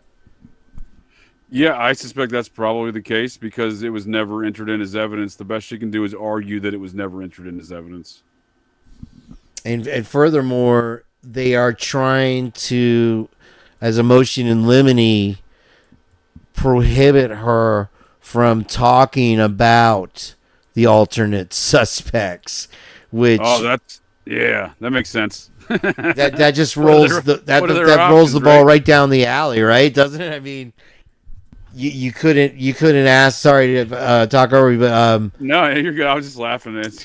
It's like, okay, every move that you make seems to be to protect yourselves instead of bringing light the honest truth.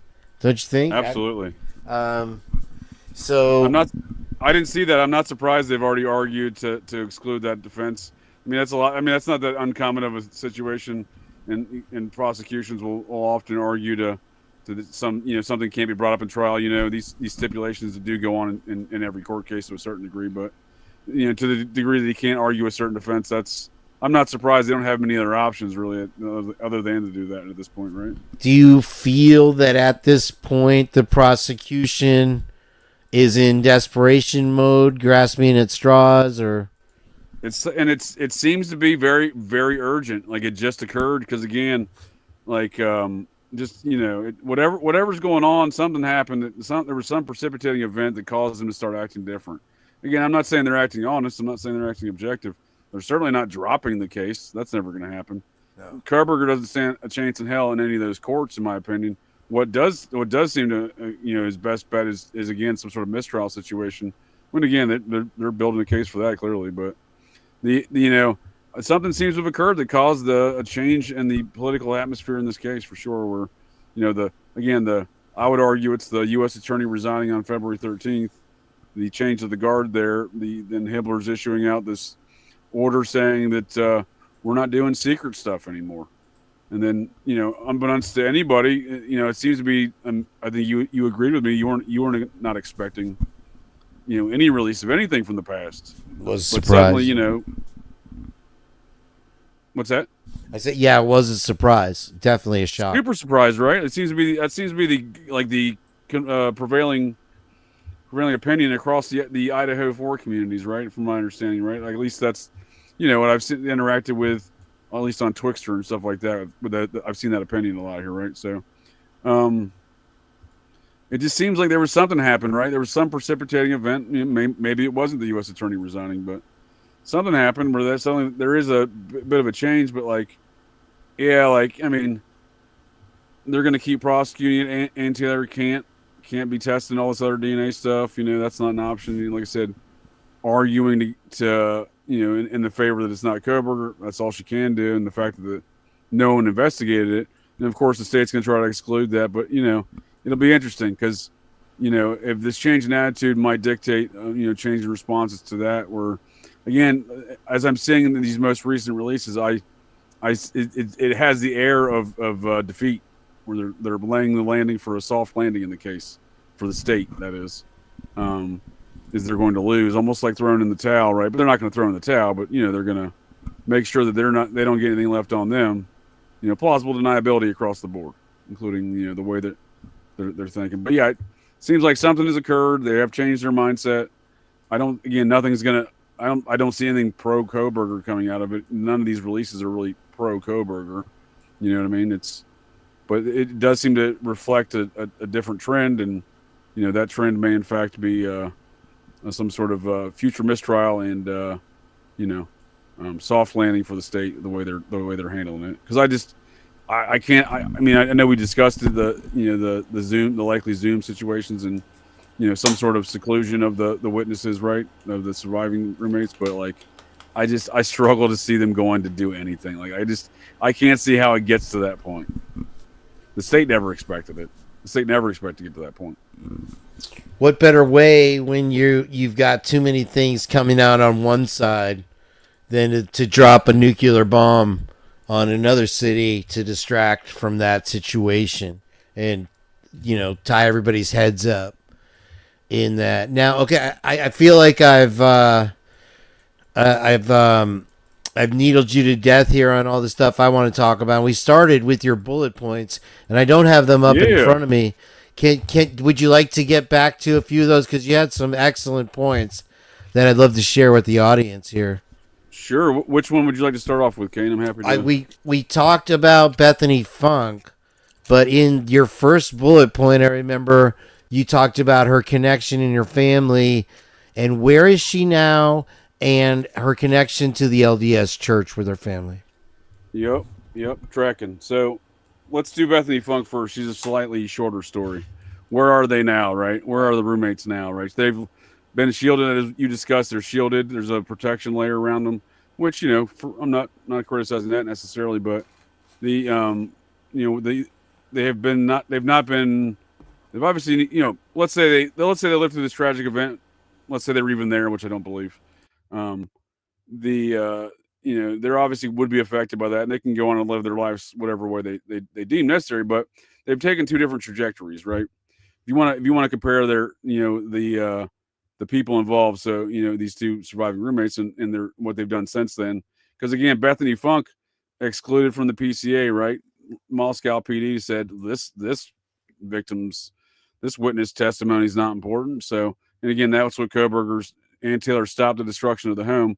Step one. Step two in defending Kohberger was to subpoena Bethany Funke, and that was March 2023. So, again, to her credit. But so Bethany Funke left the state, quit the sorority, and continued about her life in college. And there is record of her attending the University of Nevada, Reno, Nevada there, or the University of Nevada in Reno.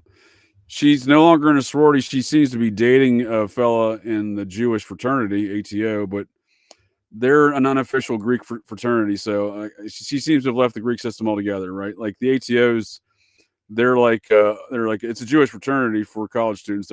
But they're like an unofficial fraternity within the Greek system. They're not sanctioned. So she seems to have left the Greek system.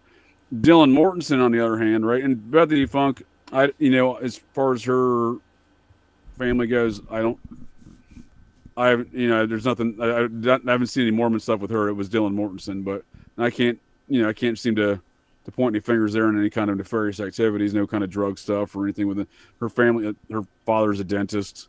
You know what I mean? Her uncle's a dentist.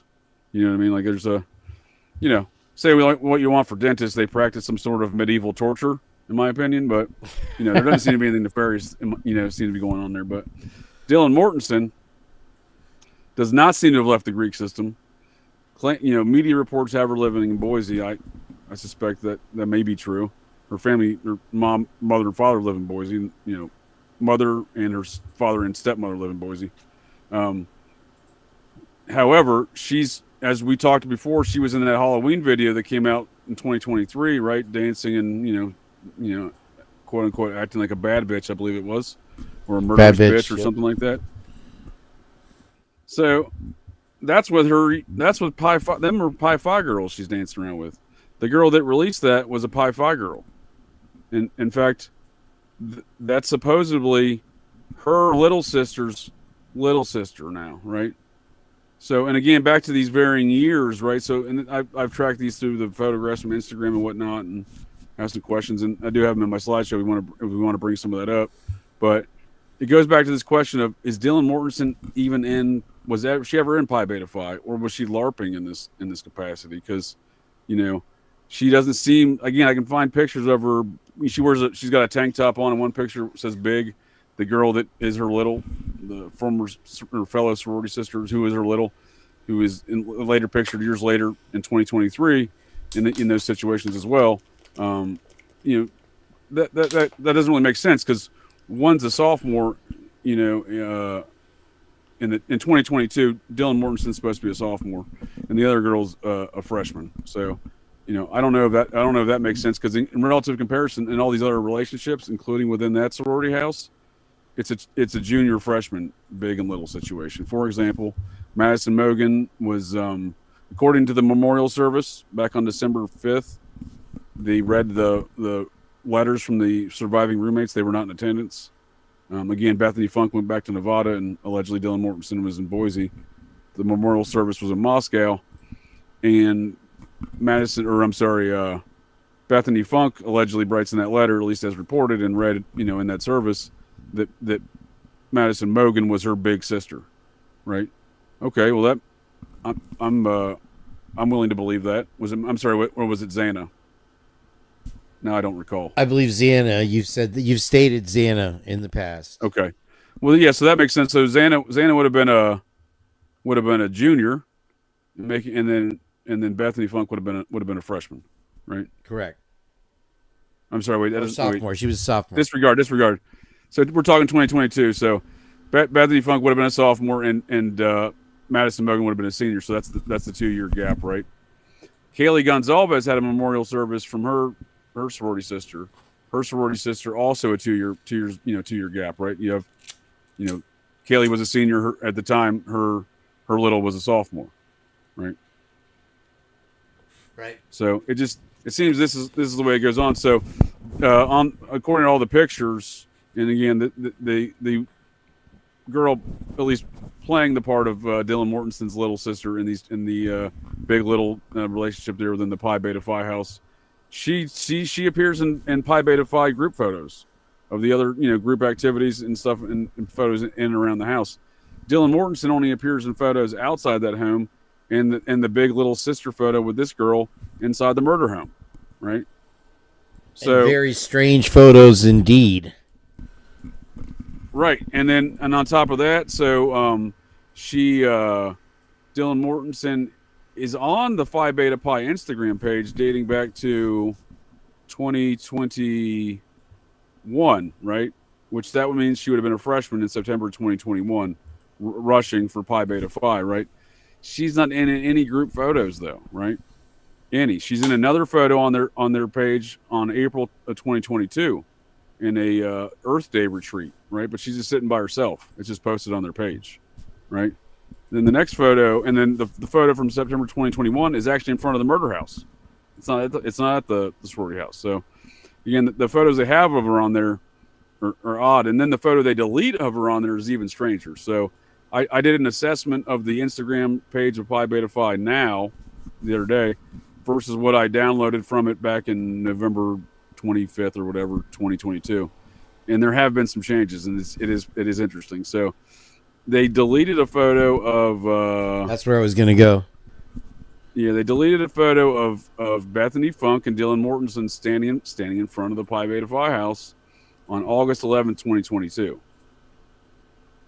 So why they deleted that photo, I do not know, but it has been deleted. Well, in addition to the deleting of photos, just to cut in real quick, sure, there is, from what we know of Dylan Mortenson, a history of partying. So maybe she missed picture day. Is say it, don't spray it, Kane. But you know what I mean. And so like they had to get some type of evidence that she was in the club, so they let her submit a picture of herself in front of the house. Oddly enough, I think that's all this is it's LARPing, right? Like, so there's a picture on their Instagram page still of Dylan and this sorority sister that's allegedly her little. The reason I know that though is because, and again, it's taken in front of the house. It's not there again. She's never in any of these group photos. I can find all the other girls in group photos, right, with the exception of Dylan, and I can find the girls in other functions inside the property, not just standing out on the porch. If something was deleted, what an odd picture to keep. That you don't delete a picture of one of the surviving witnesses in front of the house. I mean, that's just creepy, bro. I agree. And the reason this picture on the Instagram page doesn't make any sense unless you had access to Dylan Mortenson's VCSO account, which she wiped clean in around December 3rd of 2022, or December 5th. What is that a kind of account? I'm sorry, I'm not familiar. I don't know. It's called VSCO. I have screenshots in the slideshow of all these things. And is that Venmo possibly, or what is it? Is that Venmo? No. It's a photo and video editor app. I see. Something that posts to the cloud. I don't know how I found it. That's interesting. But I quickly downloaded, and again, it was on around Thanksgiving, just after. I downloaded all the photos she had on there. And again, some of them are real weird, Kane. I don't know if you're not familiar with this photo profile of the VSCO account of Dylan Mortenson. Negative. All right. Well, so she posted a photo on October 14th, 2022, with that same sorority sister. She's wearing a big shirt. The sorority sister's wearing a little. It's the same girl photographed a month earlier on their Instagram page, but you wouldn't know that's a big sister situation unless you saw the VSCO picture, which again was wiped clean in December. But they're standing in front of the Great Vibe sign in the house in the picture. So I have no doubt Dylan lived there. Not at all. You know, there's plenty of pictures. I have plenty of evidence Dylan lived in that house. Almost zero evidence, I would say, of any, that she's actually a member of that sorority. And the only folks that have told us that she was a member of that sorority was the media. The universities never confirmed that. Law enforcement's never confirmed that. The media is the only folks that have told us that. When they went and questioned Phi Beta Phi about the status of Zaina and Madison Mogen, they never asked, at least the media never quoted, asking about the surviving roommates and their membership there. The media just reported that there are members there, right? There's no statements there. There's no quotes. I did, Pinchy Rollo. Mike Curtis, just to interject this while I'm talking about it, was a resident of 11. What was his connection? What was his occupation, Rollo? I forgot. I'm glad you brought that up again. But somehow this Mike Curtis was related. Let's go on to your second bullet point so we can get through all of them. If you don't, sounds good. You're done. Let me put a book note on that Yeah. one. I can prove Bethany Funke was in the sorority, right? In relative comparison to Dylan Mortensen again. So Bethany Funke's in some of these function photos as well. She's on record of again citing Madison Mogen as being her big sister, and she's in the group photos, right? In fact, in August of 2022, she's the only one of those girls that's in the group photos of that sorority house for their primary functions of recruiting week and rush week, right? So when I say Dylan Mortensen's got a 2022 Big Little, she's not any of their recruiting or rush photos. Bethany Funke is, right?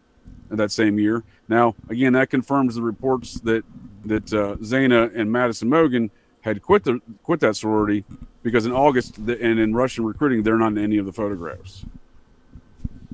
To add to your synopsis, what a queen bee she would be if whatever her actions were protected the sorority's reputation by keeping her mouth shut in this case, and how well would she be treated by whatever sorority. Like you said, let's remind the audience that the Pullman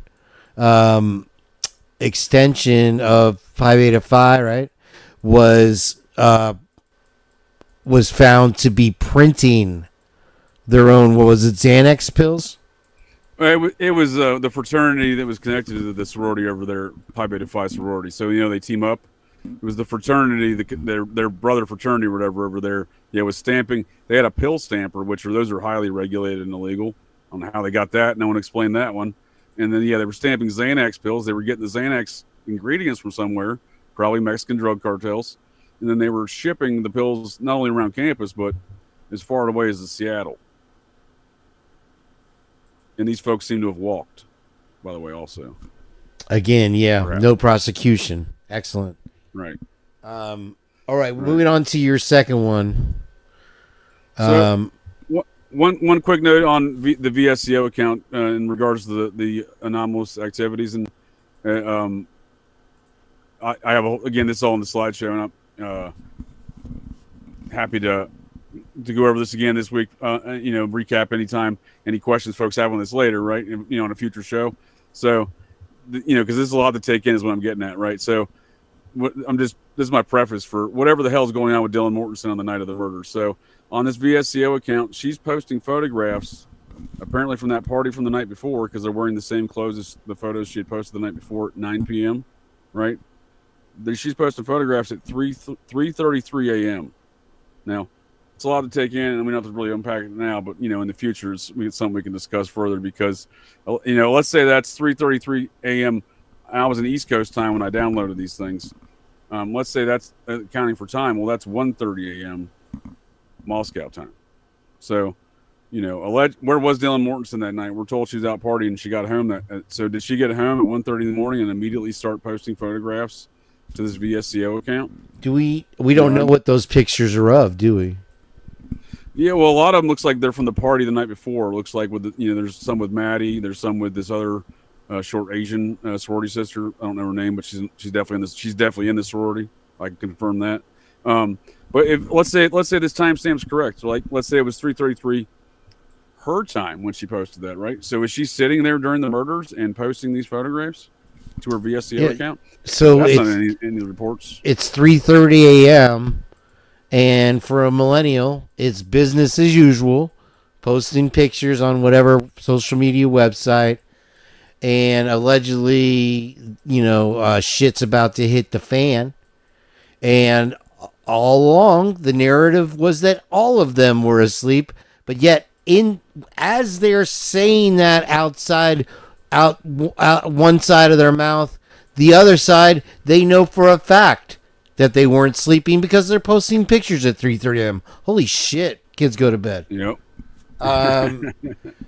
So I'm trying to railroad you through the bullet points because we're in the third hour, and I want to leave it open to questions if you don't mind sticking around for an extra minute. I know I'm. No, I covered the high points on those two girls, and like I said, we can go. Any folks having questions in the future, we can unpack those details, Kane. But I appreciate it. So, Dylan, you asked me about the Mormons last time we were talking, and and I told you my kind of assessment on it's heavy Mormon country, and if there wasn't Mormons around, I kind of would be more suspicious. So what I was saying though, I was looking for more of a direct relationship, right?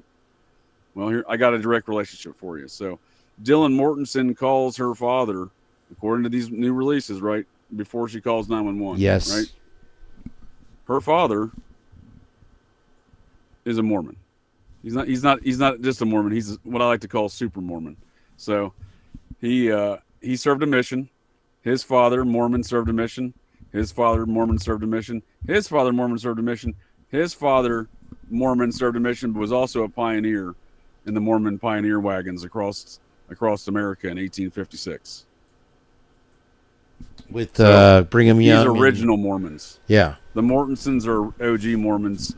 Wow. Each one of them served a mission. I looked at their mission records the other day here on the LDS genealogical website. They all have profile. Dude's got his own LDS profile, like biography. Peterson Mortensen on the church website. You're saying? Yeah, Dylan's fourth great grandfather. And then on their genealogical website, they have all the sources for all their missions and stuff like that. So all their church records. But yeah, Peter Mortensen, born 1801, died 1866. Looking at the official LDS profile of them right now off their website. Just to offer a contrary opinion here, Viviana says that she posted at 12:30 a.m. Pacific Standard Time, which is the Moscow time, right? I thought that was Mountain Standard. No. Boise is Mountain. I believe Moscow is Pacific. You are correct, sir. And so, what do you think of that? No, that's what I was saying. So it's a matter of the time zone. I was saying 2 hours before. So it still begs the question of where she was that night. She's allegedly out drinking, but now she's posting photographs out drinking. It's possible. Right. Yeah, it's possible. All right, moving forward. What was your second one, just to refresh my memory there? Well, when you were asking about the Mormon situation, let's say there is some sort of mysterious Mormon element to all this stuff. I mean, it is odd that then Dylan Mortensen allegedly calls her father, who is of a very prominent OG Mormon family, and his father happened to be the chief legal counsel for the IRS in Utah. So if you want a money angle on that and some potential Mormon relations, I mean, that he gets a phone call before the cops do. What's the importance of that? If we're to believe that's true. Dad, what do I do?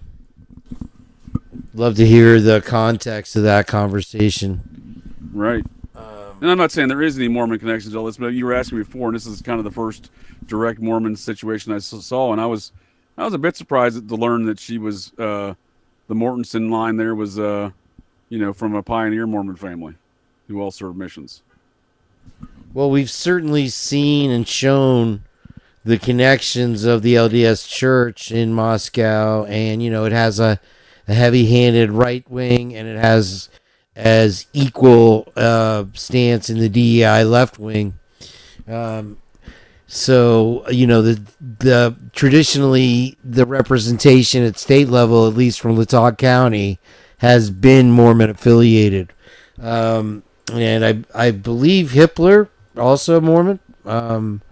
I can't 100% verify that, but yeah, I was going to ask you if you had any more details on that. I couldn't find much, but I mean, that's not necessarily, not necessarily everyone makes it public. You know what I mean? Like, hey, I'm a Mormon. I'd have to actually leave that sitting there. I believe we had Jenn could correct me, but more of affiliation with the Mormons, the Masons. I think that connection was made, and you have to throw in the lettuce of the Christ Church. Also, I think all these things are intertwined in the money grab or the money protection situation that's happening here. Is very extreme emotion going on and activity as well, and there's just as big of a chance that not only was this somehow money related, but also a message from a certain group, which I've put out there before, that that's why they put out that notice that to take down the stay in place, because walking in that house, they more or less knew not who did it, but maybe more or less, but why and where it was coming from. That's a possibility. Sure. Yeah, I mean, I suspect they knew what was going on before it happened, but yeah, you've presented a good possibility. The Christ Church folks should certainly not be ignored, especially after I didn't know until Jenn had brought that. I heard y'all's discussion. We discussed it last week, I believe, as well. They're the ones that released the "What Did You Tell Adam" video. The Adam video, and the other thing at the Corner Club, the picture from the video. Yeah, why we haven't seen the video? Those are very from integral pieces of evidence in this whole campagn of things. Well, and not necessarily the campaign to convict Kohberger, but there's a lot of, as you mentioned, there's a lot of dynamics at play here. So there's varying factions, and that was almost to force the hand of somebody to release in the release of that stuff, the leaking of that. Something I haven't talked about, I haven't seen many people discuss it, is why not release the closed circuit TV from that night from just an innocent bar, just people having drinks at that bar? Why can't we see that? And then we'd clearly be able to see who and what was there, if there was any kind of alleged fight, like we'd heard that there was a fight at the Corner Club, and what exactly went on there. My Jenn feels like that Corner Club still shot is from another night, because here you have a Saturday night in downtown Moscow on the weekend of a Vandals football game after hours. You would expect that bar to be ass to ass. And I did not hear that, Meanie Weenie. She says that they claim to have deleted the video from Corner Club. Holy shit. Typical. Surprise, surprise, surprise. You're bringing up some salient characteristics that I don't think should be ignored, Kane. And in fact, I didn't really pay much attention to these concepts until you and Jenn brought to my attention that. But again, it falls in line with my theories that everything's manufactured anyway. Why would these very targeted photographs and videos from that allegedly from that night, why would these not be manufactured as well? I love my chat. But screw you guys. You keep me dragging it out here because you got all these awesome points you're fucking making. Kids go to bed. And I'm so happy to hear all this shit from everybody. Of course, I got Jenn in the chat, so you're obviously gonna put some shit out there that blows your mind all the time. That's Jenn at Criminal Confidential. Somebody put a link to Operation GCD podcast.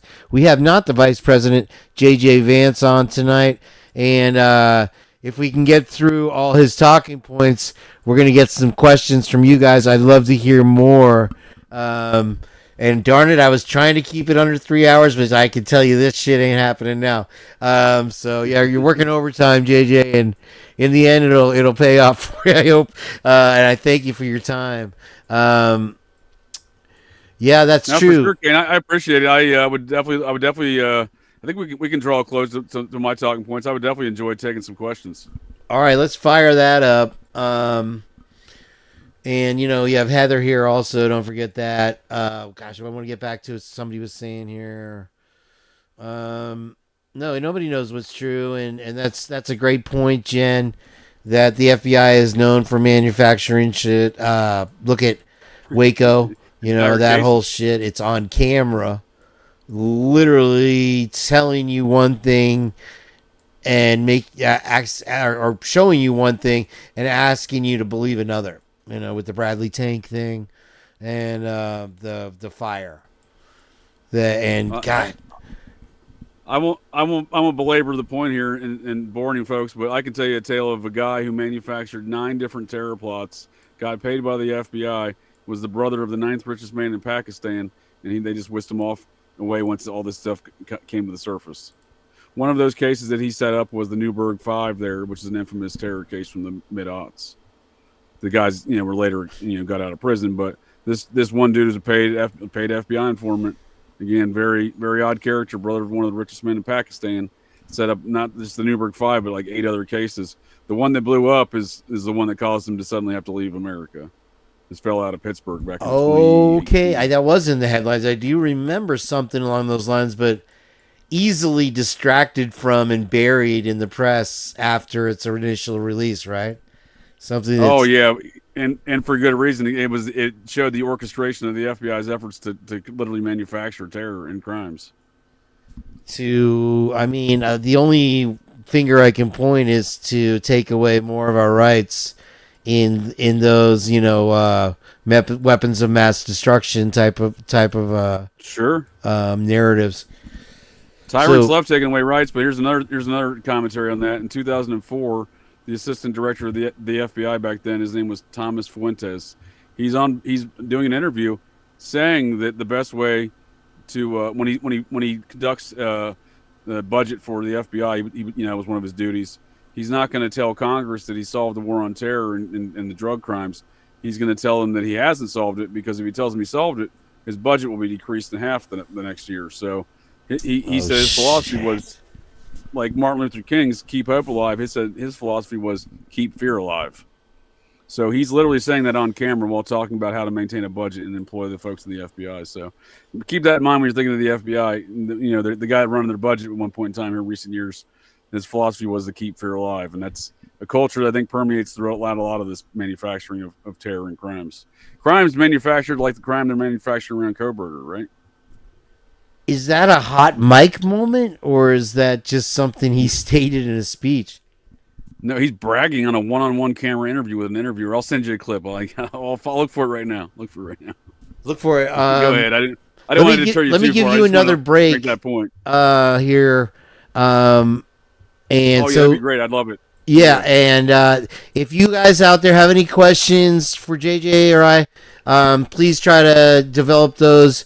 And I'm gonna go to Rockford for a minute, and I'm gonna play a video if Rockford's there or whatever, and then just to get us a little brain shaker from the case that drives us absolutely nuts as it is.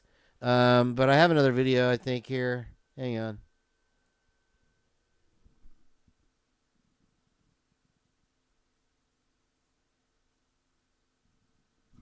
Bear with me 1 second.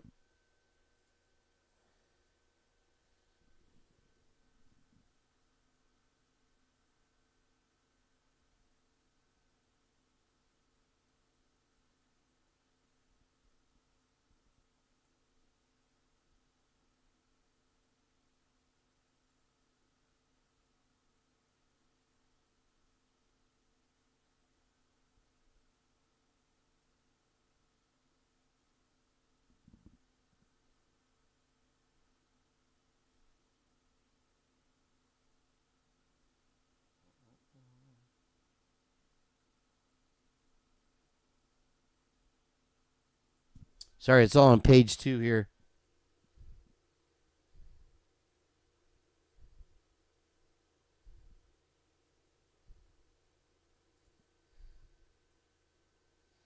Okay, let me see. I have to put this in my high resolution monitor here real quick. Hold on. Bear with me 1 second. I'm trying to hide the Gmail accounts. There we are. And let me get myself back up. Darn it.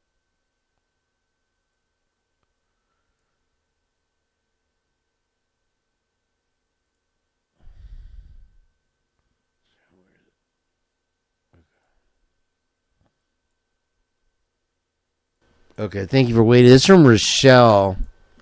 And if I can get it. Where'd it go? Ah, shit. Okay. Let me turn off my thing here. Hold on one second. Darn, I'm not very good at hiding stuff. Echoes, sorry. Let's see. There we go. Okay. Turn that off. Rockford, if you're out there, if you want to chime in here, we'd love to hear from you. I'm going to turn off the audio. There we go. And let's see here. Okay, now I don't have to fuck with my audio anymore for a minute. Thank you again for everybody being here tonight. I appreciate, man, what great input. It's hard to concentrate on the show, even though JJ's got some fascinating stuff for us. Sorry, I'm a little loud there. With you guys out there, because everybody's so knowledgeable on the case, right? And everybody has their own opinions and shit to offer. So I thought I turned it back on. There it is. Okay. And so this was from Rochelle, like I said here. And there's so much for hiding it. Sorry, guys, I exposed you. This was a picture she sent of Payne. And he says he looks like he's in pain. I guess this is when they originally were investigating the house. I don't know. So these are your investigators there, guys. And that's what JJ was asking about. I don't know at this point. To me, he looks cold. I don't know. Maybe the other guy's pinchy his ass or something. I don't know. Let's close this here and open that again. Hold on. There's a couple more things here. Hang on. Sorry. Okay, there we go. Alright. Where'd it go? There you go. Okay. Ding, ding, ding, ding. Let me move it up. Turn this on. Turn that. Oh, shoot. There we go. Back to... What happened? There it is. Okay. High resolution monitor time. Alright. I can't do both the audio thing and this at the same time. Let me move this up. Okay.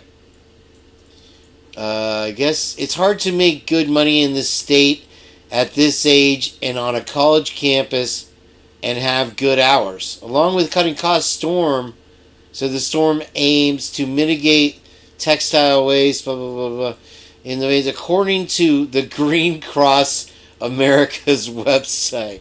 That's funny. Is that true? There's a Green Cross. The closest plasma donation for college students on the Palouse is the GCAM Center in Pullman. Once eligible to donate, this facility offers a varying amount of payment depending on the number of donations. Once they donate the first time, they get $50. Okay, so that's interesting. They call it the green thing. Okay, thank you, Rochelle. What's this one now? All right. So, this is a harken back. If you remember, okay, so I think these are the suggestions of students that are struggling with their tuition at the university for side hustles for them to be able to meet their means. Unable to make money in ways that one might not even imagine.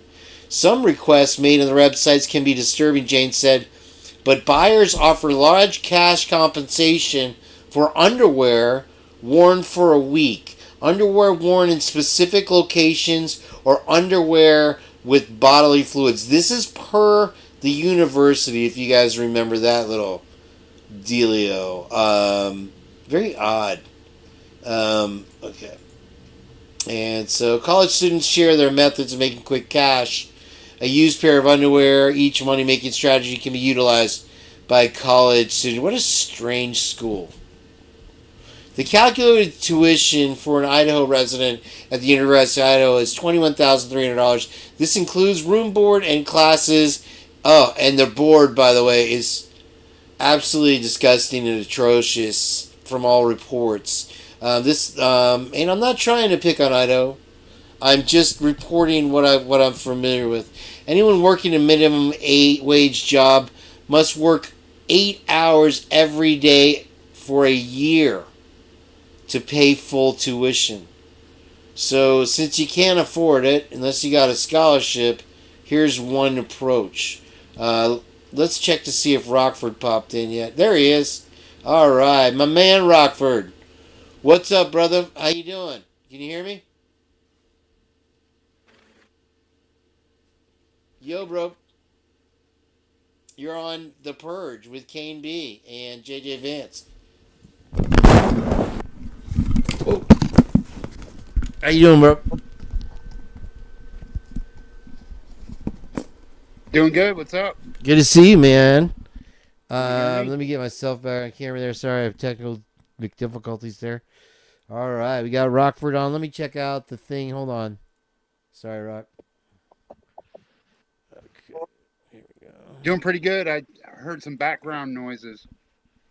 Yeah, I'm shuffling around here trying to make everything work. You know how it is when I have a guest. I have to fight my volume knob. But we're excited to take a little break from the action here and get down to business with my brother. What do you got for us today, Mr. Rockford Files? I think I got you going on in the background somewhere. Can you hear me? Yes, I can now. Okay, good. So what's going on with the Rockford Files?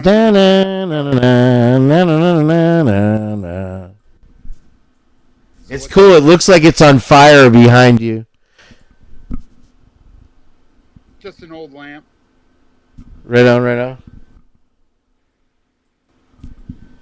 So yeah, what's going on? I heard you talking about the DNA stuff earlier, quite a while ago. I'm losing you on the volume. Can you turn your volume up in any way? Yeah, it's cranked. Is it? Maybe just a little closer. Sorry. We seem to be having audio difficulties. Not that close. No, just kidding. Can you hear me now? Maybe it's just me. Say again. I said, can you hear me now? Barely, bro. That's weird. Hold on. Let me put I'm going to put a filter on you so you don't have to scream. Hold on. Close. Nice. It's coming through, all right. I can hear it on my TV. Really? Okay, well, Yep. Let me just put a filter on it just in case. And I'll get it to my acceptable levels here.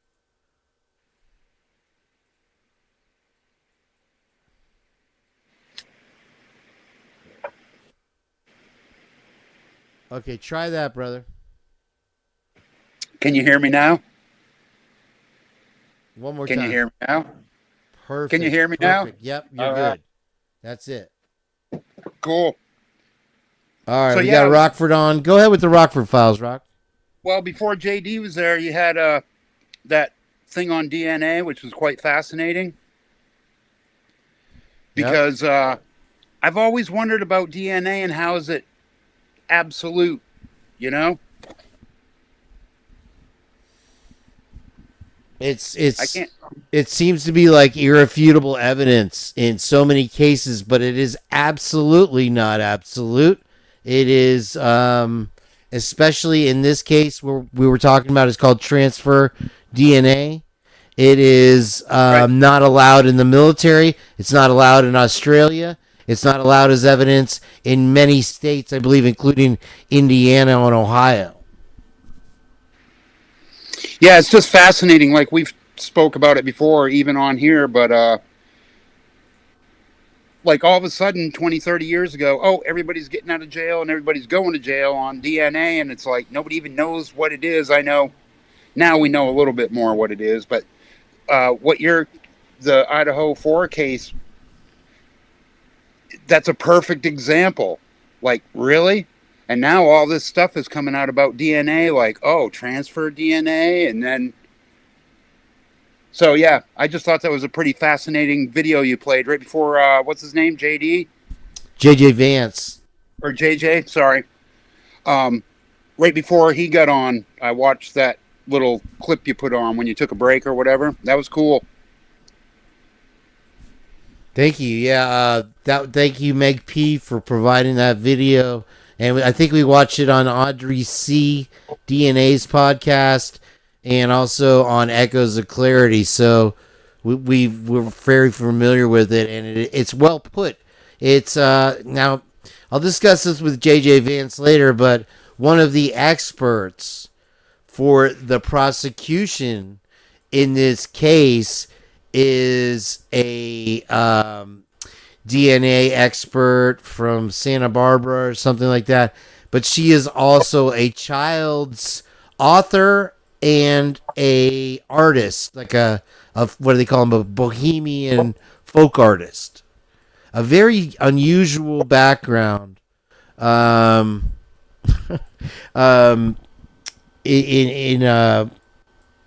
all means for a prosecution. And the problem that we're going to face is you have one expert's testimony against the other in front of the jury. And whereas juries are already confused and there's really no standard in DNA, it's going to be a battle for the ages for sure.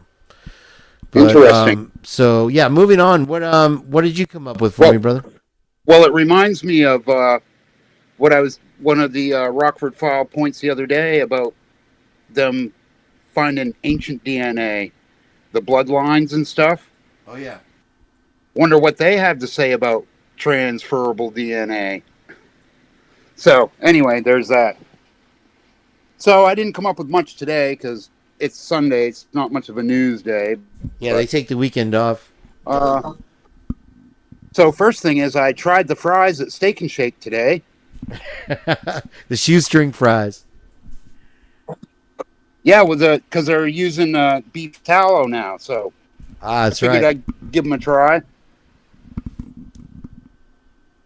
And then I remembered I don't really like Steak and Shake fries. They're too skinny. Yeah, you got to take a big handful of them But once. Yeah, that's what I did. Now, they did have plenty of salt, and they did taste good, so... And I got the patty melt. I don't know if they fried that in beef tallow or not, but that was delicious, too. Patty melt's where it's at Steak and Shake. That and the triple. Yeah. All right, what else I got here? Oh, did any of you guys see the Tesla protests that were going on? All these people standing outside Tesla dealerships? No, I missed that. Oh, not only did they protest at a few of them, somebody shot one up overnight, shot all the windows out of the dealership. Nobody was there, thankfully, but they ended up catching the dude. But a lot of anti-rhetoric against Elon, and now there's like violence. So that's crazy. Yeah, well, he discovered another $1 billion today with Doge, and there seems to be a huge drop in EV sales. That looks like it's an upcoming cliff for Tesla Motors itself, but there does seem to be a big move to attack Elon as a billionaire, as a millionaire. Nobody should listen to the billionaire. You got the smartest guy on the fucking planet. Kids go to bed. It's just another, in my opinion, communist move to attack him now where they loved him before, right? Yeah. To an extent. Yeah. It's pretty strange because the left used to love him. Exactly. And the second and he's not even a Republican. That's the thing. If you watch what he says, and listen to what he says, because I watch videos, but he's not a Republican at all. And here's the thing, neither is Trump. Trump used to be a Democrat. Sure. Elon used to be a Democrat. RFK was a Democrat. Tulsi Gabbard was a Democrat. They're all Democrats, bro. And all the Democrats are pissed. Yeah. Oh, it's so funny. Imagine, who's that guy? Anyway. Sorry, here. No, I know. I don't think you'll find among us right now any ardent Republican supporters. They've had their share of bullshit for sure, and lies and scandals and corruption and this and that. And I feel, controlling forces aside, that these people would have created a new party if given the opportunity, but they have to kind of stay with the stream that's going to get them elected. Unfortunately, you know, it's the lesser of two evils, I suppose. But it, you know, at least there's sway in the party with itself, that to get things moving in the right direction, and he has since day one. He's hit the ground running for sure, and he's had the assistance. I don't know where he finds the time, Elon Musk, to do everything that he does and figure out everything that he figures out. It's absolutely amazing. But I had not heard of those riots. Thank you for sharing that. Well, they weren't really riots. They were protesting outside while people were in there buying Teslas. But somewhere, I forget where it was, New Jersey or something, overnight, a couple nights ago, somebody shot one up with a AR or something. And, you know, like shot all the windows out of the dealership. That is the foundation of the Democratic Party, right? The protest. And it I think it's just an extension of the counterculture. That's how they feel that they get change, is through these sit-in kind of protests, you know, now extended into paid actors to hold signs and maybe shoot out windows. Who knows? Yeah, when it comes to violence, like shooting stuff, like the candidate for president last year, and now they're shooting up.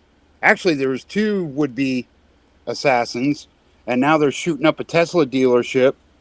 I mean, here's what it is, man. It's the global agenda, the New World Order, the friggin' and whatever the WEF, World Economic Forum, and what's the other one? The Fed. And the Bilderbergs, and you could just go on and on. Well, you can get in there, but there's the WHO, the World Health Organization, and the World Economic Forum. Those 2 are like globalists. They want to control what we do in the United States. Like when a pandemic comes out, they're trying to get the world population down and be the elites, and everybody's got a friggin' windmill, which don't work very good. And I don't know, it's crazy. I just see that the Trump and that kind of team, they're not Republican, they're not Democrat, they're like more libertarian, just trying to not have these other entities control the politicians and pay them out. Why are all the politicians worth millions of dollars? You know what I mean? Like, how can they represent people that make $50,000 a year when they're worth millions? If the prices go up, they don't care. They don't care if gas is $3 a gallon. No. They don't even drive. They get driven around. And but anyway, they criticize people for their carbon output while they fly on their private planes. Yeah. And now they're building. And a quick. Go ahead. A quick thing on that. They elected Mark Carney, the Liberals in Canada, to be their new prime minister until the election comes up. Which that guy owns a bunch of business. He moved his businesses to the United States and then made them not want to use oil, but he's down here. Yeah, the world's on fire, bro. Yeah, it is. Well, it's also less on fire since we got Biden out of office. office, man. I saw a picture of him today, and it just made me want to. They're trying to put it out, I guess. I guess the Trump and his team are trying to put it out. So hopefully, and I'm not a great big Trump guy, as you know. We've talked about this many times. I voted for all the different parties over the years. But anyway, enough about politics. Let's see what else I got on my list here. Go on. So the full moon's coming up. Yeah, the blood moon. Yeah, and it's going to be a, what do you call it, eclipse. Blood moon eclipse, correct. And right after that, I believe the planets align, right? I think that already happened like last week. Oh, that happens every year. I think a moon eclipse happens just about every year, too. Just letting you guys know that there's one coming up. Should be, I forgot to write down what date it is, but it's like a week from now, 4 days, something like that. But I had a quick little story to tell you about the full moon, which I might have told you guys before, but last month I went on ChatGPT and asked it when the full moon was, and I figured it was the next day because I look at the moon all the time. And it gave me like a day, like 4 days away, and I'm like, that's not right. So I looked it up on Farmer's Almanac, like I usually do, and it said tomorrow, like I figured. So that next morning when I woke up, I put it in ChatGPT again. When is the full moon? February 2025. And it gave me a different date that was still not correct. So AI is supposed to be this genius thing. And one of the simplest things mankind has known for thousands of years is the moon cycle. And it got it wrong twice. I think that ChatGPT and the AI is loaded with just as much bullshit as it is with facts. So to depend on that, you know. Well, I've found out a lot of stuff. I haven't seen it make a mistake.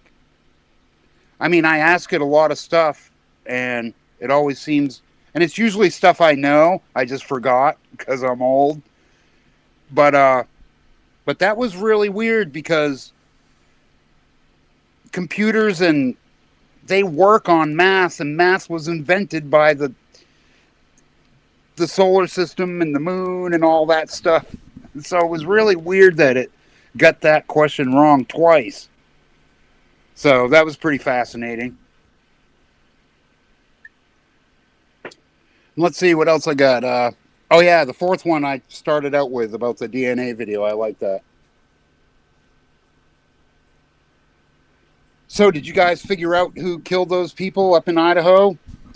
Not yet, buddy, but we seem to be making more progress by the day. They try to throw distractions our way and try to get us thinking like they think, and it's not working. That's for damn sure. It'll be interesting to find out the final thing on that. Unfortunately, Rockford, in my opinion, the suspect that they have in custody is going to wind up Jeffy Epied, or they're going to get a conviction based on their bullshit and call it a day. He's going to wind up what? You cut out? Jeffy Epied, you know, on the lot, killed himself. Yep. So that is the direction I see it heading, barring the hand of God coming in to step into this case. As much sway as the evidence shows, and the experts that are coming from a defense side to coming from a prosecution side to represent the defense, which is unprecedented. I think a jury is still going to be easily confused as to what facts are and what facts isn't. So that's where we stand on that. Yeah. That's pretty weird when they get that weird DNA stuff going on. And it's like, I mean, that just, and because I've only caught bits and pieces of what you guys talk about because I don't really follow it or anything, but should be interesting. Yeah, we go over it. You guys ought to take bets. You guys ought to make like a pool and take bets. No, we don't have a death pool on this one, man. It's It's too much, Well, too innocent close or to the guilty hearts on this one. Or Epstein. I can tell $5. as clear as day with, and you see people shooting out windows, you see people trying to take out the president, you see people that have facts about people in power getting taken out in various ways all the time. And I know it would not shock me whatsoever if that happens here. And then once he's dead, you can't try a dead man, you see? True, and dead men answer no questions. Right, exactly. Well, thank you for being on, Rock. I appreciate it. Yeah, man. We got the big Thanks day for having me, Wednesday guys. coming up this week. And let's hear for Rockford and the Rockford Files. Thanks for coming in, brother. You can get back to JJ. All right, thanks for having me. You can hang out if you want to add stuff. We're going to take questions right now from the audience, hopefully, when JJ comes back on. I can have both of you on if you would like. That's okay. All right. Well, I will check. Yeah, I'm probably going to chill out and, do a hush room and watch some TV. So, hey, Right on. thanks for listening, everybody. Have a great night, Kane, and I'll catch up with you on Wednesday. And peace out. Peace out, brother. Thank you for being here. All right, later. All right. Well, I will jump on you. All right, we got JJ Vance back on the line here. Thank you for coming, JJ. And great to be back with you. thanks for your. Glad we got a little break there. We'll take a breather. Let's see if we have anybody have any questions that they'd like to ask anybody here of a two-person panel tonight. Otherwise, we can just go ahead and let everybody have the rest of their evening to themselves on Sunday here. It's been a great show so far, man. I got to thank you again for being on and sharing everything with us, and your opinion's invaluable, in my opinion. No, thank you. I definitely enjoyed the conversation with you, Kane. There, you got a wealth of knowledge yourself, and I appreciate the invite and your whole dynamic here with your group chat's a great time here. I enjoy it for sure.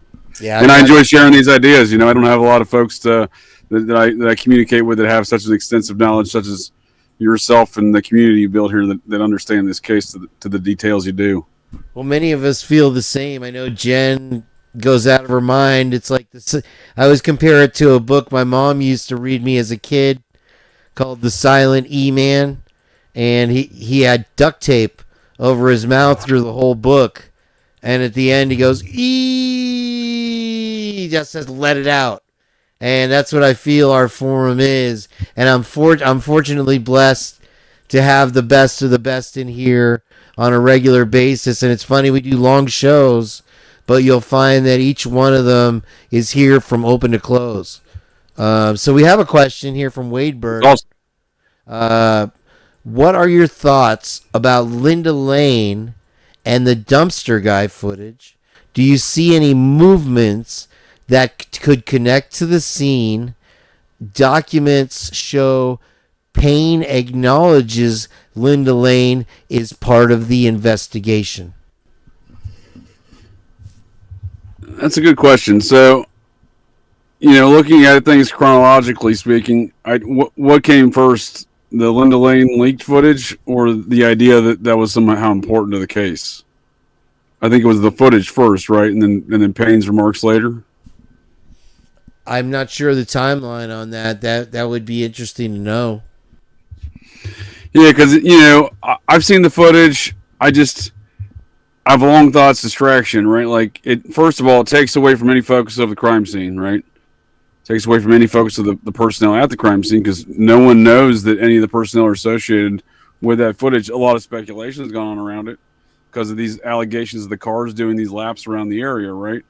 But again, they've yet to prove that's the case. I actually am of the opinion that all these the videos and pictures that have been produced alleging to be a white Hyundai Elantra, these are different cars. They're just perpetrating as the same car, especially the ones when you're comparing the activity between Whitman and Moscow as committed to in the sworn affidavit by Brett Payne that these timelines don't work. They're seeing different cars. They're just saying it's the same car.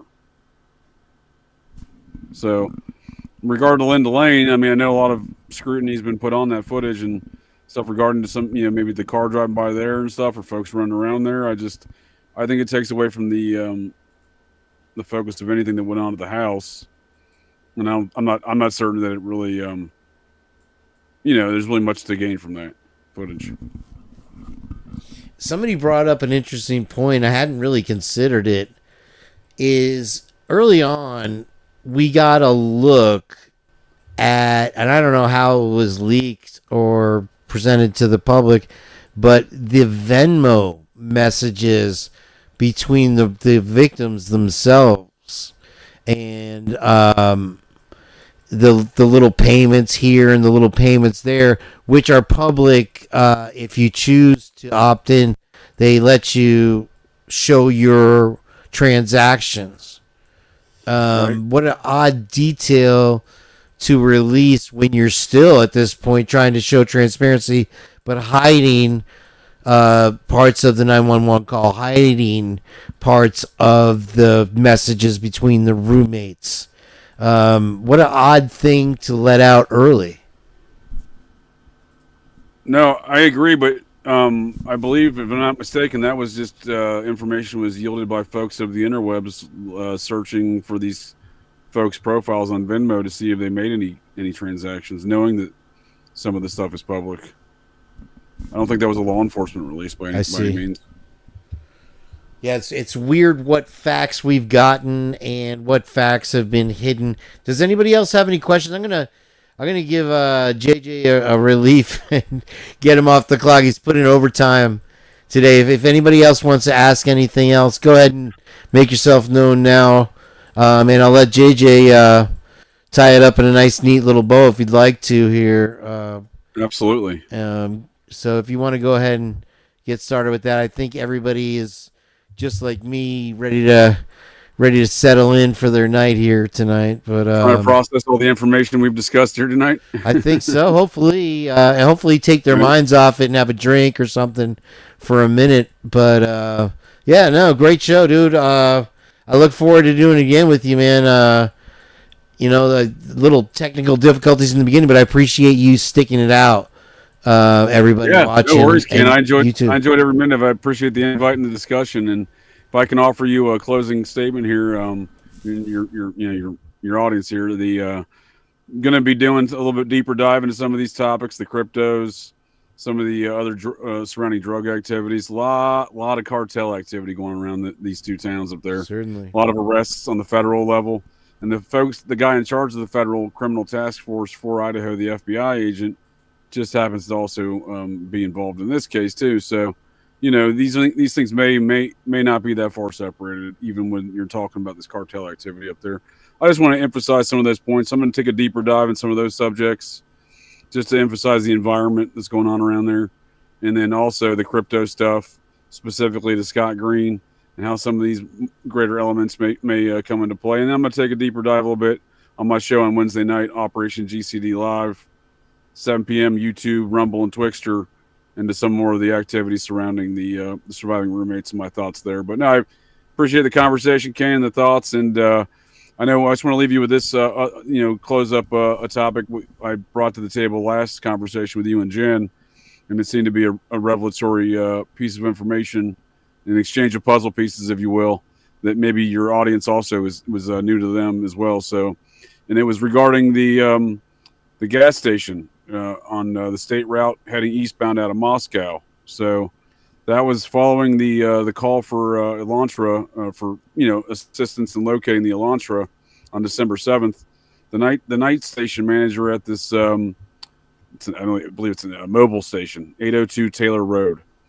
She went through her video recordings, found a white car driving by there, essentially within the time frame they were looking for, and turned it over to police, but contacted the media apparently with it too.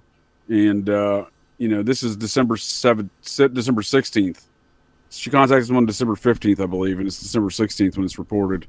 So, December 7th was the call, so that's reasonable following the call for action from the police. Now, the police, however, it's their actions what are very telling to me. So, and this was an element in that clip. If you want to share it at any point in time in the future, you're welcome to. Kane, of Brett Payne, we don't have to watch it now, but I'm saying in the future, if it ever comes up again where Brett Payne's talking about all these tapes, he lies about these tapes right there, or at least is not.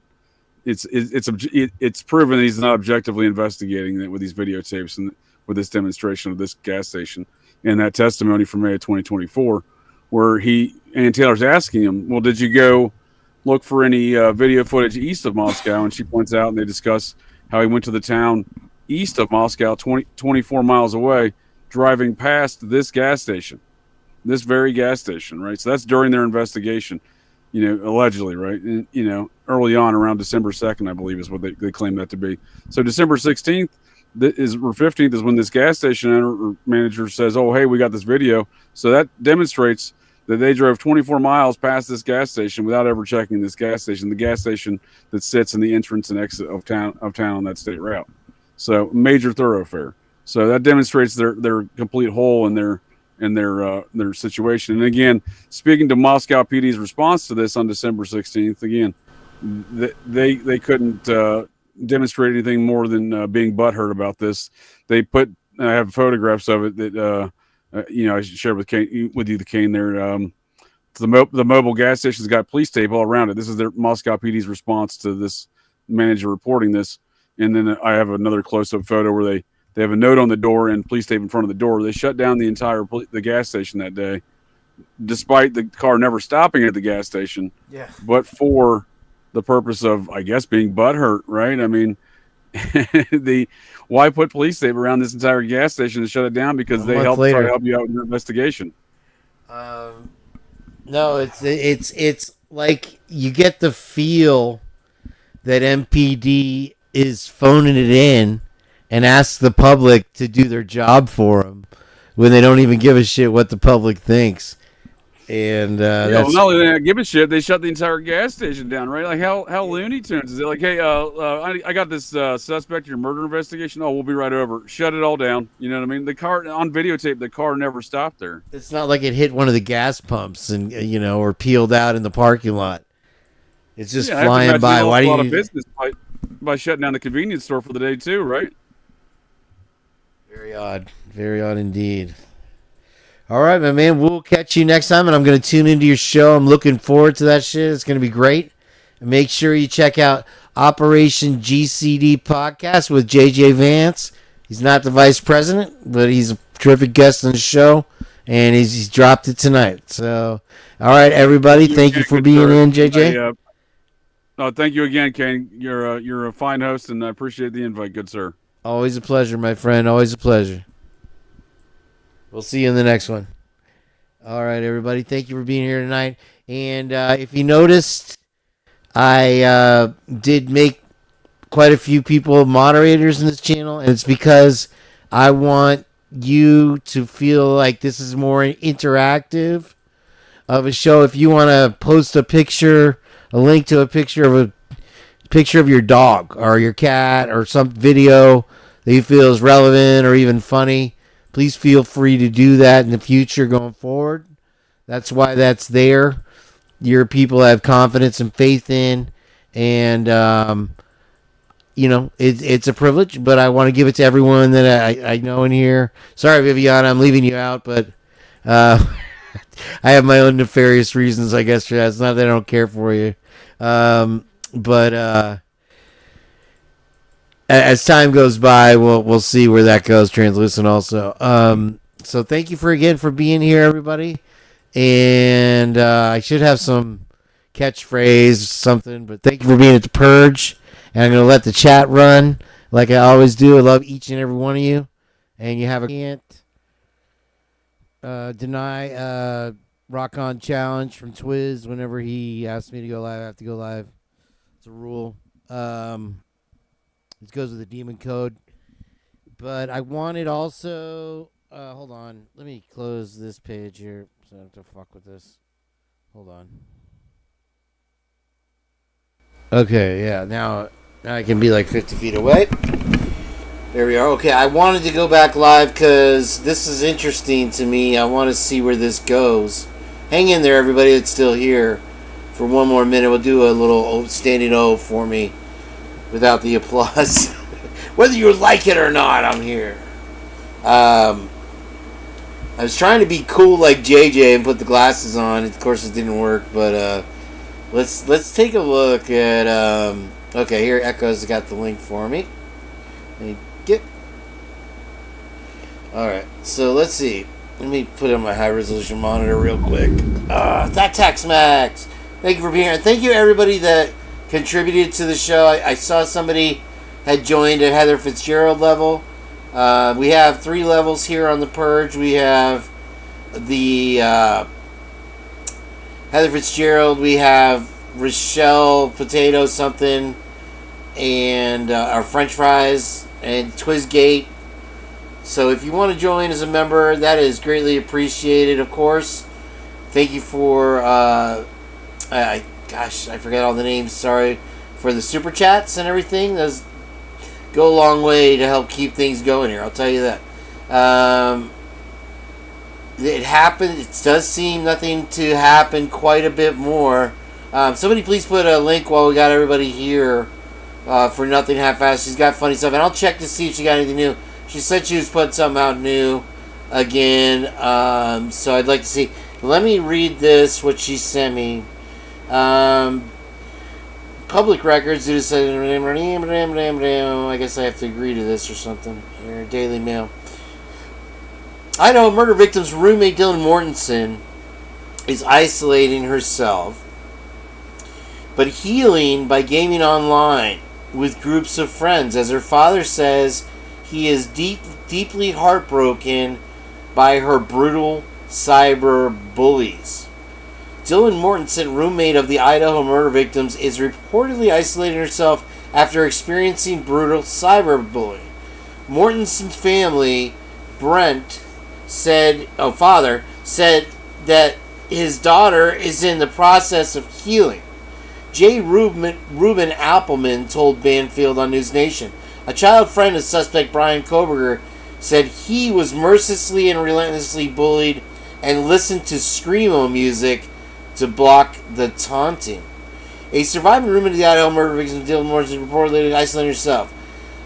New details have emerged about the well-being of 21-year-old roommate who was in the house. Author and private investigator J. Ruben Appelman is the only reporter to speak with the father of Mortensen, one of only 2 survivors from the university murder house.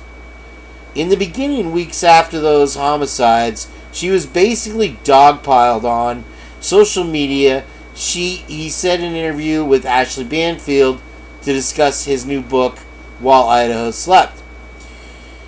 Vile web sleuths have accused Mortensen of being involved with the crimes, while others called her a drug dealer, among other names, he added. A survivor reportedly isolated herself. Blah, blah, blah, blah. This was part of the trauma that she experienced, he said. Dylan herself has retreated from the public eye. Very few people see her. Morton's father expressed heartache over his daughter suffering from brutal cyber bullies after the trauma she experienced from surviving the November massacre. But Mortensen's father told Appelman that his daughter is in the process of healing, despite being hounded by bullies.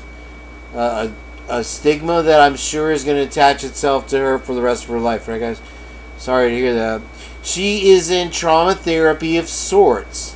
She's getting help from the spiritual community, he has said to Banfield. Now, we've heard this in the past. Isolating herself, but she is stepping out a little bit at a time. She is gaming online with peers in group gaming sessions. So I wonder if she plays Call of Duty or one of these types of things. She's doing what she can without going public, he added. Excuse me 1 second, I need a drink. I hung around for you, Annie Ruler, because I can't shut a show down when Annie Ruler's in the party. Can't be done. Mortensen said and Bethany Funke, both also 19, both survived the bloodbath. Brian Koberger charged. Excuse me. Initial details from the affidavit released in January said that Mortensen opened her in the affidavit, blah, blah, blah. The witness described Russian shadows and opened the door. Police weren't. Funke is believed to have slept through the. Holy shit, bro. Do I need to zoom this up a little bit? Yes, I do. Of course I do. Hopefully I can. Oh, goodness gracious. When you talk about proliferation of propaganda, you can't really... Let me make sure you guys can see here. Oh, man. It's devastatingly handsome, isn't it? This propaganda. Funke is believed to have slept through the attack in her ground floor bedroom. You can't make this stuff up, folks. You're going to try to attack my sister. You're not going to get that. According to the affidavit, Mortensen said she was awoken. Come on, dude. This is what the jury reads, bro. This is what the jury reads, man. Holy, I can't believe. Funke is believed to... This guy, who is this guy writing these books? We need to write a book. We really... How many books could I have written with all the lives? 150 plus lives I've done, and all the great guests, Audrey C. DNA and Miss Potts and Jenn and all these people that I've had on here. We could write a definitive book at this point. It would be much closer to the truth, even add in our own conjecture. Funke is believed to have slept through the attack in her ground floor bedroom. Stop hitting myself. Stop.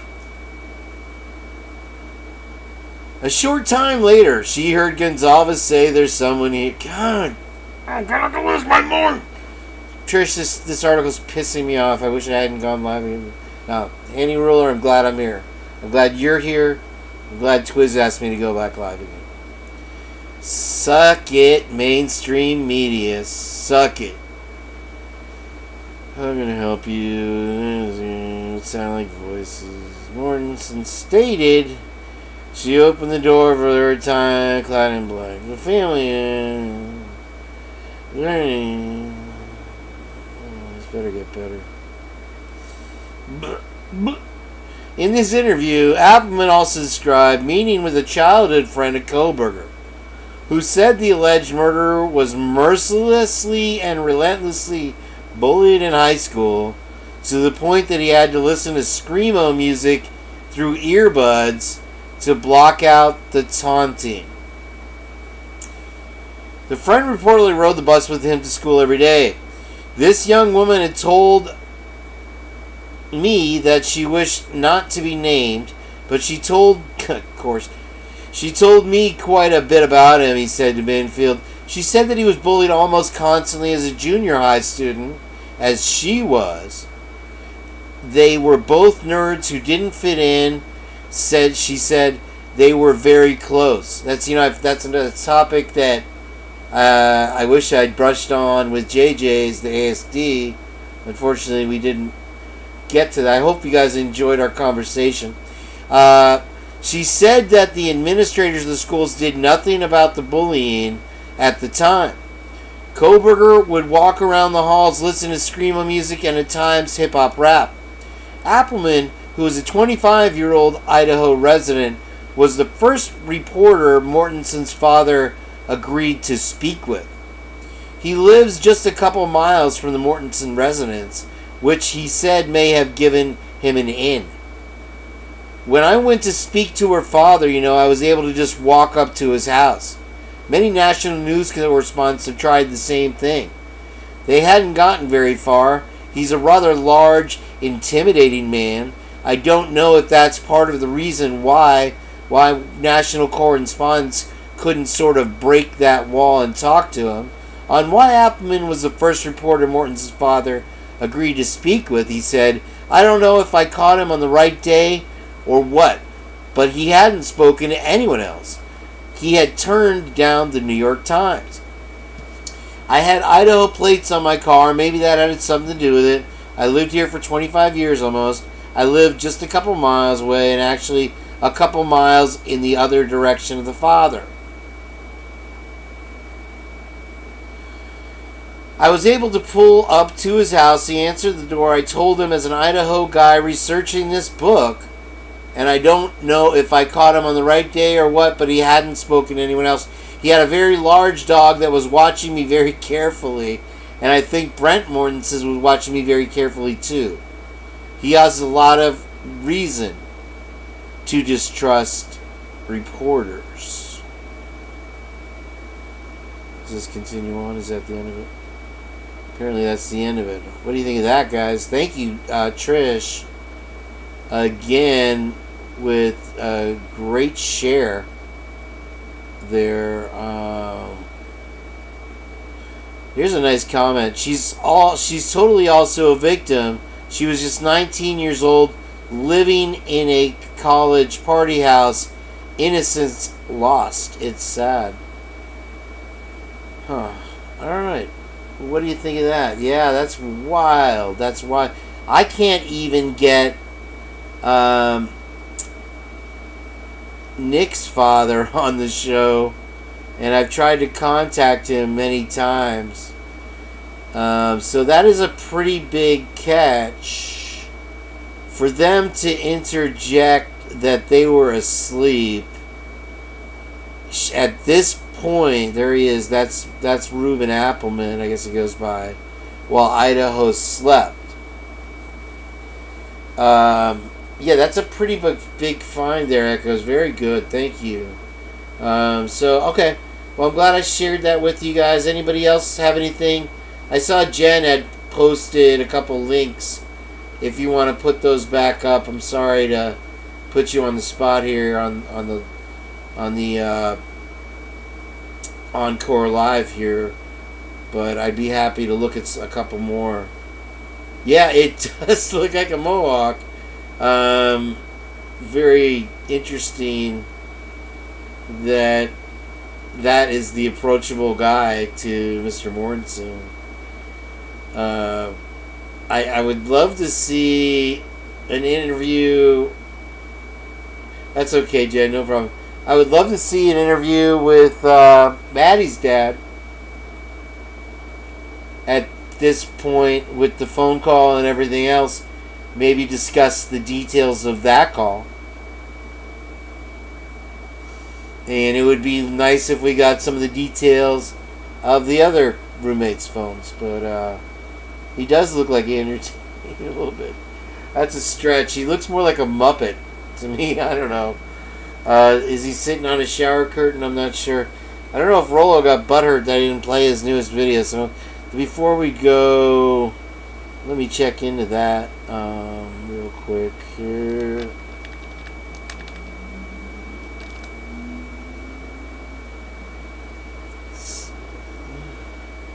You played your latest video, I think.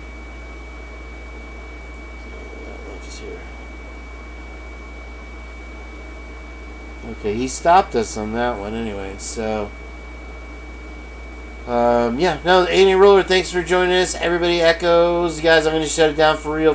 I'll let the chat go a little longer.